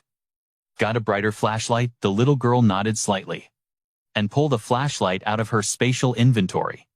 Han Phong and Tu Ngia stood on either side of the tarp, counting down to yank it down. The moment the curtain fell, what was inside was revealed. All four of their faces instantly turned grim. In front of them was a tunnel leading into the unknown. Han Phong could finally say with certainty, a main base actually exists. Hao held the knife with a dark expression. Circling back to the mercenary's previous confession. You just said the base sent you to trade with Tuong Hak Hu. Trade for what? The guy was pale with fear, his whole body shaking as he stammered an answer. Weapons and food, in exchange for the residence here. As soon as he finished his sentence, Han Phong immediately cut in, pressing him. What do they want them for? As he answered the next question, his shifty eyes looking away, gave him away. To help build the base, Han Phong stayed calm, quickly spotting the lie and calling it out. Qin Hao also noticed the hole in the soldier's story. In this situation, instead of reducing the population, they're expanding the workforce. He let out a helpless laugh, stepped closer, and told him straight. You can't take us for fools and expect to get away with it. Hearing this, the guy froze in guilt, but he still tried to stubbornly make excuses. It's all to rebuild civilization, to save humanity, basically. What we're doing isn't bad. But in the very next instant, the soldier's middle finger was snapped by the man's bare hand. Ignoring his trembling screams of pain, he continued the interrogation. What happens if you don't complete the mission? Fighting back the intense waves of pain, his whole body shaking. The guy tried to answer. The base will send more people. Qin Hao's voice drifted closer to the ear of the soldier, whose face was turning blue. Will they send superpowered ones? Hearing that question only made him more terrified, avoiding the man's gaze as he replied. Superpowered people? What are you talking about? Han Phong remained calm, resting his hand on his chin, lost in thought. Judging by the soldier's attitude, we can't rule out that the base has superpowered individuals. And looking at their actions, if they do have superpowered people, it's highly likely they're enemies. His gaze remained fixed in one direction, unwavering, but glancing at the blue-faced corpse, staring back with open eyes, covered in blood. He silently thought, this Lai Qin Hao is truly ruthless. Han Phong put on an innocent, bewildered face and asked him bluntly, was it really necessary to kill him right now? The man didn't answer, instead asking back, with a serious expression. He wiped the blood from his knife onto his sleeve. Do you actually believe that saving humanity garbage? He spouted. He casually pointed the knife at Han Phong and warned, stop dreaming. It's just another power struggle. Who knows what their next move is? We might just have to wipe them out. Or our only choice is to leave here and find a new shelter. After hearing his words, he instantly got anxious and agreed with a heavy heart. Himage, I'll head back and talk it over with the others. Not long after, Han Phong carefully poked his head out the door, checking left and right, totally on guard until he was sure no one was there. Then he grabbed his iron pipe and headed downstairs, his mind racing with cautious thoughts. That Lee Chin-hao guy is super shady, you can't read him at all. Who knows what his crew might try to pull? If what that Special Forces guy said is true, then heading out to find the base might actually be our safest bet. Once he got where he needed to be, he moved fast and with purpose. Basement level 2. After crouching in front of a white car, he turned his head right, then left to check the area. I remember there should be some military jeeps and excavators down here. Which section were they in again? Suddenly, Han Phong noticed a shadow approaching, making him grip the iron pipe even tighter. Someone's coming. But right after that, he instantly realized he'd been baited, because the killing intent was coming from behind. Damn it. Was it a decoy? The moment he whipped his head around, he saw the silhouette of a woman lunging with a punch. Han Phong reacted fast, coating his arm in a blue-purple aura. Then, he took a direct hit from the blonde woman. But then, his face went blank with realization. That didn't hurt at all. Immediately, he clenched his fist and swung back to counter. Who knew the blue and purple lights appearing together would be this effective? But right then, a male voice rang out, stopping Han Phong in his tracks. Stop! Tungia appeared between them with a bright flashlight. They were all acquaintances. Han Phong saw the woman's face and let out a surprised gasp. Nurse Kim Triangien looked back at him just as shocked. Mr. On. After realizing they knew each other, they set the flashlight down, in the middle, and sat down to catch up. That's the situation. So I came back here, to find a way out of the residential area. Tungia gripped his iron pipe in frustration, waving it around as he yelled. That Tuong Hok Hue is a total scumbag trading his neighbors for supplies, are you kidding me? Triangien stayed calm and said, but if he can get the neighbors to an agency, where they can actually survive, then it's not necessarily a bad thing. Right, hearing her say that, he made a deadpan face and bluntly spit out the cold, hard facts, catching them both off guard. Helping build a base is just one side of the story from that soldier. If it was actually a good thing, Tuong Hok Hue and his crew would have bailed to safety ages ago. Why would they need an armed escort? After saying that, he shone the flashlight at the excavator and spoke to them with a bit of hesitation. There's a lot of stuff that just can't be explained. But then he ignored them, grabbed the light, and climbed onto the excavator, answering casually. Bottom line is, their words, we can't completely ignore. But we can't fully trust either. We don't even know if the base exists. As he finished, Tungia pouted anxiously, still not satisfied, and asked, so what if people actually come? Han Phong tilted his head to answer, while climbing into the cockpit. We'll cross that bridge when we get there. If we don't find a vehicle, we're stuck here anyway. I'm counting on you guys. Hearing his answer, Tungia silently agreed, then took the flashlight and headed in a different direction. All right. I'll go check those 2 jeeps. Gotta see if there are any tools we can use. Tu Vong quickly climbed down from the roof too, heading off in a different direction. I'll check the other side then. Han Phong crouched down, peering inside. Sure enough, the keys are gone. Suddenly, Tungia's urgent voice called out, rushing him. Bro, hey bro. Get down here. Quick. After he hopped down from the excavator and walked over, he was immediately stunned by a crate full of weapons. Holy crap. Look at all these guns. After taking a look, Han Phong turned to Tungia and reminded him, call that middle school kid over to pack this stuff up. We're definitely gonna need it later.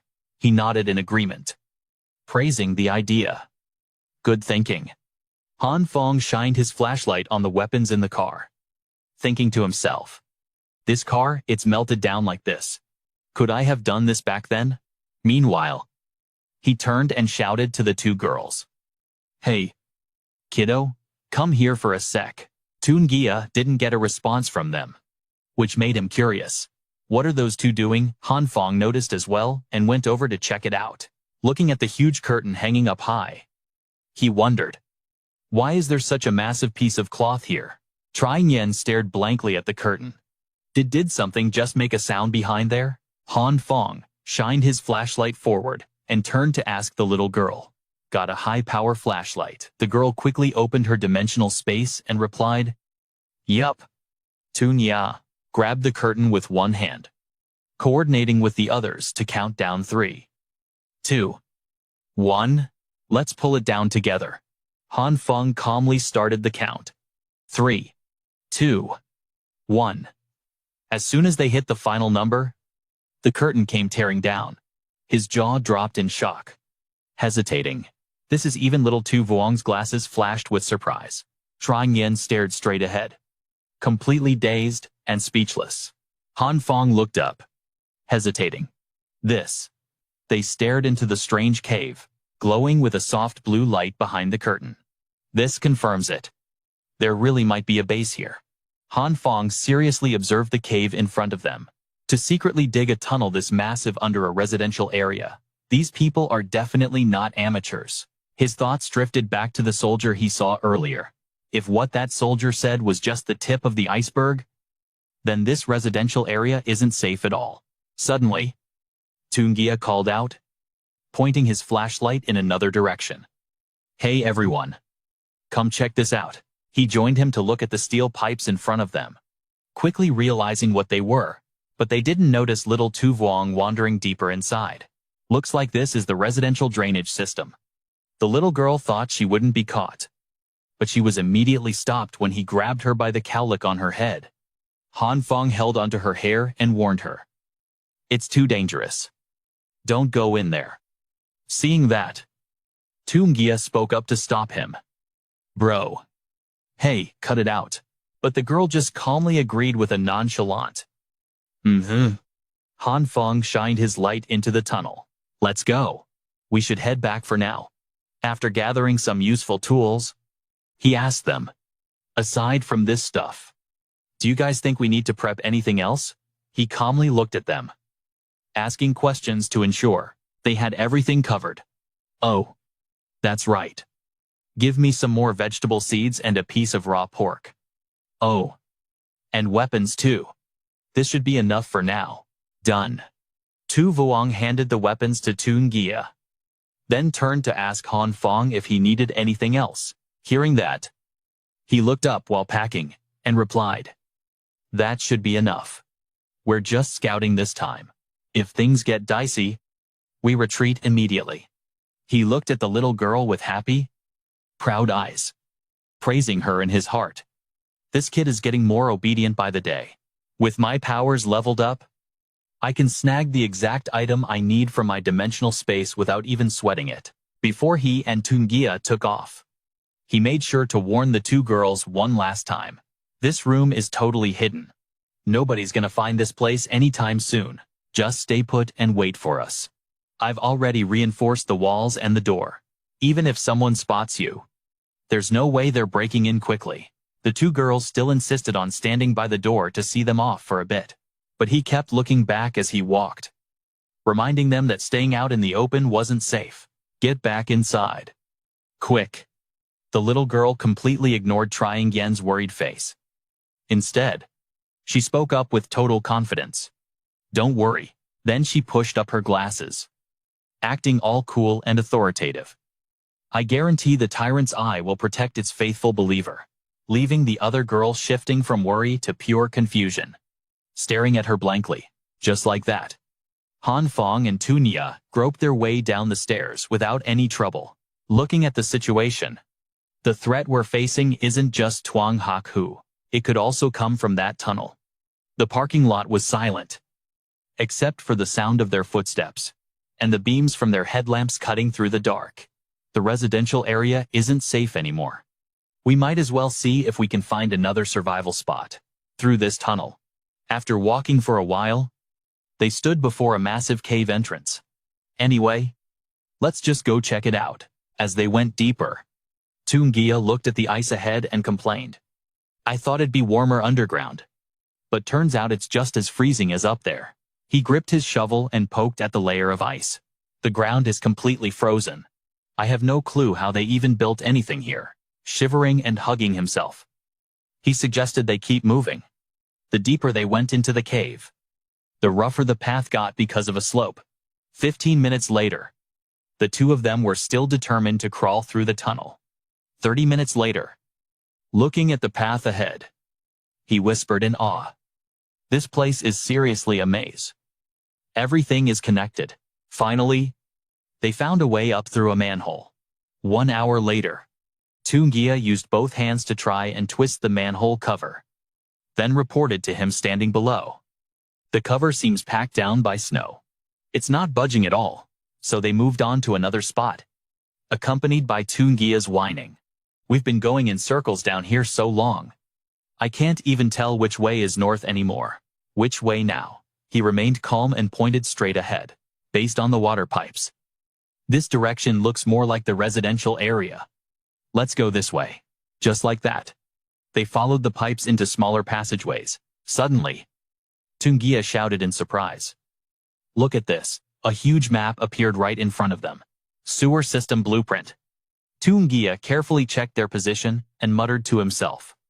After walking all this time, turns out we're still under the nearby residential zone. Just a bit further and we'll hit the stadium. But a second later, Phong whispered a sharp warning. Kill your headlamp. Now, hearing that, he was still a bit dazed. The sudden roar of car engines echoed through the tunnel from out of nowhere. Several armored trucks that were still functional sped across the pavement. They quickly drove straight ahead without suspecting a thing. Luckily, they managed to scramble into a sewer niche on the right just in time. From nearby, Phong watched them with anxious caution. Only after the trucks were gone did he and Tungia peek their heads out, whispering. Those trucks look like they're heading toward the residential area. Phong stared ahead, his voice low. Looks like military trucks. Probably the squad mates of those 3 guys from our zone. Tungia caught on instantly. So they're trucking people in to build something. A base. He carefully clicked his flashlight on. Let's check it out. Might find some clues, but if we get too close, we're done for. Tungia slapped his chest, grinning confidently. Don't worry about tailing them. I know a shortcut, he bragged as they walked. Last year, some old lady in Hanthon zone fell right into the sewers here. I was the one who pulled her out. Phong blinked in surprise. That was a year ago. You still remember? He looked down from the ladder, smug as hell. Of course, my memory is insane. Back in high school, I was a top student. You know. But the moment he reached for the lid, he froze. A awkward silence. It's stuck. Phong stared at the pathetic sight. Bro, maybe try moving forward a bit. But the guy was stubborn. Now, angle's just a bit off. Let's move up and try again. Then, he strained against the iron. Open up. He gritted his teeth, twisting and prying with one hand.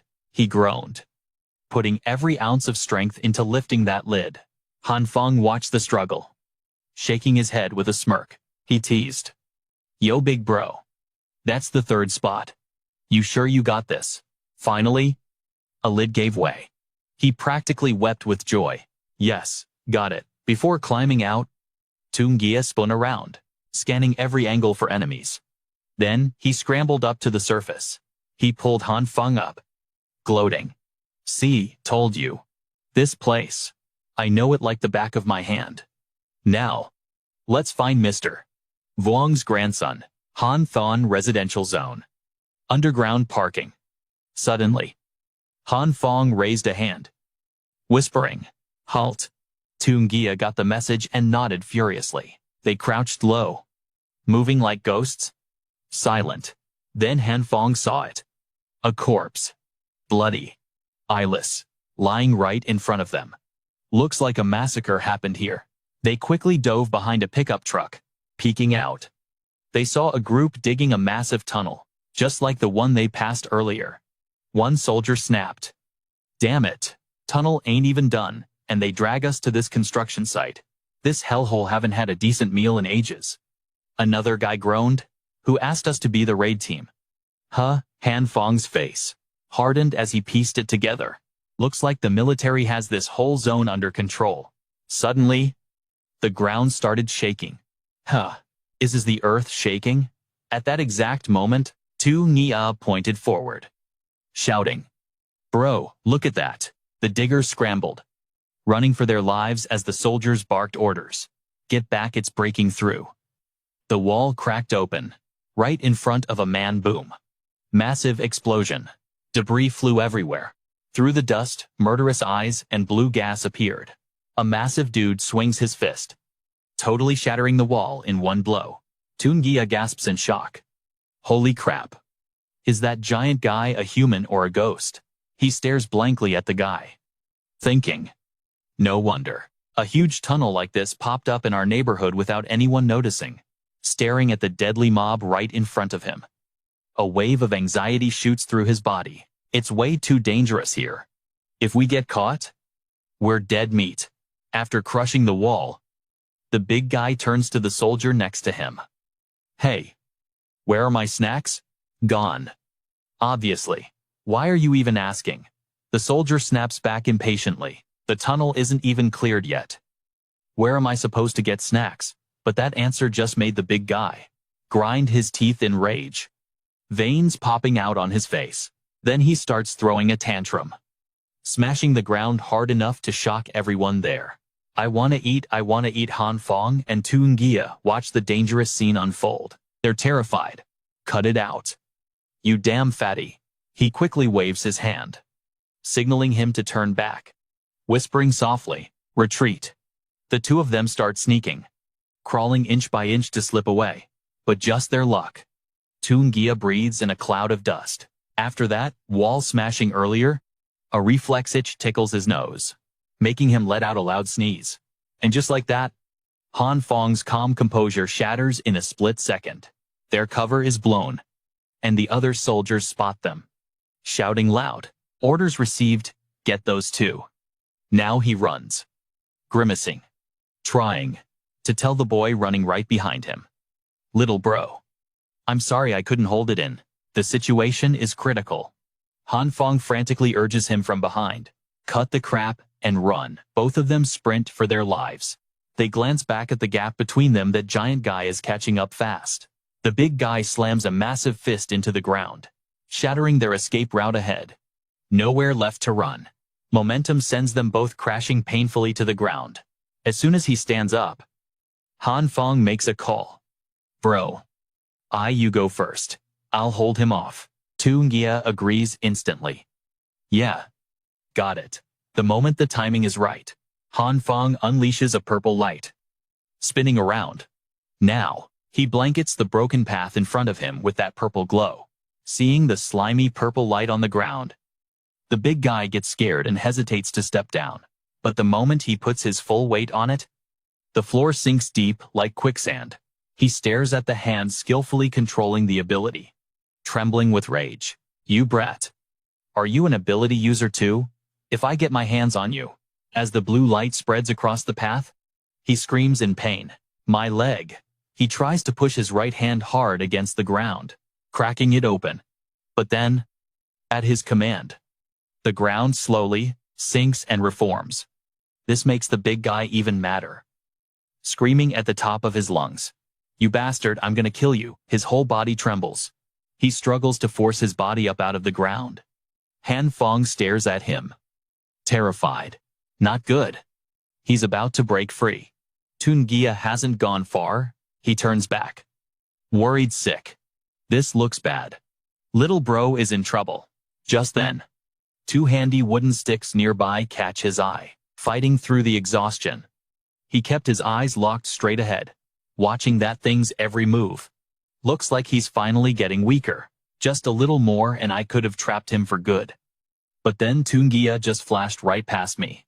He screamed his head off, leaped into the air, and swung that wooden bat. Bam, a perfect critical hit right on that big guy's skull. That guy's face just got way scarier. Like Tuungia just hit his berserk button or something. He just stood there. Totally frozen. Jaw on the floor. Speechless. The monster roared, screaming a death threat. I'm gonna kill every last one of you. Pure instinct kicked in for both Phong and Tuungia. Run. Just run. While that beast lunged at them like a maniac, Phong legged it and yelled at Tuungia at the same time. Didn't I tell you to get out of here? But the answer he got back was just plain stupid. While sprinting for their lives. You were fighting? How could I just leave you behind? Suddenly, massive rocks crashed down, sealing the path behind them. Dust from the cave-in was flying everywhere, thick as fog. After a second, you could hear them coughing their lungs out. Phong grabbed Tuungia, checking him over. You okay? Are you hurt? Panting but relieved. He grinned. Finally shook that fat freak off. Even so, he looked back nervously at the pile of rocks blocking the way, wondering, you think he's gonna burst through those rocks? Phong just calmly wiped the dirt off his face with the back of his hand. With the way he looked, no way he's getting out of there anytime soon. But we still need to bail. ASAP. He looked at Tuungia with zero trust in his eyes. First, we gotta figure out where we are. Tuungia puffed out his chest. All proud again. Don't worry. Bro. My sense of direction. It's top tier. I'm basically a human GPS. He pointed to his head with total confidence. Phong face? Though yeah. He wasn't buying it at all. I memorized the entire underground layout ages ago. It's all up here. Leave the navigation to me. Just like that. He casually started walking ahead, leaving Phong feeling totally helpless. This way, over here. Bro, come on. 10 minutes later. At a sewer junction, he confidently pointed left. See, this is definitely the drainage pipe for our district. It's 100% this way. Still wandering the sewer tunnels? 20 minutes later, Phong looked exhausted. Watching Tuungia, who was still bouncing off the walls with energy, still marching forward like a hero. Bro. Look, see all these pipes? There's more of them now. Our district is right up ahead. 40 minutes later, still in the sewers. Just a wider spot. Phong was dead on his feet. He slumped onto the ground, tuning out Tuungia's bragging. Weird, I swear we should be there by now once we pass this part. Suddenly, a breeze brushed past Phong, wind ignoring Tuungia behind him. He got up and walked, pointing straight ahead. It's coming from this way. Seeing him suddenly move made Tuungia panic a little. Huh, bro?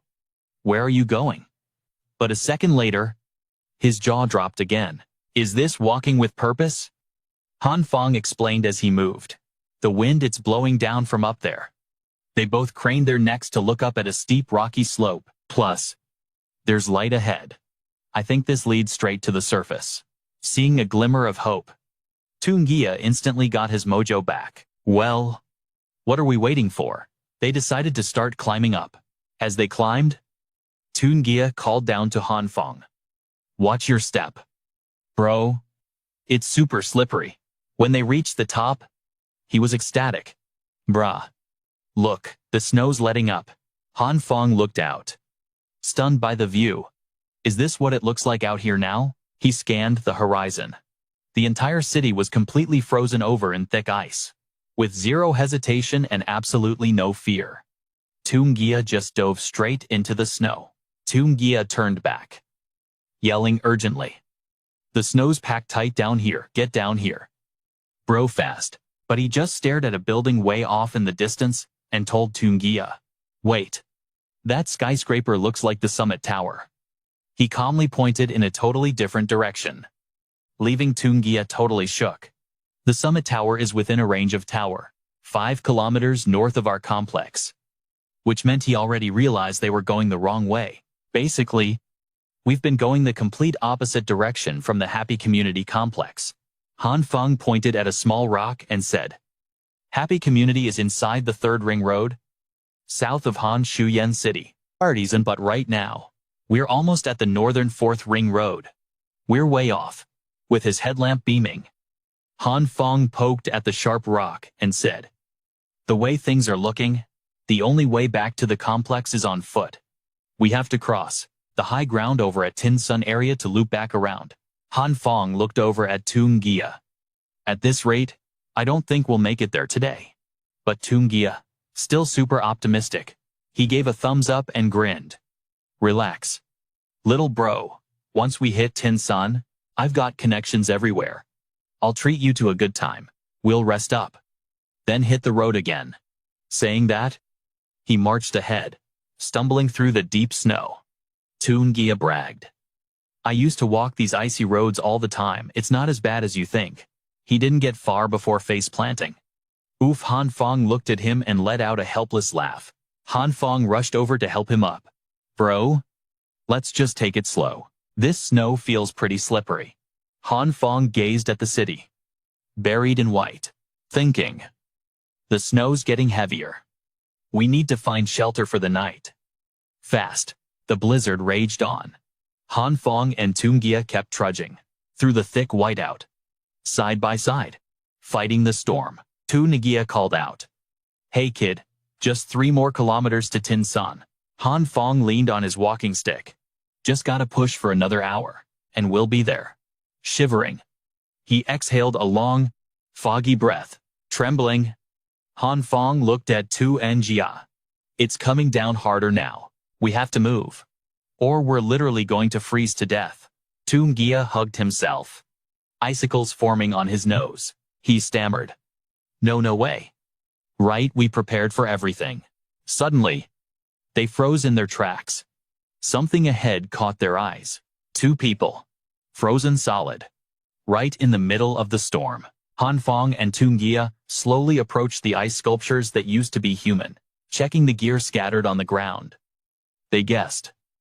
Looks like they ran out of food. They relied on their outdoor gear, probably got desperate and went out scavenging. Then the blizzard hit, couldn't find shelter in time, and froze to death. Han Phong crouched down, inspecting their gear. Toon Gia stood behind him, voice shaking. "Hey, this storm is insane. Let's just crash at the Tin Sun villas for a bit before moving on."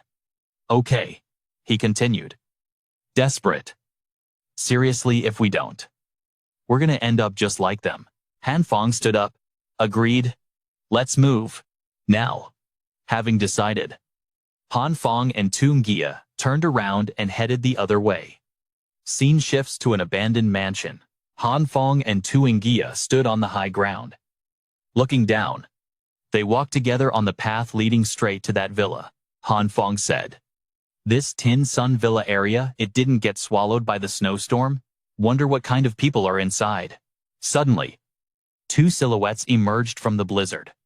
Toon Gia stopped dead and pointed. "Yo, someone's coming." Han Phong just replied, "Oh." Then he pointed ahead with a grin. "Aren't these the friends you were talking about too?" Toon Gia scratched his head, looking at Han Phong. Guess so." Toon Gia started walking forward. "Lil bro, you hang back here. I'll go check it out." Han Phong reached out in a panic. "Wait. Hey, hold on." But before he could finish, Toon Gia had already vanished into the whiteout. He was getting further and further away. Han Phong stood there, totally helpless. He froze in the blizzard, thinking, "This idiot. 2 people showing up right now, That's definitely bad news." Han Fong's eyes went wide. We're screwed. Han Phong was spot on. Toon Gia had already been jumped by 2 guys. A skinny one and a fat one. The fat guy aimed his gun right at Han Phong and barked, "Freeze, this is a robbery." Toon Gia was shaking in his boots, stuttering. "Lil bro." Han Phong slowly reached behind his back, gripping a small knife. But before he could pull it, bang times a bullet slammed into the ground right next to Han Fong's foot. The fat guy screamed, "Don't you move a muscle. You bastard, behave yourself." The skinny guy put Toon Gia in a headlock, gun against his temple. "You moron. If you shoot him, Your time's carrying his crippled ass up the mountain. The fat guy, snot dripping from his nose, waved his hand. He looked sketchy, like he was hiding something. The fat guy stomped over to Han Phong. Whatever you got, hand it over now. The cold barrel pressed against Han Fong's forehead. His face tightened up. He thought, asterisk, if I fight back now, my healing factor asterisk might be enough to tank a bullet. Asterisk. Then he glanced over at Nia, who still had a gun to his head. Asterisk, but him, he's dead meat. They marched forward through the blizzard. The skinny guy brought up the rear, muttering, I don't get it. Why are people still wandering around in this mess? And they're packing heat? The fat guy in the lead turned his head. Good thing I was careful. Otherwise, we might have gotten taken out by this punk. Han Phong, hands cuffed behind his back, said nervously, you guys took all our supplies. Keeping us alive is pointless. Why not just let us go? The fat guy snapped. Shut your mouth. Save your breath. We grabbed you for a reason. Gia leaned in, whispering, Lil bro. What's he mean by that? Han Phong sighed. I don't know.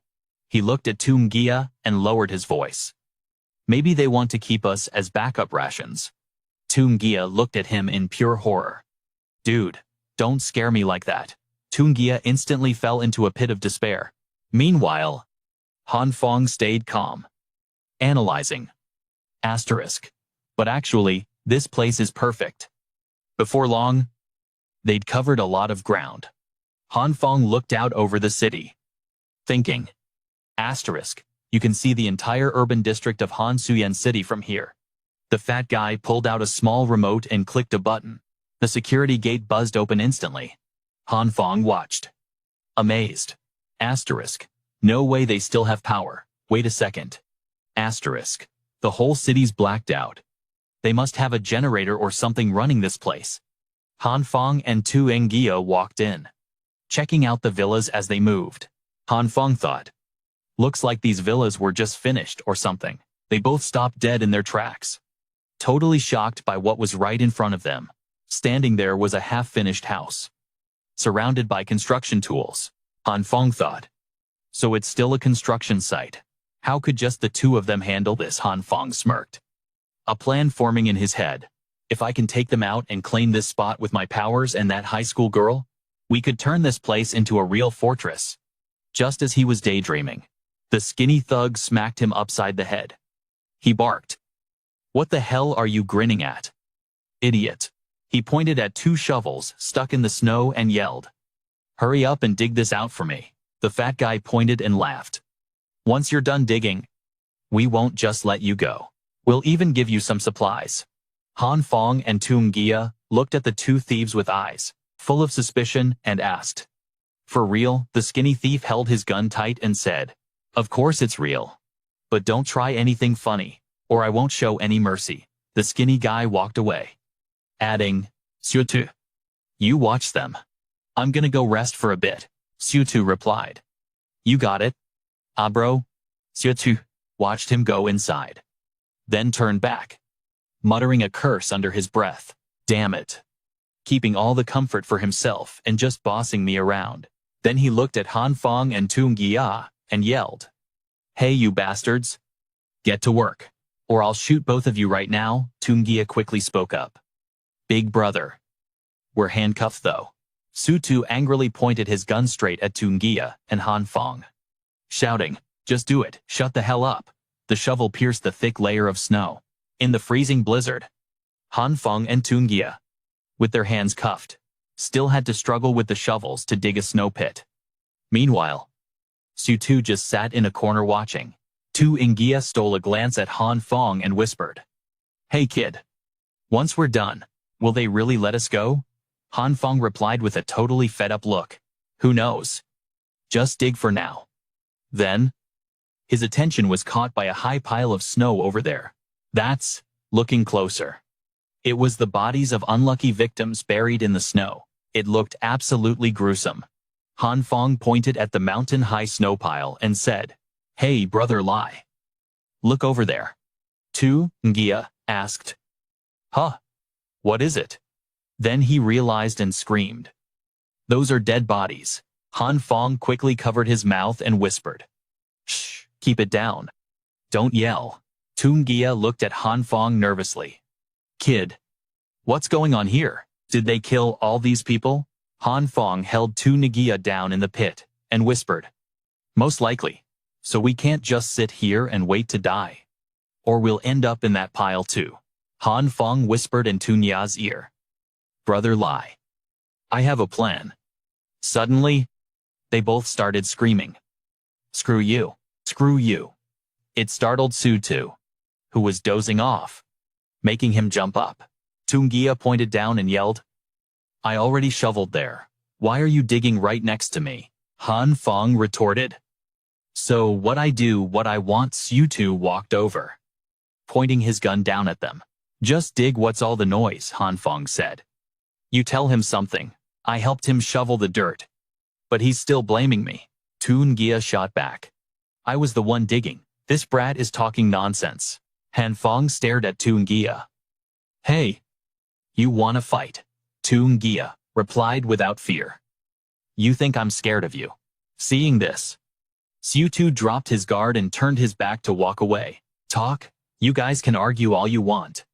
But you'd better be done before the sun sets. Han Phong and Tu Ngia's expressions instantly shifted the moment Su Tu let his guard down. Su Tu had completely turned his back.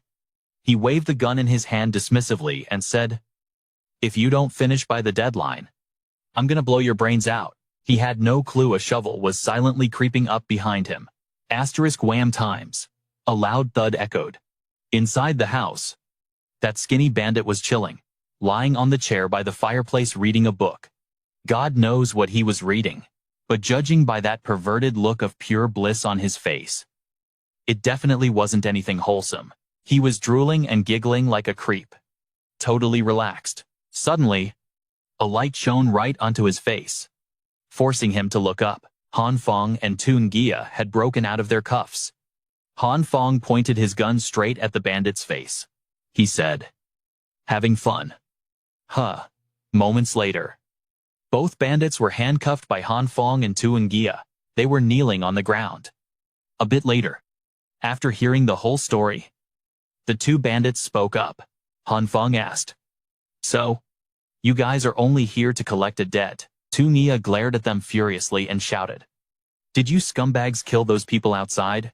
The two bandits immediately started pleading. Heaven be my witness.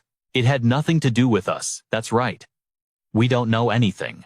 Han Phong smiled kindly and said, Oh, I see. So you didn't kill the people outside? The bandits hurriedly replied. Right. Right. It really wasn't us.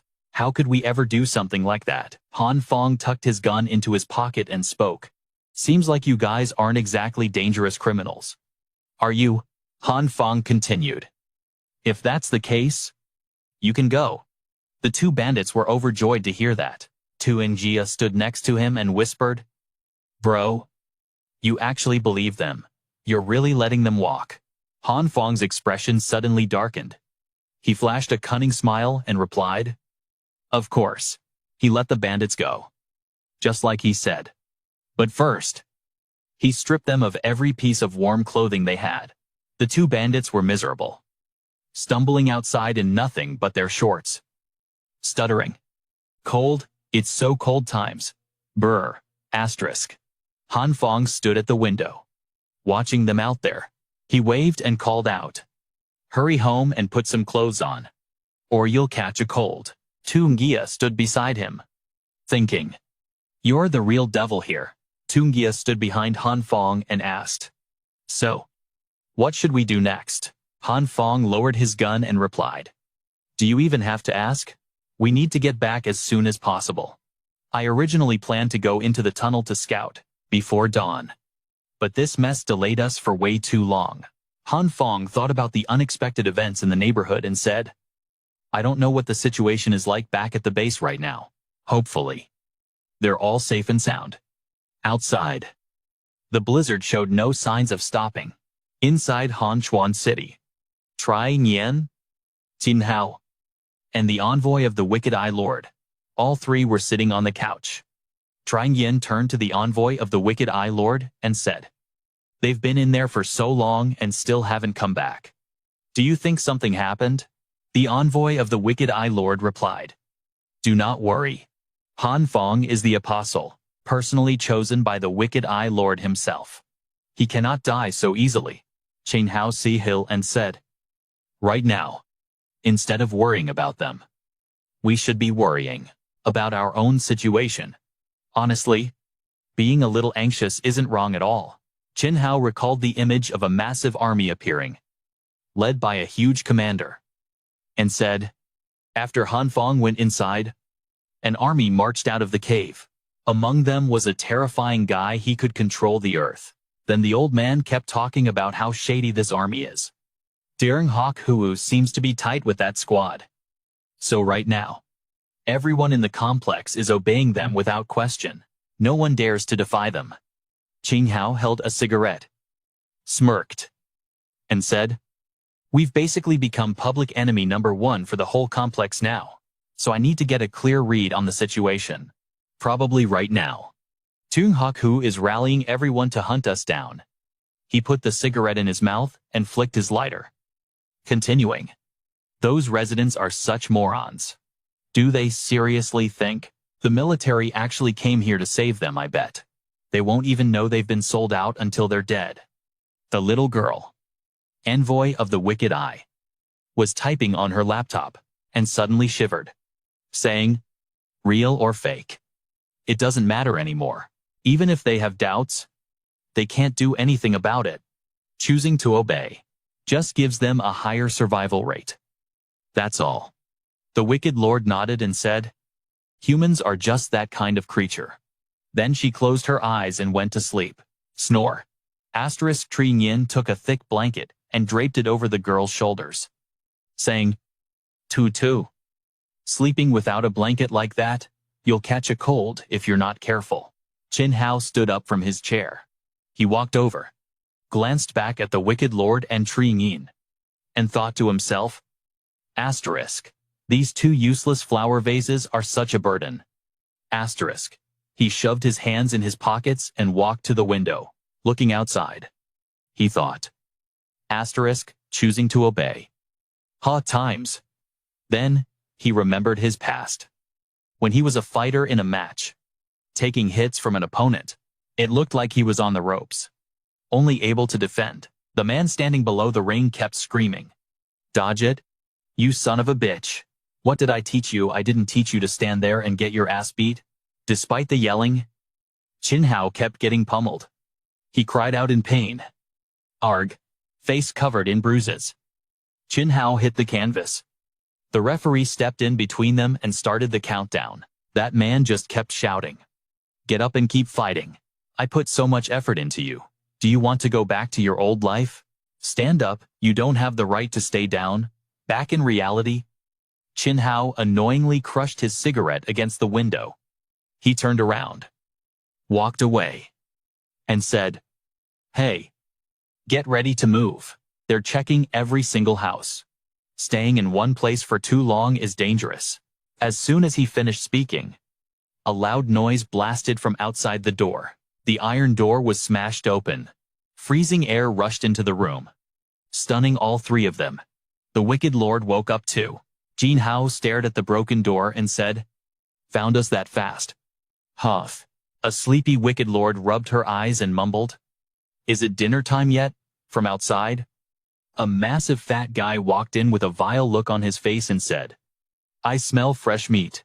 There really are people here."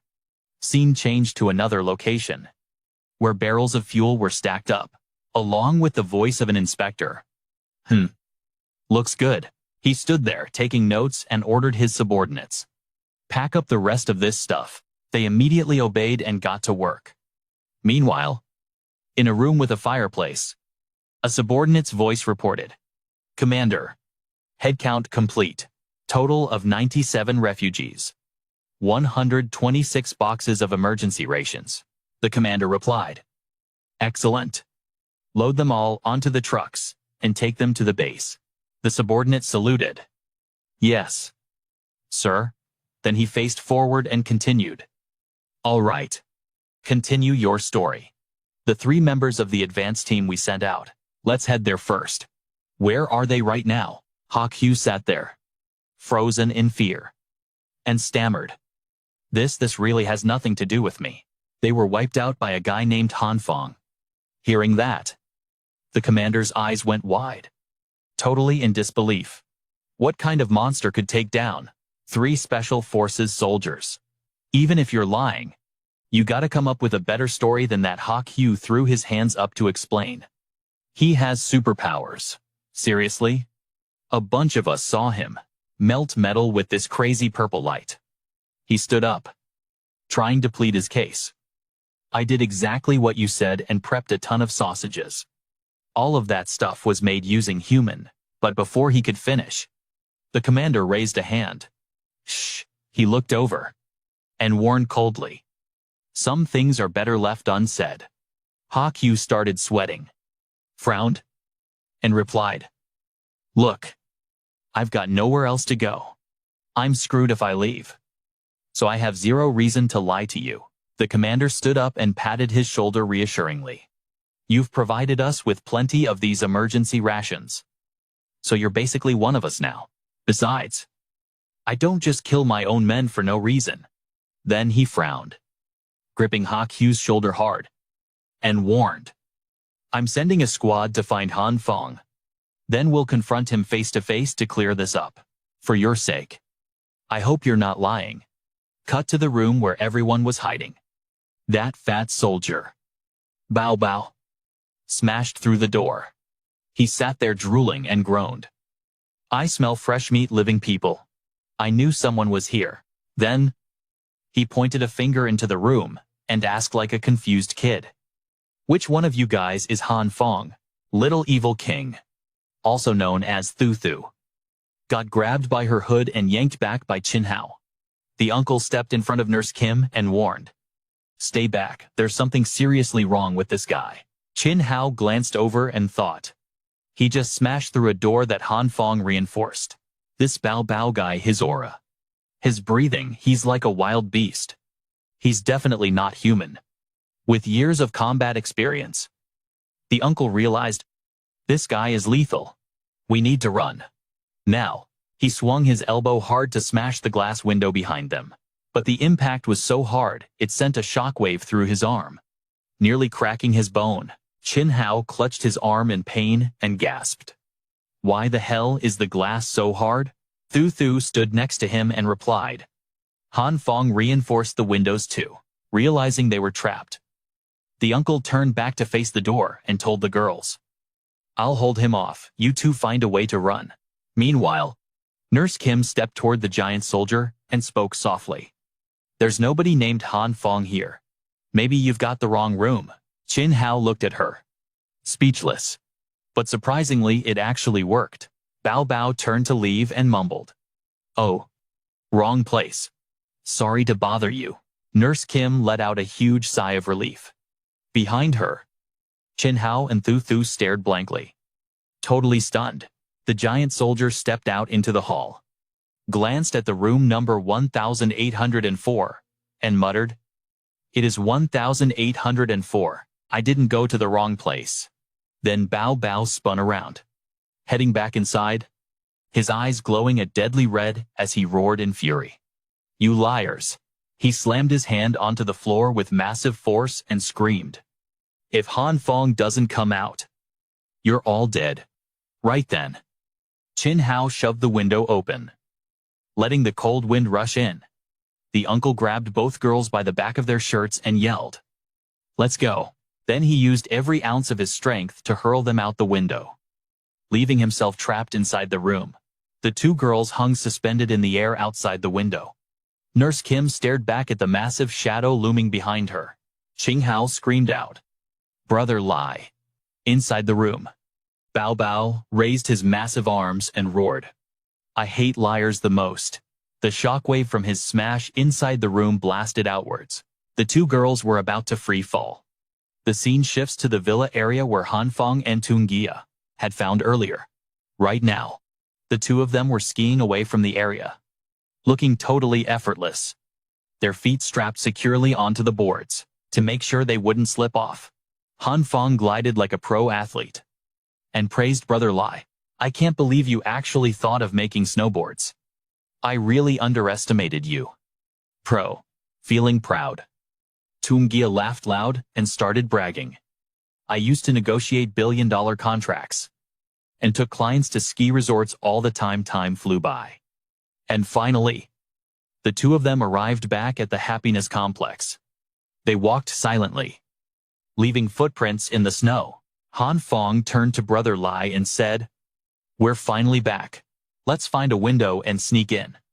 Just as they reached the bottom of the apartment building, that was exactly when Chin Hao threw the two girls out, accompanied by Bao Bao's loud scream. I hate liars the most. Han Phong looked up, confused. What's going on? But while falling in midair, Thu Thu raised her hand to summon a dimensional gate, connected to her inventory. The little girl immediately pulled out a pile of pillows and mattresses, dropping them down to cushion their fall before they hit the ground. The mattresses landed with heavy thuds, accompanied by Nurse Kim's terrified screams. Thu Thu, however, looked completely calm. Unexpectedly, they were falling right where the two men were standing. Han Phong shouted, "Move, holy crap." After the snowy mist gradually cleared, the two girls appeared, lying on the pile of soft mattresses. Han Phong immediately jumped down to check on them. Is everyone okay? What happened, Nurse Kim? Still shaking and holding her head. Explained. Suddenly, a huge monster burst into the room to catch him. Reflecting in Thu Thu's glasses, the image of Bao Bao appeared, jumping down towards them. The little girl shouted a warning. He's coming again. As soon as she spoke, there was a loud bam, and the giant soldier landed right in front of them, kicking up another cloud of snow. Han Phong frowned, confused. What is it this time? Then his face suddenly twisted as something dragged him away. It was Nurse Kim, grabbing Han Fong's shirt with one hand and Thu Thu's hair with the other, dragging them away while screaming. The monster is back. His eyes turned green as he shouted furiously, I am a good baby. You are the monster. Then it immediately chased after the three of them. Han Phong saw the danger and cheered Nurse Kim on. Come on, he's catching up. Meanwhile, the little girl said in a much colder tone, keep going. Sis? Hearing that, the nurse shut her eyes tight and yelled, you guys run on your own. Thu Thu, sitting on Nurse Kim's back, said worriedly, Mr. Han, think of something. Quick, Brother Lai agreed. Yeah, do something. Han Phong replied while running. What am I supposed to come up with? Bao Bao opened his wide mouth and howled. I'm so hungry, I want snacks. I want to eat you guys. Suddenly, Han Phong froze as he thought of something.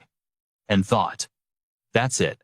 Then Han Phong stopped running, waved his hand to signal them. You guys go ahead. I know how to deal with him. Then he pulled a bag of seeds he had prepared earlier out of his pocket. He channels a green light into it, then winds up his arm like a baseball pitcher. At the same time, he shouts, hey big baby, have a snack. Right after speaking, Han Phong hurls that glowing green bag straight at the giant soldier. The giant, already charging in, doesn't hesitate to open his mouth and snap up the bag mid-air. Bao Bao chews noisily and exclaims, these golden beans are delicious. He smiles weirdly, looking over, and says something cryptic. The hospitality was lacking. Then, at that exact moment, sharp spikes burst out from inside his mouth, making Bao Bao grunt in shock. Blood starts oozing from his nose and mouth, followed by a scream of pure agony. His whole body trembles as beanstalks force their way up his throat and out of his mouth. Bao Bao stands frozen, plants erupting from his stomach out of nowhere, causing throat blood to gush out. He doesn't hesitate to reach up, grabs the mass of roots inside his mouth, and violently rips the whole thing out, making blood spray everywhere. It looks absolutely gruesome. Bao Bao screams in rage. You bastards, I'm gonna smash you into minced meat. But in that split second, it was enough time for Han Fong's group to escape. Now, all he sees is wind and snow. Bao Bao slams his hand on the ground and roars. Cowards, all you know how to do is run. Just then, a foot steps forward with a commanding voice. First squad. Chase them. Follow me. The rest of you. Lock down the perimeter. Turns out the base's army has assembled. Immediately, soldiers armed with modern guns appear. The commander steps out and orders. With this heavy snow, they couldn't have gone far. They must be hiding in the nearby buildings. He then walks up to Bao Bao and asks, "How did you get injured like this?" The fat giant holds the plant clump and replies, "I ate the beans he threw. And then this thing grew inside my mouth." Picking up a single bean. The commander muses. Interesting. If we have this kind of ability, we could solve the food supply problem in a very short time. He then grabs his walkie-talkie and orders the troops. Bring the prisoner we just caught downstairs. The other side immediately responds. Roger that, Captain. A while later, at an apartment complex in the Happy Subdivision, behind a thick layer of glass, Han Phong stands wrapped in a large blanket. He turns and asks, "What exactly happened? Why isn't Li Chenhao with us?" Nurse Kim replies, "After you two left, a group of soldiers arrived. Hue led the residents to join them immediately." She adds, "They must have heard about you from Hue's mouth. So they sent that monster to hunt you down." Nurse Kim continues talking about Bao Bao. "That monster destroyed the door you reinforced like it was nothing, and then stormed inside." Hearing this, Han Phong is a bit surprised. "What, no way that door wouldn't budge even if you used a bomb?" She continues recounting. "When Chin Hao threw us out the window, Uncle Lai stayed behind to save us. He fought alone to buy us time. We don't know if he's dead or alive." He immediately replies, "Dead people don't come back to life. We can't let his sacrifice be in vain. We need to escape, no matter what." However, Nurse Kim cuts him off. "No, we haven't even found Uncle Lai yet." Tutu joins in. "We have to go back and save him. I'm sure he's still alive." Brother Lai stands behind him, pats his shoulder and adds, "They're right. Brothers have to stick together." But Han Phong just closes his eyes and sighs. "It's not that I haven't thought about that." He tried to explain it to the squad.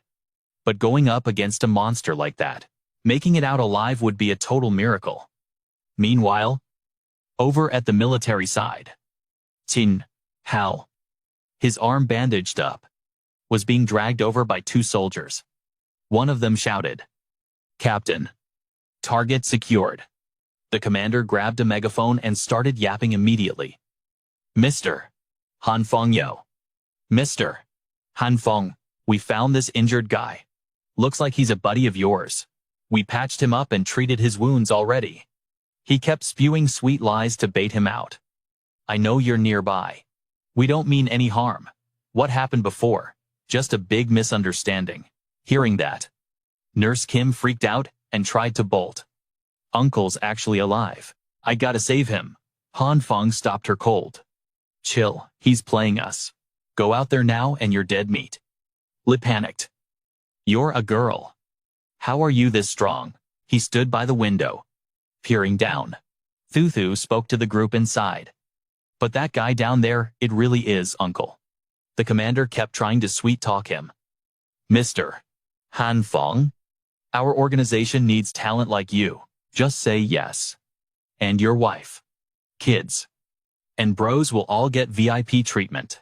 Hearing that, Trying in, Tutu, and Tungia all whipped their heads around and asked in sync, "You have a wife and kids?" Han Phong stared at them blankly, totally clueless. "No way. I don't." The squad down below went dead silent too, freezing in awkward silence for 5 seconds. The commander turned back to ask Chin Hao, "Does your best buddy seriously not give a damn if you live or die?" Uncle smirked coldly. "Actually, me and that kid have only known each other for a few days." Hearing that, he immediately smacked Chin Hao hard, then yelled out, Just met and you risked your life, protecting his family like that. Made me look like an idiot. Uncle glanced up and added, those two aren't his wife and kid either. They barely know each other too. The commander lost it and kicked Chin Hao to the ground, cursing him out. Son of a B times Taiche. What a waste of time. He went back to the megaphone. Mr. Han Phong, you don't need to risk dying for some stranger you just met. You like girls, we got tons back at the base. Take your pick. Hearing that, he looked hyped and tried to run out. Surrendering sounds pretty good. Lee held him back. Bro, don't be a simp. Then Trying Yen jumped in. Chill out. He's baiting you. Go out there and you're dead. Thu Thu watched them and sighed. Useless. All of them. Then, the kid cut in. I've got a plan to save Uncle. Can you guys help me out? All three stared at her in shock and asked at once. What plan? Down below. The commander stomped on Chin Hao's bandaged arm. He sneered. Tell me. Usually people answer. Right. Why's he silent? That kid's super cautious. Huh. Is it? 'Cause you times look like bad news? Uncle spoke up. In this kind of mess, there's no way you have enough food to feed that many people, but you're rounding up survivors everywhere. What the hell are you guys planning? The commander adjusted his gloves. Cigar in his mouth. Saving humanity is our duty. Selfish scumbags like you wouldn't understand our noble spirit. Chin Hao smirked with pure contempt and spat back. Pa, who do you think you're fooling? He bent down, staring at the old man, and continued. You're gonna die anyway. So I guess it won't hurt to let you in on the secret. The commander's voice turned cold as he went on. Right now, in this city, what animal is the most abundant? The kind we can eat forever and never run out of? Hearing this, the old man realized the horrifying truth. He screamed out a curse. I knew it. You scumbags are gathering survivors just to. Before Chin Hao could finish, the guy jammed his weapon into the old man's mouth and let out a chilling laugh. Only the living consume food. The dead they times become times food. His finger tightened on the trigger. But then, a soft rustling sound echoed from above, making him freeze. The soldiers looked up at the sky, eyes wide at the falling objects, and screamed. Look up there. Something was raining down on them. Cigarettes, alcohol, and food were dropping from the sky. That wasn't all. There were even vegetables and meat stuff they hadn't seen since the big freeze. Stuff these soldiers thought they'd never see again. They went into a frenzy, rushing forward. The fat one drooled and yelled. It's all mine, all for daddy. The other soldiers were losing it too. Don't you dare touch my stuff, rice. It's actual rice. The commander immediately fired a shot into the air and barked a warning. Stop this madness. Stand down. Get your asses back here then. A thought crossed his mind. If the troops are distracted, the enemy will definitely use the chaos to launch a surprise attack. Suddenly, the roar of an engine from above caught the commander's attention. Chunks of ice and snow came crashing down non-stop. A massive bulldozer was plummeting straight toward the ground, right in front of the base's army. Han Phong sat behind the wheel, shouting a provocative challenge. Come on, let's dance. Rewind a bit. Thu Thu was explaining her plan to the group. First, I shall scatter irresistible livestock feed from the heavens to lure out the starving goats. Han Phong stepped up to translate for Tung Gia and Tring Gian. She means we're gonna drop a ton of food and supplies from above to create chaos among the soldiers. The little girl continued. Then, Han Phong shall attack in the form of a colossal steel beast, shattering the herd to rescue the lost lambs, and leading us to that promised sanctuary. But Han Phong had to interpret again. He had to translate Thu Thu's cryptic nonsense. Basically, I'll use that chance to drive straight into the crowd, save Li Chin Hao, pick him up, and then we all escape together. Mr. Lee nodded. Sounds like a plan. Meanwhile, Nurse Kim looked confused and asked, why didn't I understand a word of that? Han Phong smirked. Ahem. You'll get used to it. Once the plan was set, Thu Thu pointed her finger and declared, by the order of the evil eye, Commence the operation. Han Phong paused. Wait a sec. Let's ignore for a moment how crude your plan is, or whether the soldiers will actually be distracted by the stuff you throw. My question is, where am I supposed to get a car? The little girl answered confidently. I already picked up a giant steel beast earlier, sitting in the vehicle. He screamed. Where is this great car you talked about? Isn't this just a bulldozer? But still. Han Phong looked hyped. Actually, driving this thing feels pretty awesome. Come get some. The vehicle slammed onto the ground right in front of the army, then swerved, plowing straight into the guys scavenging for supplies. They scattered like bowling pins, amidst the screams of pain. One guy was still obsessing over the supplies and yelled out, "My rice." The commander stood there, screaming orders at Bao Bao to stop that guy right now. That fat guy obeyed instantly. Spreading his arms wide to block the bulldozer's path, he grabbed the vehicle tight, trying to stop it with raw strength, and screamed, "No one is stronger than me." Han Phong revved the engine in response. You want to arm wrestle a machine? Are you out of your mind? The engine roared louder, pushing forward with even more force. Straight ahead. In the blink of an eye, the fat guy got flung to the side, spinning in the air. He crashed down with a heavy thud nearby. Over here. The commander had his foot stomping down on Chin Hao, pointing his gun. He threatened, "If you don't want him dead, then stop this instant." Han Phong let out a cold laugh, calling out indifferently from inside the cab, "Say what, I can't hear you." As soon as he said that, he didn't hesitate to slam on the gas and keep charging forward. Seeing this, the commander's eyes popped out in shock. He frowned in fear, then immediately jumped aside to dodge. "You are vicious." Meanwhile, the uncle lay there, trembling and whimpering in pain. The giant bulldozer just scooped up the snow and Chin Hao right along with it, sitting in the front scoop of the bulldozer. The uncle finally let out a sigh of relief, looking at the purple light beside him. Chin Hao reached out to feel it.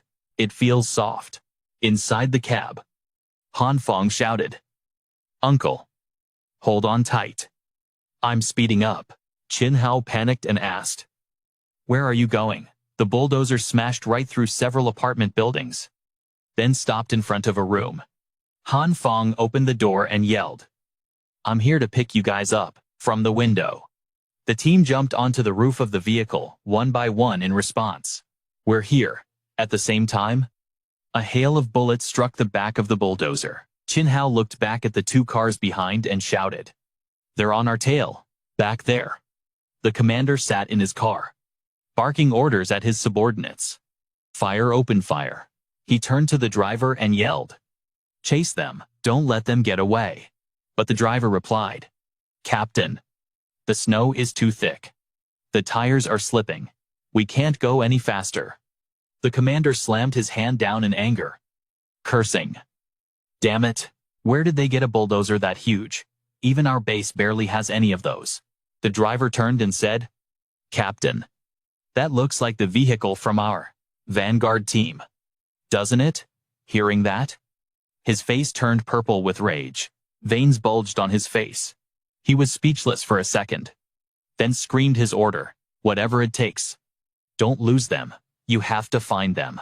At that moment, the driver jumped, staring at the obstacle ahead, and called out, "Captain, there's a black shadow falling towards the car." The commander cursed. "Motherfucker." A giant gas tank crashed straight onto his hood. The other cars met the same fate. Tons of supplies spilled out, accidentally wrecking the cars in an instant. The chase convoy ground to a halt, unable to move. The commander and his troops opened their doors and got out, assessing the situation. He looked at the pile of stuff and wondered aloud, where the hell did all this stuff come from? Over here. Little Thu Thu was raising her hand to shrink her spatial portal back down. She stood on the roof, shouting proudly, feeling despair yet. Behold the power of the true Lord Zuo Wang. However, standing outside too long gave her a chill. The little girl sneezed, and snot shot right out. Scene change. A while later, the bulldozer just kept rolling through the pitch-black night. Han Phong looked up and complained. Your snot is dripping all over my head. Kid, the little girl replied. My snot froze solid. I can't even sniff it back in. Chin Hao spoke up. Thanks for saving our lives. Everyone. Brother Lai reached out and begged. Hey little bro. Let me drive this big beast for a bit. Qing Yan wondered. Han Phong. Where are we even heading? He sat there resignedly and answered. Brother Lai and I found a really nice villa up on the hillside. So I plan to hide out there. What do you guys think? The uncle replied. Sounds like a plan to me. Thu Thu agreed. Tuungia confirmed. I'm with you all the way. Bro, only Nurse Kim noticed something wrong. Hearing an alarm on the dashboard. Looks like we're running out of fuel. Hearing that.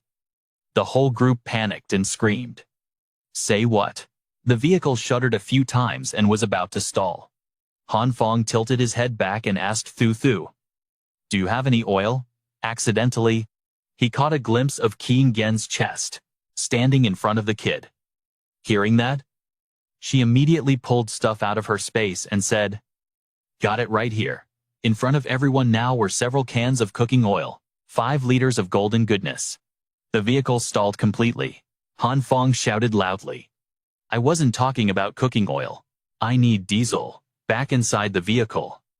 A row of cooking oil was lined up neatly in front of the steering wheel. Han Phong held his head and complained. I told you to take out all the stockpiled fuel. Not this stuff. Thu Thu reached her hand into the spatial gate and rummaged around while everyone waited. But seeing the kid search forever without finding anything, he turned and wondered. What's wrong? Shouldn't you be able to easily grab whatever you want by now? Thu Thu explained. It seems everything got thrown out. Even the fridge and the sofa.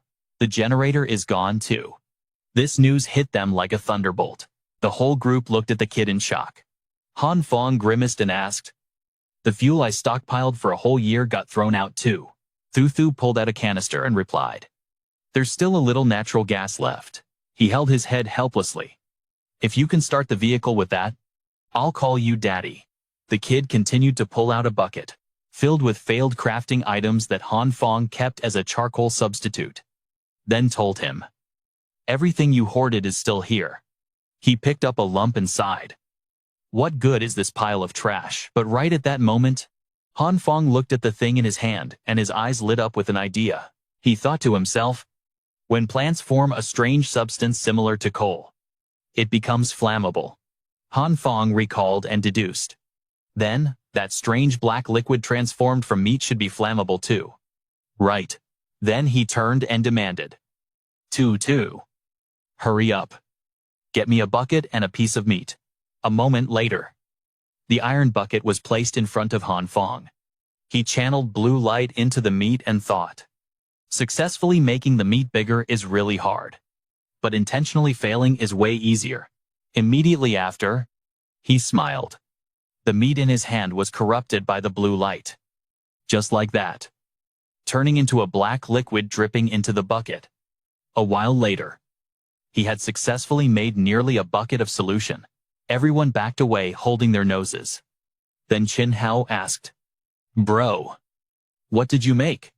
It stinks like hell. Meanwhile, Han Phong reached into his clothes fumbling for something. He whips out a lighter and replies. Just a little experiment. He touches the flame to the mix on the bucket rim. And whoosh, it ignites instantly. Han Phong laughs, clearly amused. This stuff actually burns. The uncle sees this and asks immediately, Are you seriously going to use that to replace the fuel? He looks up and calmly replies, We don't really have a choice right now. If we don't try it, we're ditching the car and walking. Meanwhile, after stopping for a bit, thick snow had piled up on the bulldozer. Han Phong takes the liquid he just made and pours it into the fuel tank. A moment later, smoke puffs out, and the engine roars to life. Tuungia cheers. You did it. Kid, you're actually insane. Han Phong wags his finger. Humble. Stay humble. Standing behind them, Qin Hao thinks to himself. That actually worked. What else is this kid hiding? And just like that, The bulldozer rolls forward again. Target the villa. Who knows how much time passed? But suddenly, thick black smoke shoots out of the exhaust. Inside, Tutu turns to Trying. Hey sis. Want some snacks? She replies. You bet. The little girl pulls out a huge pile of goodies for Trying to choose from. Then asks, what are you craving? She gasps in surprise. You even have this brother Lai pipes up. I want some too, hook me up. Chin Hao points a finger. Confused? Hey kid. Inside that space storage of yours, how much stuff do you actually have? Suddenly, the uncle realizes something and turns around. Wait a minute. I heard a supermarket got cleaned out overnight. Was that you? Thu smiles and flashes a peace sign. Bingo. Meanwhile, Han Phong, focused on driving, calls out. Hey guys. Looks like we're almost there. That hillside villa we talked about is right up ahead. Trying gets hyped. Finally, Brother Lai shouts. Let's go. Brother push it. Han Phong aggressively shifts gears. Full of confidence. Watch me ram right through. He stomps on the gas to build momentum. But suddenly pop. Pop. Pop. Sparks fly from the exhaust. A second later, the fuel tank just explodes. Han Phong droops. The engine blew. The rest of them just stand there, stunned into silence. He screams in rage. Damn it. We were literally a few steps away. With no other choice, Han Fong's group has to hike up from the foot of the hill to the villa. They step past bodies frozen stiff in the snow. A while later, they all make it up to the villa Han Phong mentioned earlier. Everyone collapses. He shivers and moans. I'm freezing to death. Brother Lei, nose running, cries out. We finally made it. Once settled, they get a fire going in the fireplace. Warmth spreads through the room, and everyone gathers around to thaw out, saying in unison, we survived. Han Phong sits there, satisfied. So comfy. Brother Lei beams. I have no regrets left in this life. Chin Hao stands nearby, smiling. This villa is a solid spot. The uncle analyzes. The wind blows the snow down the mountain, so it can't pile up here. The house won't get buried in deep snow, and it's hard for people below to get up here. Easy to defend, hard to attack. Then Chin Hao asks the group, you guys planning to make this your permanent base? At that moment, everyone is moving tables and chairs near the fire. Put it over here. I think it's better a bit further away. Then, Thu pulls out a bunch of tools. Han Phong goes to start the generator. While the little girl shouts orders, the TV goes there. And that works. Toon Gia was totally focused on the 9th generation XPS gaming rig. The uncle finally realized what was happening and just sighed. Pretend I didn't ask. But in another room, a faint light shone out. Han Phong stood in front of the generator, grumbling. I can't believe that middle schooler just tossed a generator aside like it was nothing. If the previous owner hadn't prepped a generator and fuel in the villa, we would be seriously screwed. Then he gently pressed the button and said, start. The engine roared to life and the machines started vibrating. Everyone in the room got hyped. We got power. They all scattered to their corners to do their own thing. Han Phong turned around and asked, you guys hungry? How about we make a huge feast? Thu walked over, pulled out a water heater, and asked, I want to take a bath. Teach me how to use this water heater. Hearing the mention of bathing, a girl like Trying couldn't help but look over with sparkling eyes. She stood up, blushing shyly, and said, actually I really want to take a bath too. Since the blizzard hit, I haven't bathed once. The pervy Han Phong immediately imagined the scene of Nurse Kim showering. Soap suds all over her body. He blushed without realizing. He grinned mischievously, pointed, and declared, you got it. The scene shifted to the villa's bathroom. The walls and shelves were almost completely frozen over. Thu stood at the door wondering, how do we use this water heater anyway? Han Phong looked inside and sighed. The water pipes are frozen, and the heater is broken. He stepped inside and continued. Let's check the bathroom situation. Just as expected. Everything seemed frozen solid and unusable. Phong brushed the snow aside to take a look and said, Sure enough. The pipes here burst too. But hey, at least we still have the bathtub. Thu stood behind him and added, This side's broken too. A while later, tools for the bathroom renovation were brought out. First, turn on the space heater. He stood there smiling and said, Next step, scoop out the snow. The little girl reached into her spatial storage, rummaged around, and loudly declared, Now, it is the Demon Lord's turn to act. Then she pulled out a tool and said confidently, Tada high-power immersion heater. The two of them started the heating rod and dipped it straight into the bathtub. The ice and snow melted instantly. Phong sat there and asked, Don't you think the water is heating up too slowly? Kid Thu felt the same and replied, Yeah, it's taking forever. He dipped his hand in to test the temp and groaned. It's basically still ice water. How long is this gonna take to get hot? Suddenly, Phong felt a tingling sensation in the water. A current of electricity zapped his hand. Phong pulled his hand back, and a red light appeared. He was startled and shouted, Electricity leak. He looked at his hand and quickly realized, I think I saw a red flash just now. Right after that, Thu put her hand in the tub to feel it and said, Hey, the water's hot now. Phong gasped. How did that happen? He looked at his hand and thought, Could it be that the red light has this kind of effect too? After the water was heated, excited female voices echoed in the bathroom. Bath time. Bath time. Trying stood there, ready to take off her shirt. Her face showed pure delight as she said, Finally, I can wash up. Tutu, standing next to her, had already dropped her clothes on the floor. She turned and asked, Do you have to be so hyped? Big sis. Nurse Kim was startled and asked back, Really? The little girl took some items out of her space and continued, I've got some bath salts here. Kim, which scent do you like? Looking at the pile of cosmetics and body wash in front of her, Nguyen was super excited. Thu added, I've got tons of shampoo brands here too. Conditioner, body wash, skincare oils, and moisturizing sets. Which brand do you want to use?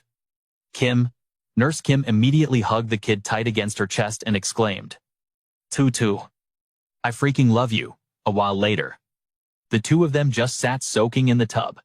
They looked like two totally relaxed ladies. Nguyen spoke up.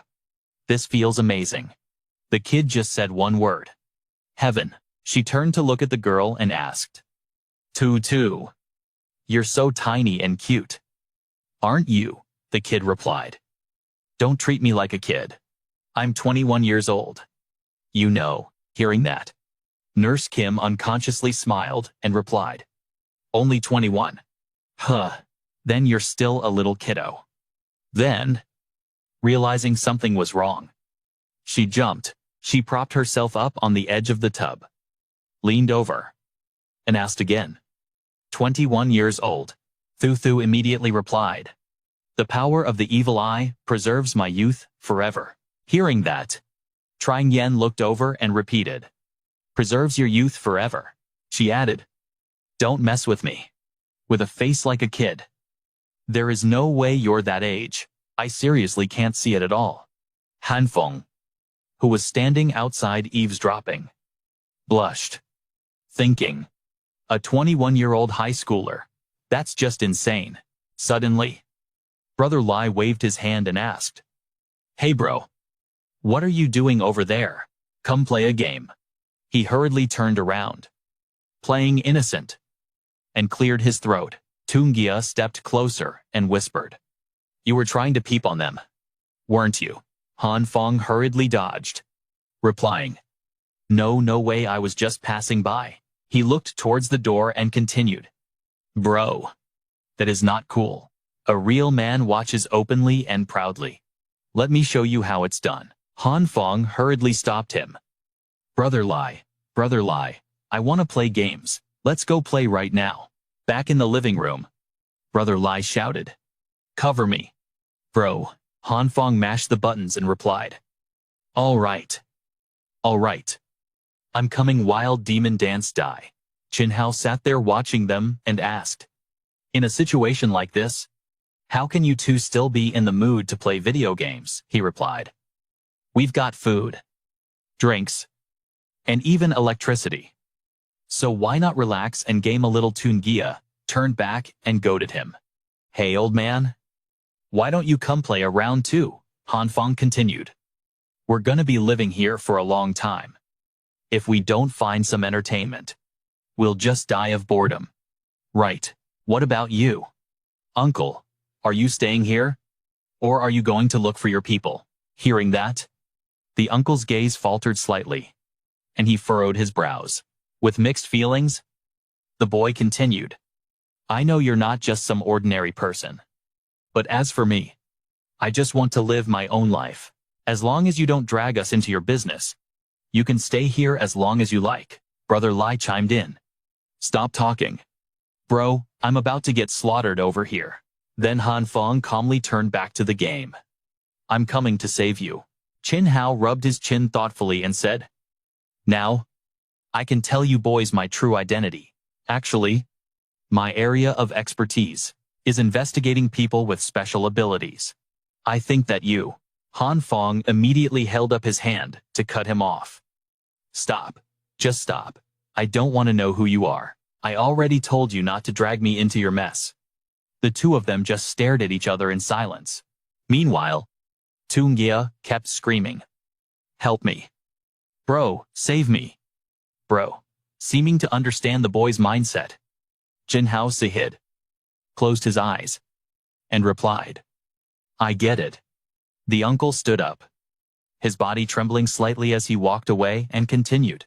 Once my arm heals up, I'm heading down the mountain. I won't spill the beans about you guys. So don't worry. Meanwhile, Brother Lai turned around and complained. Bro, can you actually take this seriously? You got me killed. Man, Han Phong immediately tried to smooth things over. My bad. I'll definitely clutch it next round. The two of them were glued to the screen when the girls finished cleaning up. They walked out and announced, We're done showering. You guys going in or what? Tunaya immediately threw an arm around his shoulder and asked, Lil bro, let's hop in together to save water. Han Fong's face turned gray and he frantically waved his hands. No way am I showering with a dude. Brother Lai cut to the chase and went into the bathroom. A moment later, the water was nice and warm. Basically, he got dragged into showering with Tungia anyway. Han Phong spoke up and asked, Do you think this bathwater smells kinda sweet? Brother Lai replied straight up. I just ripped a few farts. Everyone finally had the feast they'd been waiting for. A table fully loaded with food and drinks. And finally, they got to sleep like babies.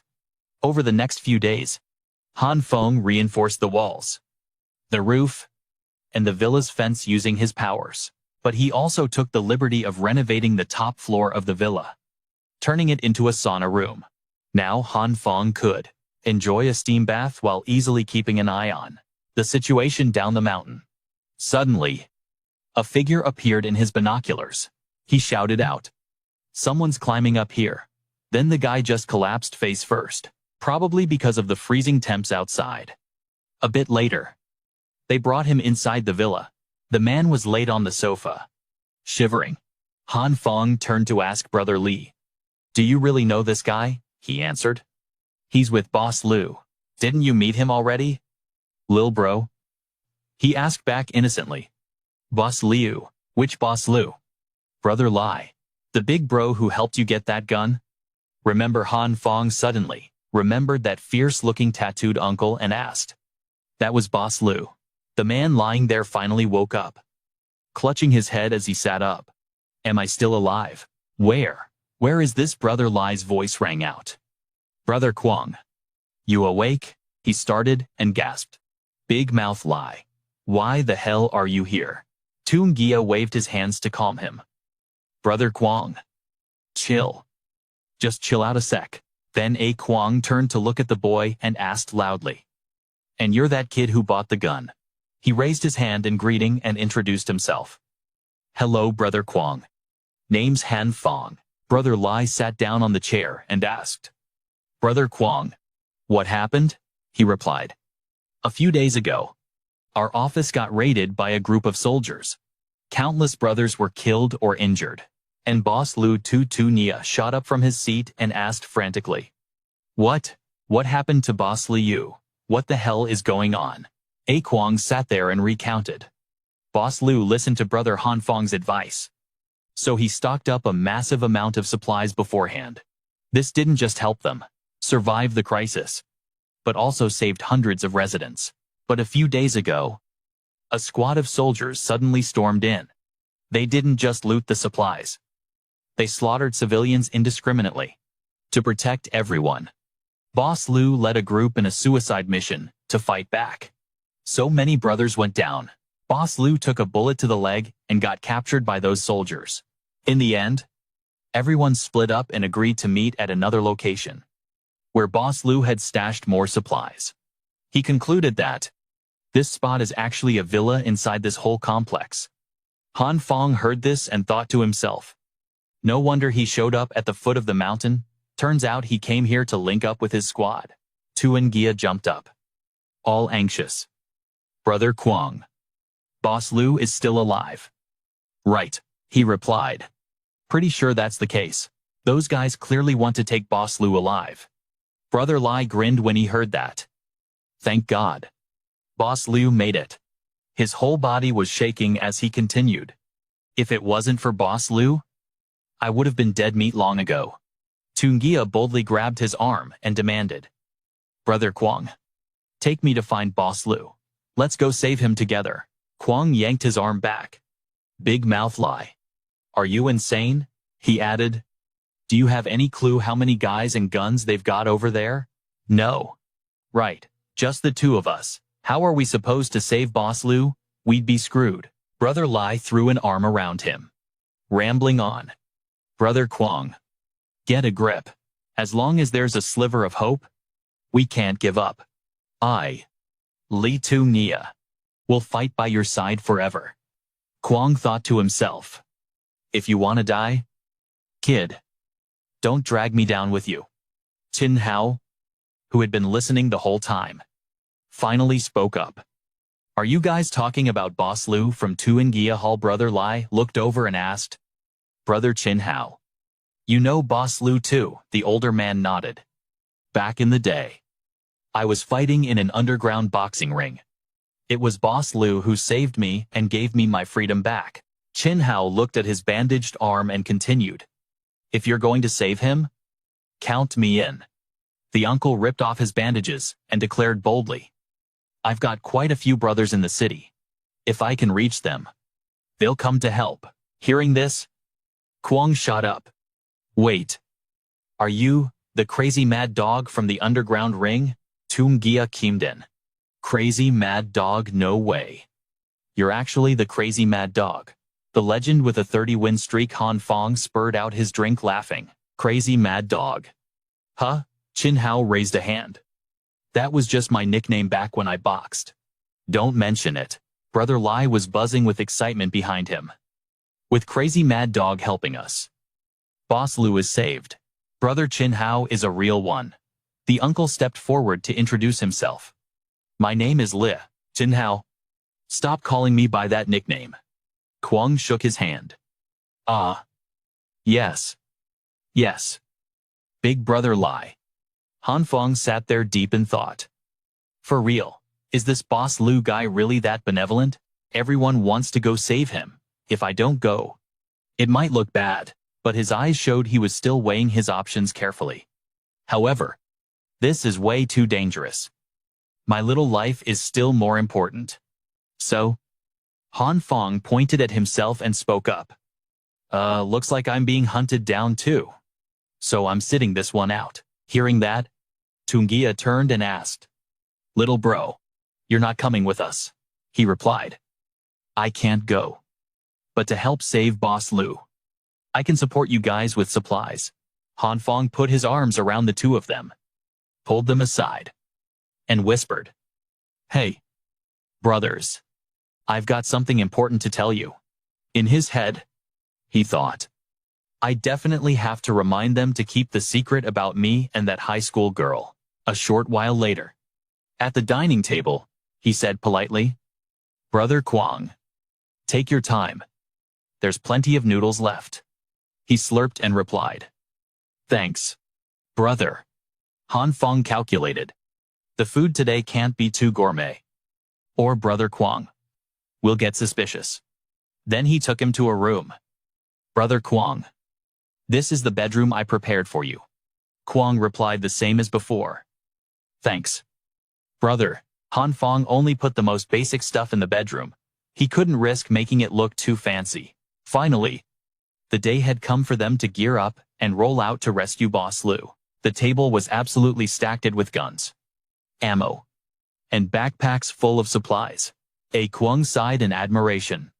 No wonder he's my brother. Han Phong knew this frozen apocalypse was coming, so his supplies were totally maxed out. He pointed at the table, confused. I get the guns and compressed biscuits, but what's with all the cigarettes? Han Phong answered. Cash is useless out there now, when the big factions trade supplies. Cigarettes are the real hard currency.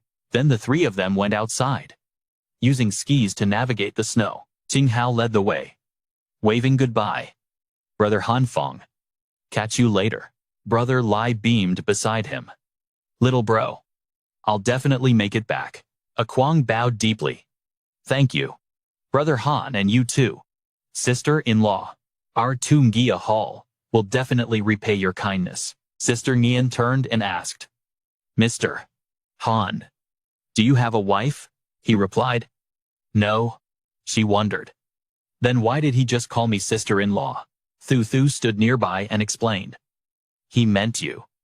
Sister Kim. Her eyes went wide in shock. Nurse Kim turned away, totally embarrassed. This is a misunderstanding. I have to explain it clearly next time. Han Phong stood there, confused. What's wrong with her? After that incident, to keep an eye on the mountain base, he installed surveillance cameras on the path up. A camera was set up around the villa to instantly spot any trouble outside. Then, they went back to their chill, carefree daily life, just eating and gaming until that day. The nightmare began. Suddenly, from inside the room, Trying Yin's voice screamed out. What? Han Phong jumped. She ran out in a panic. Mr. Han, we're screwed. He stood up. What happened? Nurse Kim held a knife, trembling. Thu Thu, that girl, They rushed into the kitchen. A cabbage was cut in half. Trying Yin continued. Thu Thu said this is the last cabbage. Han Phong looked over and shivered. No way. This is a total nightmare. He turned to the high school girl. How many veggies and fruits did you eat in there? Thu Thu replied. A lot. Han Phong looked at the pile and asked. You call this a lot? Didn't you clear out the entire supermarket? The girl explained. I don't really like cabbage, so I just grabbed a little bit. Nurse Kim asked. Then why are there so many cucumbers? Simple, the girl just loves cucumbers. He stood there deep in thought. We're eating ourselves out of house and home. If we keep going like this, we'll have zero food left in no time, Han Phong thought. Right now, I can only craft wheat, soybeans, broccoli, and meat. All the other vegetables and fruits have failed. He held the veggie, his voice low. Only one cabbage left, so I have to find a way to duplicate more. Trying Yin cheered him on from the side. Our future happiness depends entirely on you. Han Phong sat down with the pile of fruit. He held the cabbage, a blue light glowing, and prayed in his heart. Please God, let this work. But boom, the first try failed, creating a lump of black charcoal. Han Phong shouted, Damn it again. He pulled out another cabbage leaf. The result was exactly the same, another total failure. Qi Yen and Thu Thu were standing outside the door, secretly peeking inside. They could hear the frustration in his voice as he shouted non-stop. Do it again. Again, cabbage is a bust. What about carrots, chili, peppers, potatoes? Time just flew by. Han Phong sat in the room, totally defeated, asking himself, why is this happening? I can't even get it right one single time. Qing Yan walked in, waving gently. Mr. Han, are you holding up okay? He panicked. I'm terrified we're never gonna eat fresh veggies ever again. We're screwed. Hearing that, she got worried. Is it really that serious? Thu chimed in from the side. We've still got tons of cucumbers. You want to try those? Besides, you won't die without veggies. Just pop some vitamin pills and you're good. Han Phong was totally speechless. Then Qi Ning had an idea. Mr. Han, what if we try growing our own vegetables? He turned to her, confused. Grow them, it's freezing outside. How is that even possible? She explained. I used to grow vegetables on my balcony, all year round. So as long as we control the temperature and lighting, plants can totally be grown indoors. Then Qi Nian laid out the necessary steps for planting. First, get some balcony racks. Then we need soil and nutrient solution. We'll also need LED lights to simulate the sun. Han Fong's eyes instantly lit up. Nurse Kim, you're a literal gardening genius. Thu stood there crunching on a cucumber and asked them, okay, but where are you gonna buy all that stuff right now? Han Phong and Qi Nian turned to her and asked in unison. Kiddo, you times have it. Scene change to outside the villa. Asterisk thwack times. The shovel slammed into the snowy ice, but it was way too hard to break through. Han Phong stood there and said, the soil is completely frozen solid. It's impossible to dig. Qi Yan raised her shovel high and confidently said, watch this. But she used way too much force. And against the hard ground, the shovel snapped, the blade flying right past Han Phong. She panicked, asking, what do we do now? He answered softly. It is freezing out here. Let's go inside first and figure it out. The moment they walked in, he asked the high schooler, how many planting pots have you made? The floor was covered in plastic boxes, plastic bottles, and water jugs, all cut open to make small containers. Thu sat there and said, see, I haven't been slacking off. Han Phong gave her a thumbs up. Good work. He picked up a bottle, thinking it over. Even though we don't have proper flower pots, this many plastic bottles should be enough. Qi Yan patted Thu's back. You really are amazing. Thu, the kid sighed. Stop treating me like a child. Didn't you guys go to dig up soil? So, where is it? Han Phong explained. The mud is frozen solid. We literally couldn't dig at all. Thu immediately had an idea. We could use a heating rod to melt the ice in the soil. He closed his eyes and waved it off. You can't just shove a heating rod into the ground. The heating range is way too limited. Qi Nin held her face and sighed. If only there was a way to melt the ice instantly. That would be amazing. The kid stood up, pointed at Han Phong, and said, hey, apostle of bathwater. It's time to unleash your true power. That comment triggered a memory for him. And he shouted, that's it. Han Phong looked at the red glow in his hand, remembering the last time he heated water for a bath. A red light had appeared on his hand, and then the water got hot. If he could figure out how to control that red light, he could melt the frozen soil. Thinking that, he dipped his hand into a bucket of water. 20 minutes later, nothing happened. Han Phong sat there, totally bummed out. It didn't work at all. I can't figure out how this power works. This red light isn't doing jack. He starts thinking back to that moment in the shower. What's different now, compared to before? Han Fong's eyes suddenly lit up. Was it because I got zapped last time? He immediately turned to ask Thu, the high schooler, you got anything that can shock me? The kid pulled something out and said, if you turn on this high-power socket and jam your finger in there, it could literally kill you. Han Phong waved his hand and said, I'm not trying to die here. Last time, the water only heated up after I accidentally got zapped. So I want to try recreating that. Thu replied. Oh, so that's the deal. I've got this basic thunder attribute magic wand. It can cause mild paralysis effects. After saying that, she pulled out a low-voltage self-defense taser. He looked suspicious and asked, "I thought tasers were super powerful. Does this thing really just cause mild numbness?" Thu answered, "The power of beginner thunder magic is super weak, so it's totally safe." Phong took the tool, clicked it on, and said, "All right. I'll trust you this time." Right after that, the electric current shot from the taser straight into his hand, fusing with the red light.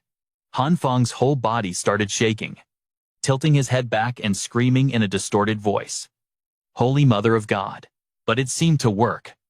As steam started rising from the water bucket, the scene shifted to outside the villa, where he was sitting with the red light and the taser.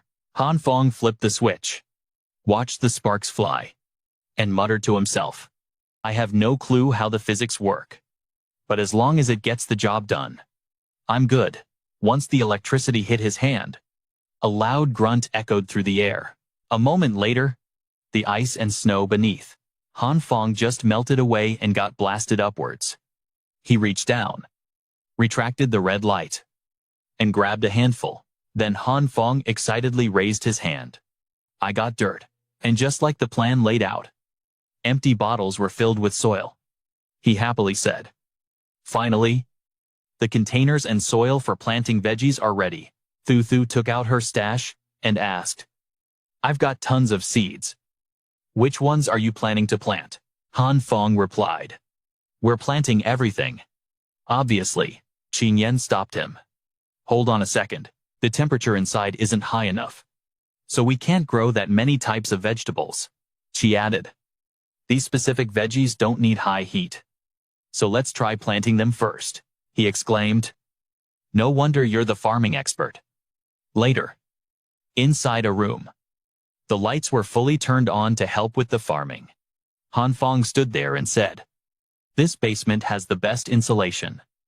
So from now on, we're only using this space to grow crops." Nurse Kim still looked skeptical and asked, "Even though we have 4 heaters running, I'm not sure if the temperature is high enough." Then she crouched down, touched the soil, and continued, "If it's not warm enough, these seeds aren't gonna sprout." He picked up a bottle and said, "If my green light also has an effect on these seeds, then maybe we can force them to grow right now. Why not give it a shot? We've still got plenty of seeds anyway."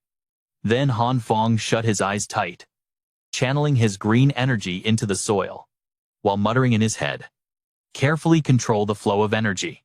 Then he snapped his eyes open and shouted, "Hezozn grow." Sure enough, the seeds in the bottle rapidly started taking shape. And so, right there, Phong tested out several types of vegetable seeds with the green light. Even though there were a few failures, he kept at it by constantly adding new seeds. So, they finally managed to plant dozens of saplings. Gian was right there with him, celebrating the win. But plot twist, just a few days later, every single sapling froze over and started withering away. Nurse Kim checked the thermometer and dropped the bad news. Even with 4 heaters running full blast, it's only about 10 degrees in here. She turned to him with a plan. "We seriously need to get this room up to 20 degrees, or this won't work." Phong asked, "What if we add 2 more heaters?" Yin added, "If we don't improve the insulation in this house, the heaters won't do much good anyway," he explained. "But the basement is already the best insulated spot in the whole villa." Then, an idea hit Phong about the basement. He suggested, "The deeper we go underground, the warmer it gets.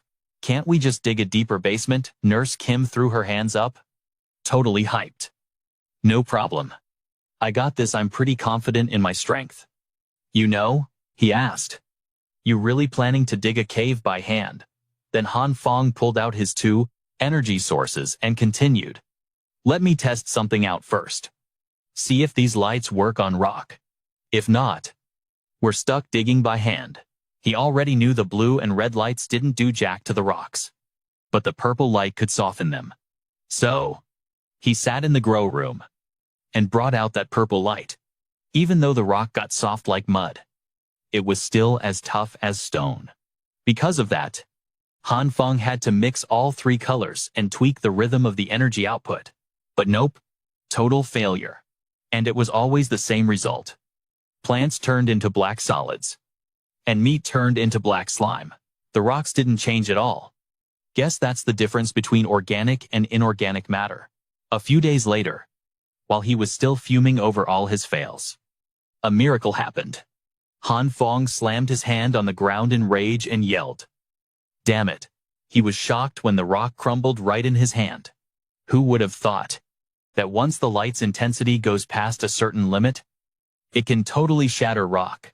So, all his hard work over the last 2 days was for nothing. Right after that, Han Phong placed both hands glowing with red light on the floor. He decided to unleash the full power, expanding the crushing range as much as possible to see what would happen. Sure enough, that square section got dominated and crumbled to dust. Han Phong pushed harder, smashing the rocks into even smaller pieces. He lay there, looking at the pit in front of him, and sighed. Results aren't bad, but I'm totally drained after just one go. Han Phong was foaming at the mouth from exhaustion, wondering, how many times a day can I even pull this off? So, he decided to go ahead with digging the tunnel. Over the next few days, Nurse Kim was in charge of hauling out all the dirt Han Phong dug up. 7 days later, they had dug down dozens of meters, and a new basement, over 20 square meters wide, was carved out. After that, with just a few tweaks, the underground veggie greenhouse was finished. The 2 of them stood there watching after moving the seedlings down from above. Han Phong high-fived Trying Yen and said, Tough work today, Nurse Kim. She beamed back. It's all thanks to your hard work, Mr. Han. He lowered his gaze, thinking to himself, next is my absolute favorite part of the day. Han Phong looked up, staring right at Trying Yen's massive backside, secretly enjoying the view. After grinding to get everything set up, the 2 of them climbed up. Nurse Kim, from above, said, if everything goes smooth, we can harvest those veggies in 2 months. Hearing that, his face dropped as he groaned. Does it seriously take that long? Han Phong thought to himself. So it had already been over half a month since they decided to plant veggies. He looked totally fed up. The veggies they stockpiled back then were long gone. We've been eating cauliflower for 4 days straight. Han Phong looked at his hand as he walked up the stairs. Depressed, he thought. If I have to eat this for another 2 months, I'm gonna lose my mind. Just then, Ji Yun looked down and suggested, Mr. Han, let's grow some bean sprouts. We can eat them in just 3 days. Suddenly, she stepped on a loose patch of dirt and slipped, sending Nurse Kim falling straight down. Her butt was heading straight for Han Fong's face. And just as predicted, he got a face full of benefits this time. Only letting out a grunt, Ji Yun quickly clasped her hands together. Flustered. Sorry, I'm so sorry. Are you okay? Han Fong's face went beet red. Blood spurted out as he waved his hands. I'm fine, I'm fine. She looked at him innocently and added, But Mr. Han, your nose is bleeding. Let me check that injury. I'm a nurse. Remember, he hurriedly walked away, covering his nose with his hand. No need. No need, I'm seriously fine. As he walked into the room, Han Phong froze in his tracks. Ji Yun peeked in from behind him and asked, What's wrong inside? Magic circles were drawn on the floor, surrounded by flickering candles. Thu Thu was standing there casting a spell. Oh, great evil eye, in the name of your messenger, I command thee to appear. The little girl flailed her arms, chanting nonstop. Descend upon this world in your most omnipotent form. Help me complete this ultimate mission. She made a hand seal and shouted, Appear now. Fifth evil eye Han Phong walked in and asked curiously, What are you doing? Have you lost your mind? The little girl replied, It is the ritual to summon the evil eye. Thu Thu pointed and added, One of the evil eyes has lost control.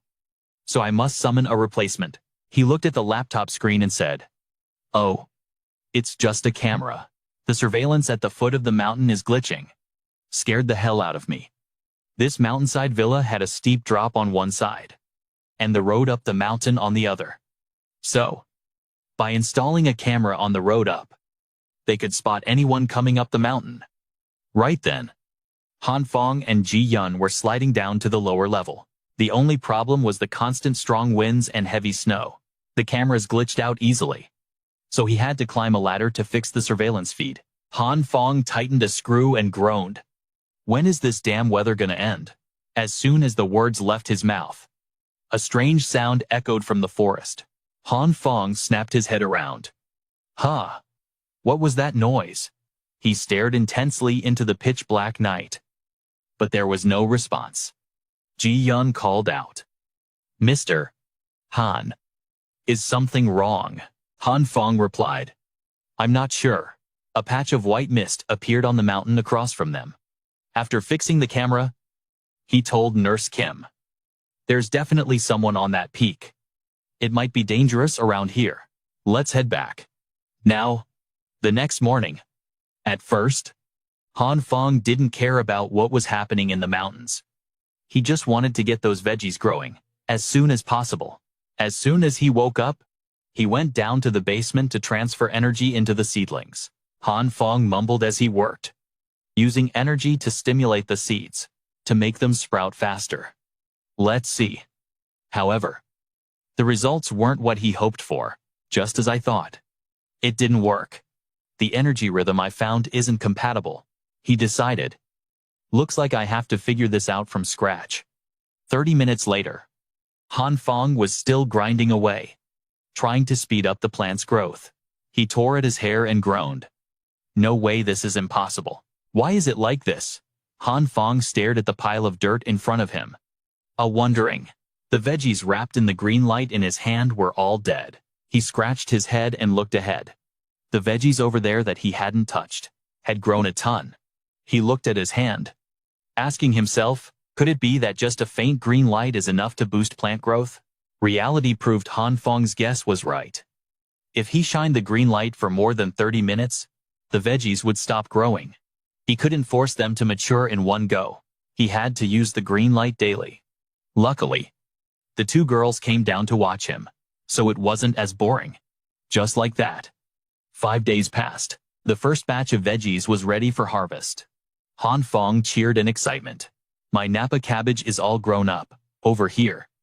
Tri Nien picked up a foot-shaped radish and asked, "Is this radish's shape seriously okay?" Thu chimed in beside her. "The tomato shape is insane too." The little girl glanced sideways, her voice filled with awe. But the craziest thing was in the corner of the basement, a giant cabbage growing right there. Phong asked, "Are cabbages normally that huge?" Nurse Kim replied, "Maybe it's a new variety," he thought to himself. Asterisk. Except for the Napa cabbage. The other veggies are totally weird. Asterisk. Is there something wrong with my green light times? Still. Phong looked happy with the Napa cabbage in his hands. Asterisk. Who cares? In times like these, as long as it's edible.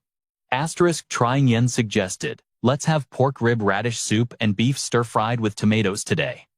Later at the table, the plates were nearly wiped clean. Everyone leaned back in their chairs. Stuffed. Phong let out a sigh of relief.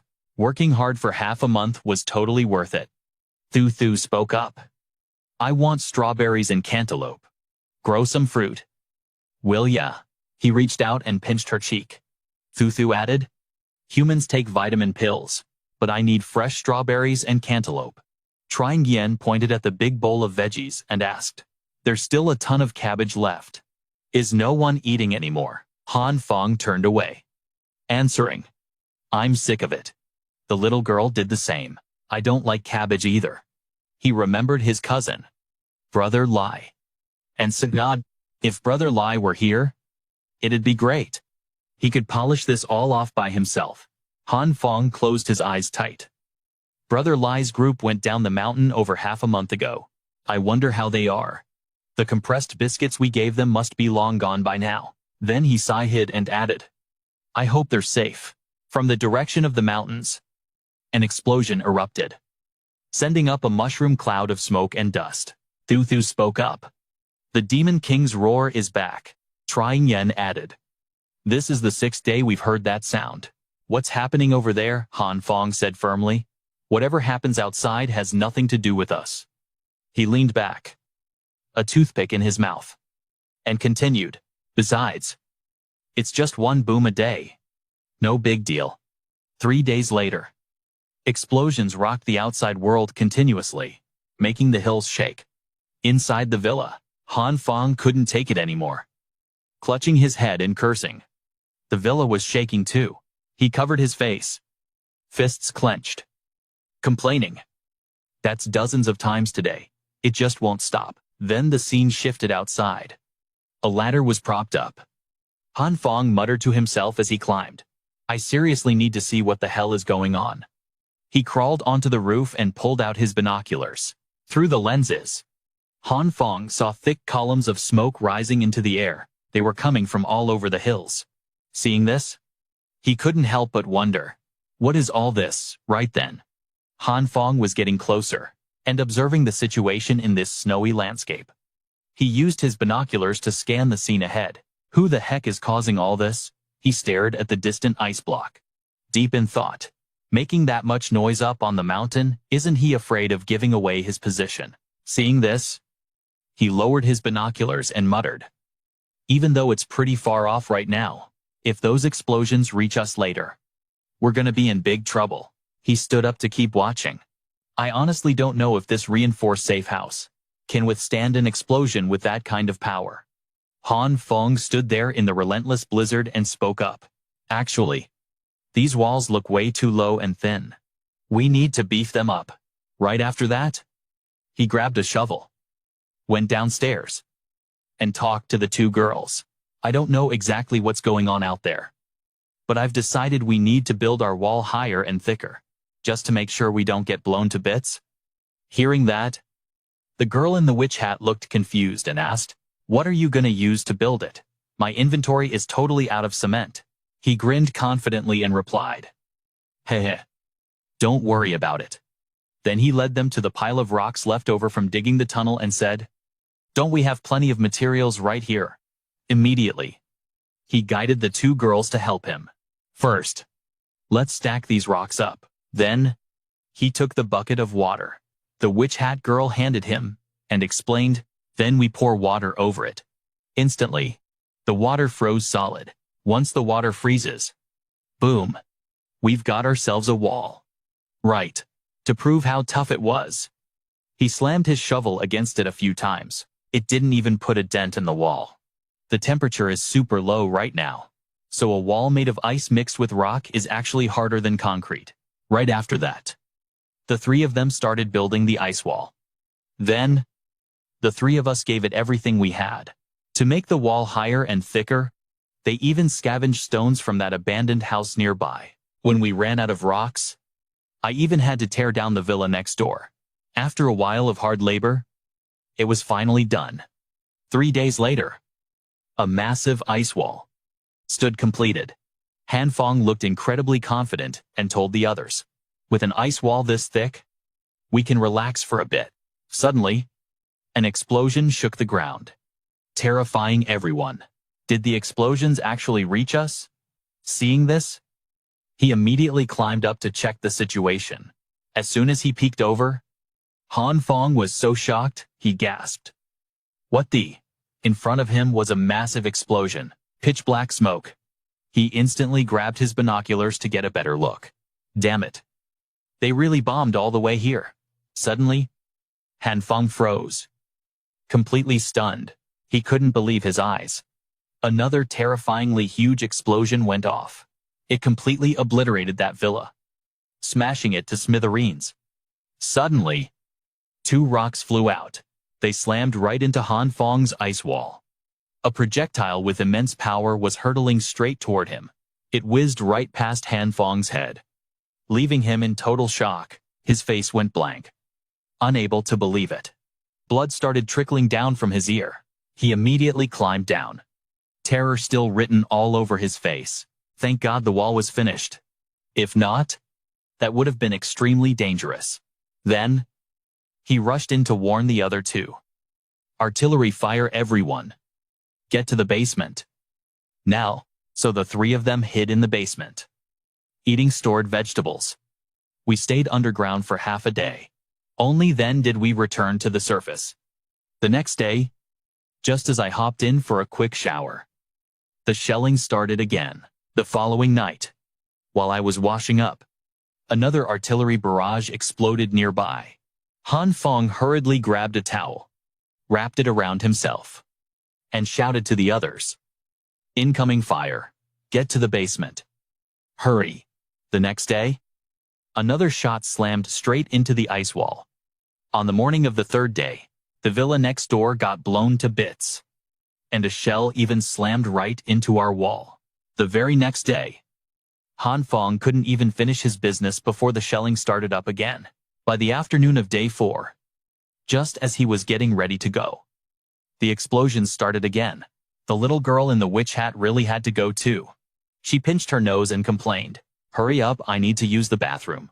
Han Phong was totally mortified. He snapped back, "Can you at least knock first?" The ground started shaking again. He was officially done with this. He pulled up his pants, grumbling, Damn it. Is this nightmare ever gonna end?" He was fuming. Every single day, we're stuck hiding in this basement. Can't eat. Can't sleep. He strapped his gun on, boiling with rage. He gritted his teeth, his voice dripping with hate. "I'm gonna find out which psycho keeps blasting us every single day." Han Phong headed out immediately, warning the others, "You two stay safe. I'll be back." He grabbed his gear and slid down to check out the situation. Suddenly, he spotted a massive crater. He walked right up to it. He picked up a piece of debris left in the pit. Examining the scrap, he thought, "This fabric looks like a military uniform. Does this mean the explosion a few days ago involved the military?" His mind instantly jumped to those terrifying people. "Don't tell me it's them." Han Phong kept sliding down the slope, thinking as he moved. Bodies were scattered everywhere. Whatever battle happened here, it was brutal. He slowly made his way up a snow-covered ridge to get a better look. To play it safe, I should get to the top of the mountain first, and scope out the situation from there. By the time he reached the top, he was out of breath. He immediately pulled out his binoculars to scan the area. Ahead of him lay a massive snow cave. That cave is huge. It looks just like a military base. Suddenly, his eyes locked onto the artillery guns stationed there. Damn it. Are those the cannons that have been blasting me every day? Then, he spotted a squad of soldiers standing outside the cave. Weird. Why are they sneaking around like that? Suddenly, they launched an attack into the cave. Isn't this their own base? Why are they fighting? Is it a mutiny? But before they could do anything, the soldiers were blasted backward. Screams filled the air. Suddenly, one of the soldiers came flying straight toward Han Phong. He panicked as the soldier crashed right next to him. Han Phong scrambled away, yelling, "Damn it!" The ground was covered in snow. Han Phong slowly crept closer to check if the guy was dead. Looks like he's gone. He climbed back up the snow ridge to keep watching the squad. Did they get wiped out already then? From inside the cave, he saw a group of people walking out. As they emerged, he was totally confused. Why is a family of 3 walking out of there? Han Phong stared at the woman with glasses. Suddenly, she looked up straight at him. His face went pale with terror. Did she spot me? No way. I'm hundreds of meters away from her. It has to be a coincidence. Han Phong ducked down, trying to calm himself. That was definitely just a coincidence. There's no way she could have seen me. He kept watching them. Right at that moment, the pink-haired girl aims her gun straight at him. In a split second, she opens fire. A massive explosion rips through the snowy peak. Han Phong instantly slides down, shouting, "No way, she actually found me. How the heck did she pull that off?" He quickly ducks behind a snowdrift, grumbling, "These guys are absolute freaks. Better get some distance first." I'll watch how this plays out before making a move. Suddenly, a barrage of noise erupts from the mountaintop. It's intense. Boom crash, hearing the chaos. He thinks to himself, what the hell is that noise? Meanwhile, a squad of soldiers is struggling to scale the peak. The battle is getting insane. The soldiers are barely holding their ground. They're catching up. In seconds, the trio hunts down the fleeing soldiers. The soldiers turn pale with fear. The pursuers look down on them with twisted, sinister grins. One of the kids slams his hand onto the ground. Boom, a massive snow explosion triggers instantly. Screams of agony fill the air. A massive avalanche crashes down heading straight for Phong. Phong panics, yelling, "Holy crap, you have got to be kidding me." Feeling helpless, he braces for impact. I'm screwed. And then, the snow buries him completely. It cascades from above, swallowing up all the buildings in the area. It only stops when it hits the wall. The entire landscape is now blanketed in white. It's the same everywhere else. Suddenly, a red glow bursts from beneath the snow. Kaboom! A crimson explosion erupts. It was Phong who blasted his way out. He emerges, dragging someone by the leg. Coughing, hacking, coughs, he brushes the snow off his clothes and gripes. Damn! Nearly suffocated in there. Still dragging the unconscious soldier. He mutters, lucky this dam stopped us. Or who knows how far we would have been swept away. Phong looks deep in thought. Back when the snow hit, those three were standing on top of the snow. Right. Can they actually control the ice and snow? He turns to the unconscious soldier and thinks, hopefully, this guy has some useful intel. Moments later, he heads to a snow-buried building, ties up the soldier, and dumps him on the floor. Phong sits down, points his gun at the guy, and shakes him awake. Oi! Wake up! The soldier groggily opens his eyes, seeing the barrel staring him down. He screams in terror. Don't kill me. I'll talk. I'll tell you everything. Hearing this, Phong thinks, I came up with all these torture methods, and I don't even get to use them. He's spilling his guts already. Phong leans back in his chair, aiming the gun right at the guy's face. He says, relax. Just tell me everything about that girl and those kids, and I'll let you live. The soldier, shaking with fear, blurts out, they're not human. They use ice magic. They shoot energy waves and they can cause explosions. Annoyed by the gibberish, Phong kicks him in the face. Shut up. What kind of nonsense are you spouting? Start with the girl. Go through them one by one. With Phong boot crushing his face, the soldier starts talking sense. The girl, she uses shockwaves. One hit sent us flying. Phong glares, terrifying him further. The little one knows explosion magic. He can turn anything into a bomb. He keeps trembling as he describes. There's another boy, he controls ice and snow. He's the one who caused the avalanche. The other side couldn't believe their eyes and screamed. Those guys aren't human. They're super-powered freaks. Sorcerers, monsters. Hearing that, he just asked blankly, is it really that crazy? Then he looked down at his own hand and thought to himself, I guess I don't really have the right to call anyone else crazy. Phong fell into deep thought, analyzing the situation. Looks like there are plenty of others just like me, that middle school girl. And even that big-headed guy. Then he kept interrogating the guy, scaring him so bad he almost peed his pants. Last question. The ones who've been shelling those villas up on the hill for the past few days. From the south side. Was that you guys? Hearing that, the guy immediately denied it. No, it wasn't us. Our camp was already taken over by them ages ago. As he spoke, snot and tears were streaming down his face from pure terror. We just got reinforcements from HQ this time. We were preparing to take back the camp. Hearing him say that, he thought to himself, if that's true, then those explosions in the mountains earlier, was that these guys fighting? He recalled the scene around there and analyzed it. There were so many soldiers in the mountains who had been blown to bits. It must have been that woman and the kid. He analyzed every single explosion in his mind. And the ones who just shelled our villa area, it was these three all along. Immediately after, Phong pressed the gun right against the guy's head and threatened him. That's not right, I don't know them. Then why do they keep shelling me every single day? The guy was so scared he started crying and screamed. Big boss. How am I supposed to know? Hearing that, he just sighed. Then he stood up, turned away, and decided to spare him. Forget it. You can go now. The guy was overjoyed when he heard that. He kept chirping his thanks. Thank you, Big Boss, for sparing my life. Thank you, Big Boss. Right after that, he scrambled away, but didn't forget to keep shouting thanks. Thank you, but unfortunately, the guy took a direct hit from an artillery shell that flew in out of nowhere.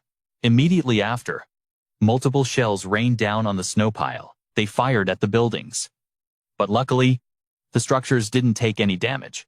Actually, inside, Phong was using his power to block it all. He thought to himself while holding his defense. These shells definitely aren't being fired randomly. They're aiming exactly at this spot. He felt a growing sense of dread in his heart. We're in the middle of the mountains. How did they figure out my position? Scene shifts to the snow cave with the trio. The blonde boy praised the older sister for that last shot. You're so skilled. Sis, hearing that, she looked incredibly smug and said, well, obviously I use these toys every single day. How could I not be good at it? The white-haired woman spoke up. After the shelling, the fluctuations, his ability didn't disappear. If anything, it became even more intense. Hearing that, the boy slumped down and said, avalanches and artillery shells couldn't kill him. Then he's just way too strong. But the woman holding the cannon wasn't scared at all and replied confidently, with this much ammo, why worry about not being able to blow him up? Right after that, the white-haired woman gave the order. Fire a few more rounds. If he doesn't die, we go over there and hunt him down. If we let him escape, he'll just lead more enemies right to us. Hearing that, the kids started getting anxious and said, that guy isn't even afraid of artillery. Can we really beat him? Seeing her little brother trembling, the purple-haired woman comforted him. Don't be a scaredy cat. Your ability is invincible in this snowy region. Remember, scene shifts back to the building where Phong was hiding. He seemed totally exhausted. He sat on the chair, gasping for air. The shelling finally stopped. If I hadn't reinforced this room in time, or else, this time, I'm dead meat for sure. Right after that, he peered through the glass window to observe and asked himself, what's the next move? Should I take the initiative and go face those 3 superpowered freaks? If I just hide back at the base, I'd probably get bombed every single day. At this moment, he looked absolutely determined and said, for the sake of a peaceful life later on, the only option is to figure out a way to wipe them out. Immediately, Phong grabbed a stone to scratch some lines onto the wall.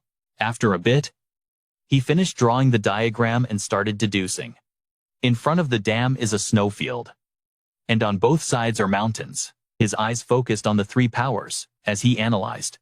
The enemy side has 3 people, and every single one of them has special abilities. Phong recalled the lady who shot fireworks at him and speculated, a girl who turns anything she touches into a bomb. But my reinforced buildings should be able to defend against that.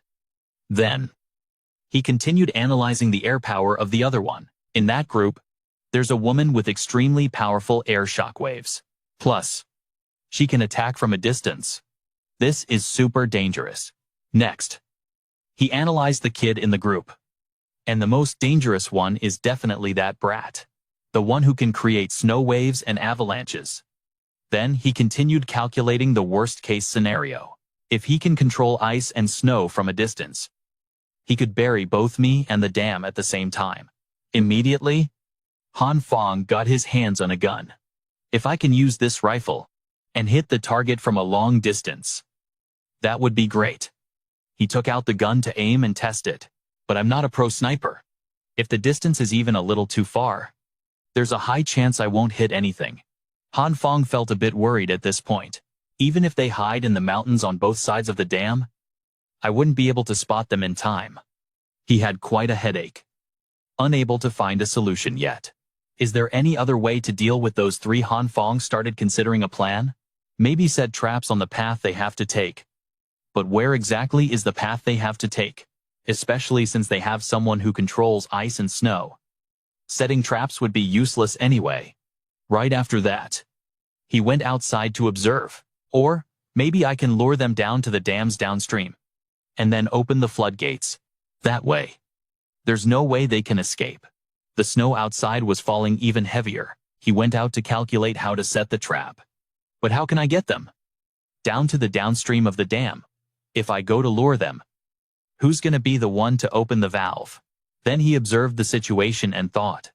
And this water release valve is huge. It's gotta be at least 7 meters. Easy. Phong immediately constructed a plan in his head. I heard that when fishing in the Arctic, the ice has to be 2 meters thick.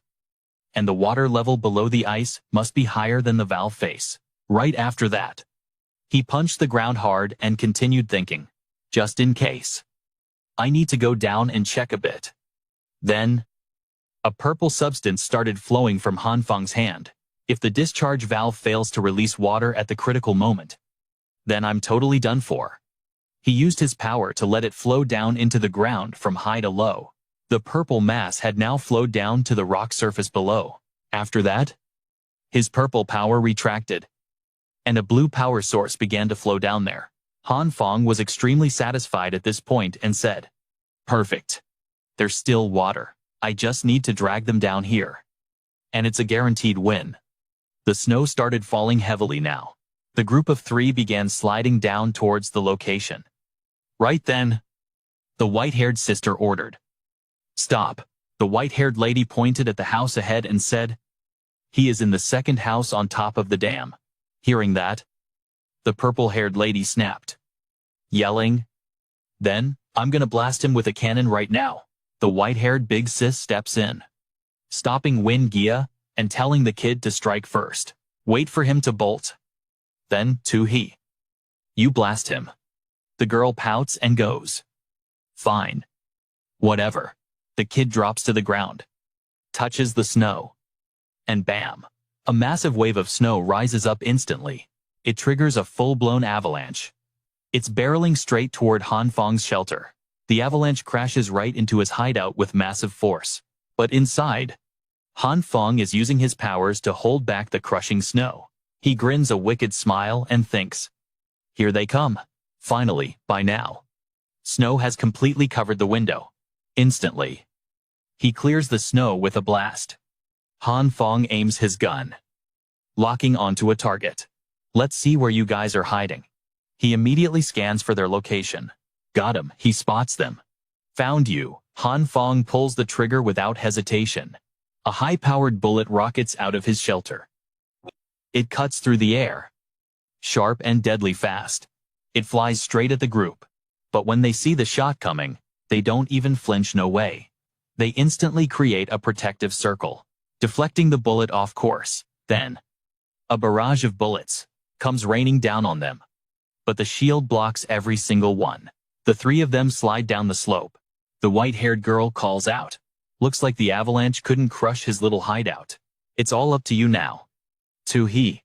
The girl with the cannon answers. "No sweat." Meanwhile, Phong realizes that the trio is closing in on him. He smirks with pure contempt. "I've been waiting for you. Took you long enough?" He heads back inside and climbs up a long, vertical table. Then, he uses his powers to smash through the ceiling. Once it's open, he climbs straight up to the roof. He takes a deep breath. All those nasty insults he racked his brain to come up with are definitely gonna trigger them. Now, he unleashes a barrage of curses right at the 3 of them. The insults practically fly through the air. Seeing the insults, the purple-haired girl goes absolutely ballistic. She grinds her teeth, screaming, "That jerk dares to insult us. I'm gonna blow him to bits." Suddenly, she realizes her cannons are gone.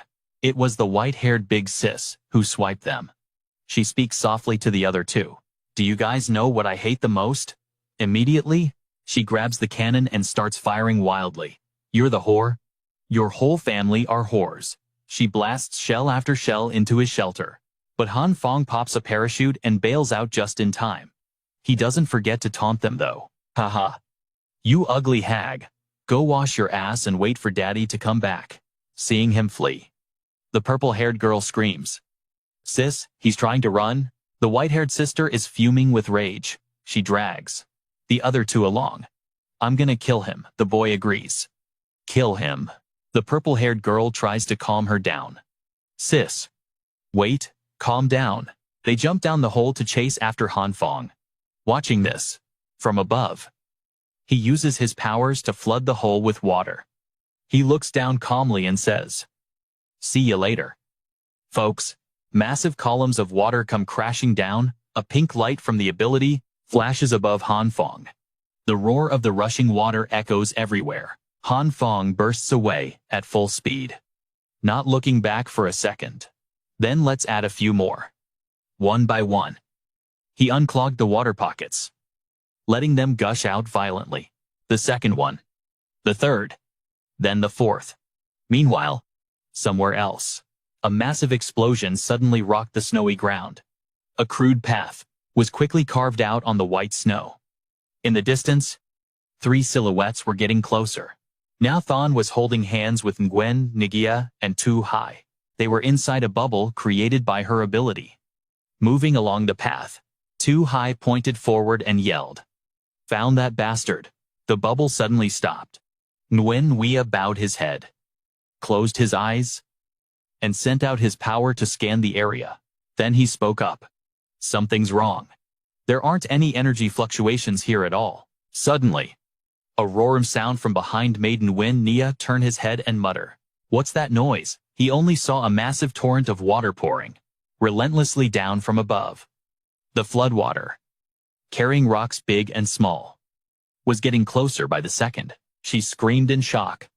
"It's a flash flood," Nathan hurriedly urged them. "We fell for a trap." Nugan Nuga.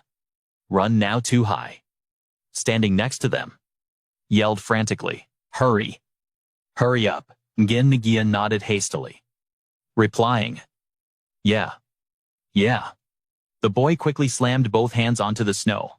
A pillar of snow rose from beneath their feet, lifting all 3 of them up under Nguyen Nua's control. That ferocious wave was right on top of them. She quickly stretched out her arm, blocking the water's attack, and shouted, "Go faster." All 3 were enveloped in a circle just like before. Tu Hai reassured him. "Come on. You can do it." Nguyen Nui gasped for air. I'm out of energy. The snow around here has all melted, so there's not enough left to use." As Nathan spoke, the snow pillar crumbled and dissolved into the rushing water. All 3 lost their balance on the snow pillar, and terrified screams rang out. Tu Hai plunged headfirst, but luckily, she grabbed her arm and pulled her back. Nguyen Ngia suffered the same fate, but Nathan grabbed his collar and yanked him back. Another air bubble was created. Her hands gripped the 2 of them as they struggled inside the sphere. That floodwater was like a greedy snake, opening its massive jaws to swallow the bubble whole. After a while, the water spread out to both sides, forming a temporary stream. At this moment, the water Han Phong had released from the source was still rushing down violently. He used binoculars to observe the area below, although his view was blocked by the mountain, and he couldn't see the situation downstream. He knew even if they didn't drown, they would definitely freeze to death. Han Phong muttered to himself as he climbed higher. "Now I can go back to the cave and destroy all the cannons, without worrying about a thing." He thought about the future, so excited his face flushed red. The good old days of leisure were about to return. Crunching sounds echoed as his woven bark sandals rubbed against the snow. Han Phong dragged his feet, complaining, "If only I could walk on snow, like it was flat ground. That would be great." The 2 deep trails, created by his footsteps, were getting longer and longer in the snow. Finally, he arrived. Han Phong was now near a pit. He gripped the gun tightly in his hand, with a serious look on his face. Han Phong slowly moved toward the cave entrance. Items were scattered all around. He clutched his gun, observing carefully. Nobody should be inside. Even though he had a weapon, Han Phong still pursed his lips tightly. suppressing his panic. Surely a bunch of people won't just suddenly rush out and shoot me dead. Right. When he finally reached his destination, he slammed his hands on the ground, unleashing a burst of pink energy. The cannons were all coated in pink energy. Phong muttered to himself. Gotta deal with these 2 cannons first. He was nervous as he worked. Wait a sec. Will the shell casings blow up if they get soft? If an explosion goes off and draws a crowd? That would be a total mess. Then Phong calmed himself down. Forget the shells. Without the guns, the ammo is useless anyway. Once he was done, he stood outside the cave entrance, peering inside with a serious look. Curiosity kicked in. So Phong stepped inside. A military base this huge, wonder what other goodies are hidden in there. Suddenly, his pupils shrank in shock at the scene right before his eyes. Surrounding Phong were countless heavy cannons and shells, stacked up in perfect rows, making him think. Holy crap! Why are there so many of these things? Phong felt a wave of relief. Thank God. Those guys only used mortars on me earlier. If they had used these big boys... He stared at the sharp warheads lined up on the ground. If I got hit by a massive shell like that? Phong shuddered, just thinking about it. Then no matter how much I reinforce my safe house, it would probably get blown to smithereens in a split second. With that thought, the yellow glow of his ability shone from his hand as he touched a cannon. Phong muttered inwardly. It's melting. Then he quickly repeated the action on the other cannons. Melt, all of you. Melt. After a moment, the cannon barrels drooped down like wilted plants dying of thirst. Phong gave a wry smile. Done. He peered into the deep, dark cave. There are so many supplies deep in there. This is enough to gear up an entire army. He walked past the neatly stacked crates. No wonder those soldiers were desperate to take this place back. Phong stopped, crossing his arms and telling himself, I can't carry all this stuff by myself. It's a waste to leave it here.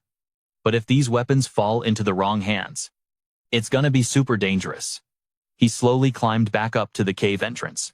If that high school girl was here, she could pack all this up and haul it away in a snap. Phong sighed, just imagining that scenario, exclaiming, that would be perfect. Just thinking about it gets me hyped. He climbed back down, patting the supply crates. Should I go back and drag her here? It's safer if these things are in my hands. Decided. Phong headed back to the cave entrance. But the moment he stepped out, countless rocks, the size of human heads, rained down from above, crashing all around him. On the falling rocks, a glowing red handprint appeared, getting brighter and brighter. Right after that, the surrounding rocks showed similar handprints, radiating scorching heat. Phong yelled out in alarm. We're screwed. A chain of explosions ripped through the air. Dust and deafening booms echoed at the cave entrance. 3 figures looked down at the explosion from above. 2 High gloated. You still think you can kill us? Watch me blow you to bits. The little girl looked at her and urged. Sis?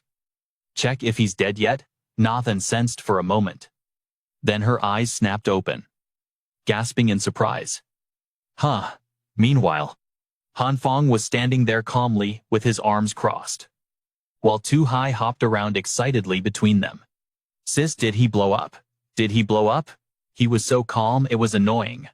He smirked, sounding exactly like a true villain. You guys planning a suicide pact with me, or something? He furrowed his brows in a challenge. Those explosions couldn't touch me before. What makes you think I'd be scared now? But inside, he was praying for his life, terrified the whole place would just go boom. I'd be dead or critically injured for sure. Nathan smiled to reassure him. Mr. Factless, Han, don't misunderstand. We've already reached a cooperation agreement. I just want you to explain those vicious curses you threw at me earlier. He felt guilty, rubbing his face and trying to pull away. But she grabbed him tight. He immediately played dumb. What vicious curses? I don't remember a thing, knowing he couldn't dodge it. Phong scratched his head and switched to full suck-up mode. A woman as elegant, wise, and gentle and radiantly beautiful as Miss Kuang is the dream girl of every man? Surely, we just had a misunderstanding before. She was quickly won over, turning to scold too high. Who told you to use your powers? Don't hurt our ally here. The girl's jaw dropped. We aren't gonna blow him up. Too high. Put her hands on her hips like a kindergarten bully. Threatening. You stinky man. Don't think praising her a bit means I'll let you off the hook. He quickly used the same trick again, starting to spout flowery words. This young lady is so lively and adorable. Innocent and romantic, everyone must love you. Innocent too high took the bait instantly, believing him and asking excitedly. Really? You've got good taste. With a blushing face but a tough tone, she said. Let me tell you, I'm not easily charmed by your sweet talk, but you do look like a decent guy. So I won't hold a grudge over your nonsense from before. Her words left the two adults beside her speechless. This kid is way too easy to fool. Meanwhile, Gia was sound asleep on the bed. Phong geared up with his weapons and said, All right. I'm off. I'll bring some people to pick up supplies in a few days. Is that okay with you? Miss Kuang. He calculated that the fuel for his generator at home was running low, so he might as well restock. Suddenly, Nathan lay down on the bed, posing seductively and saying, You can take as much as you want from here, but it's late at night. Why not stay over and leave tomorrow? He scratched his head, laughing awkwardly. Miss Kuang really thinks of everything. Too he, hot-tempered as ever, asked with fire in her eyes. Oh, you want to stay? He stayed silent, then bolted at breakneck speed to save his own skin. I've got urgent business at home. Bye. Now alone with her siblings, the little girl asked seriously. Sis, shouldn't we tell him the truth about the ability? Nathan replied slowly.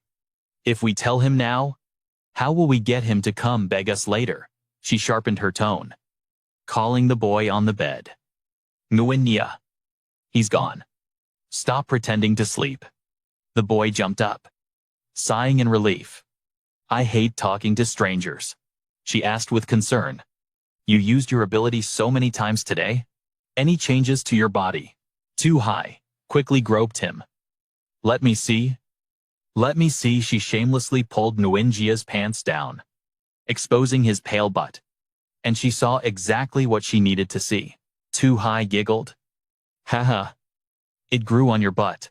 The boy screamed helplessly. Let me go. Nathan sighed. Lucky it grew on your butt. But to be safe, we seriously need to chill on using our powers.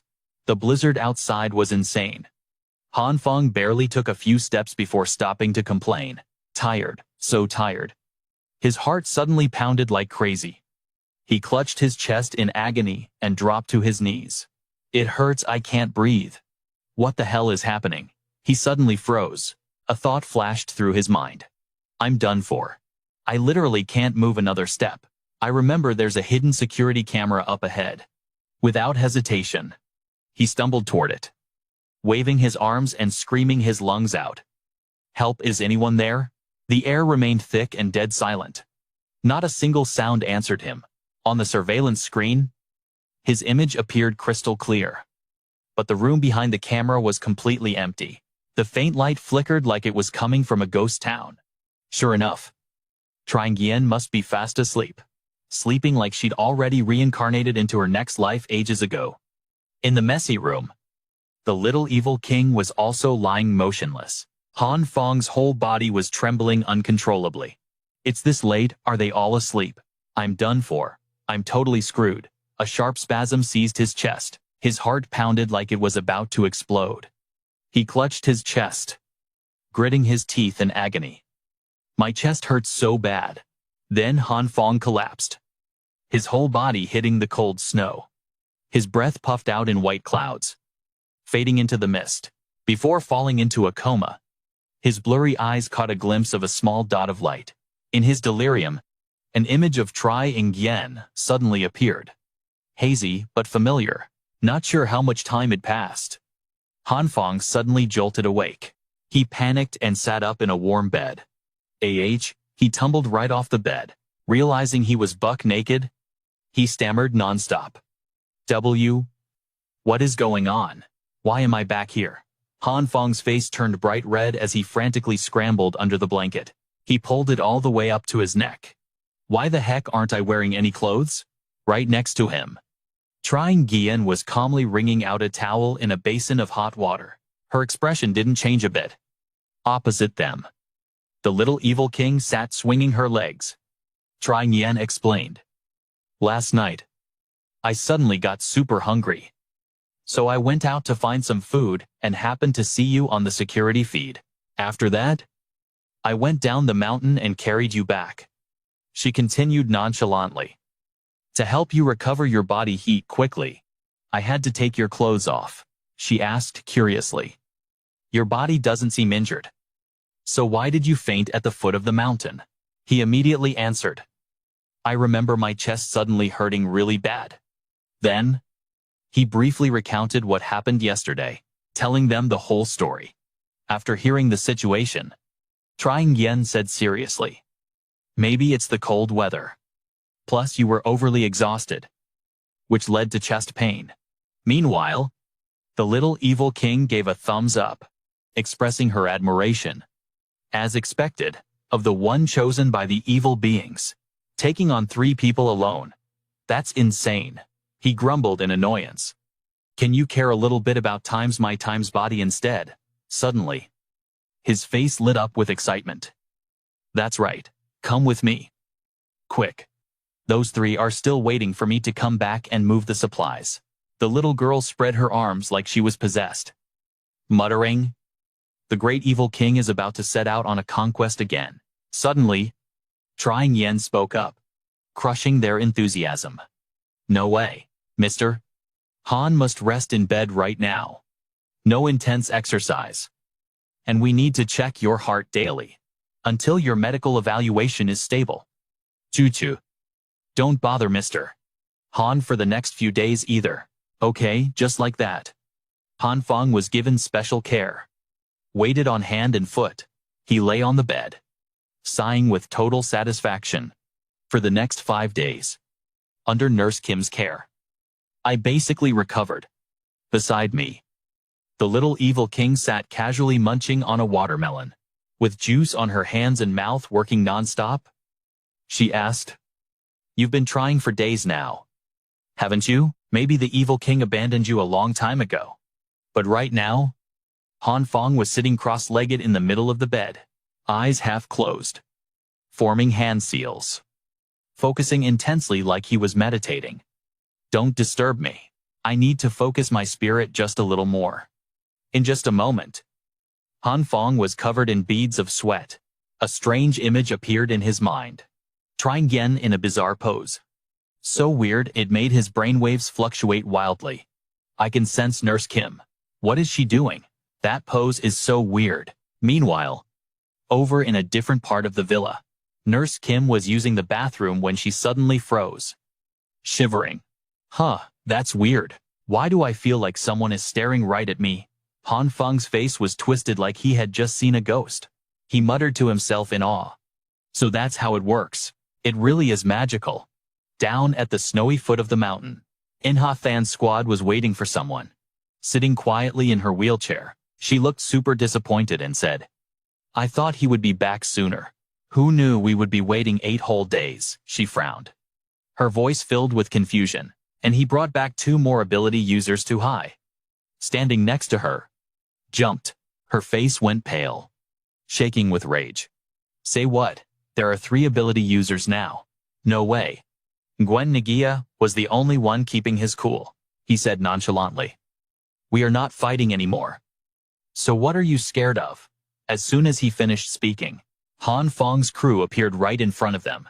He spoke up to say hi. Long time no see. Miss Kwong. We are here to pick up the supplies. He pointed at the people behind him and introduced them. These are the 3 ability users I told you about. We are allies now. Qing Yan stepped forward a bit. Bowing politely, he spoke gently. Hello. Nice to meet you. I look forward to working with you. But the little girl, Da Vuong, just stood there like a statue, and mumbled bluntly. Hi. The air suddenly went dead silent. Enyathan's eyes went wide, staring at the girl. The girl turned her back and sighed. If I knew it would be like this, I would not have come. Nathan shouted excitedly. Big sis. What are you doing here? Hearing the words big sis, the other four looked like they had been struck by lightning. Their faces went dark as they all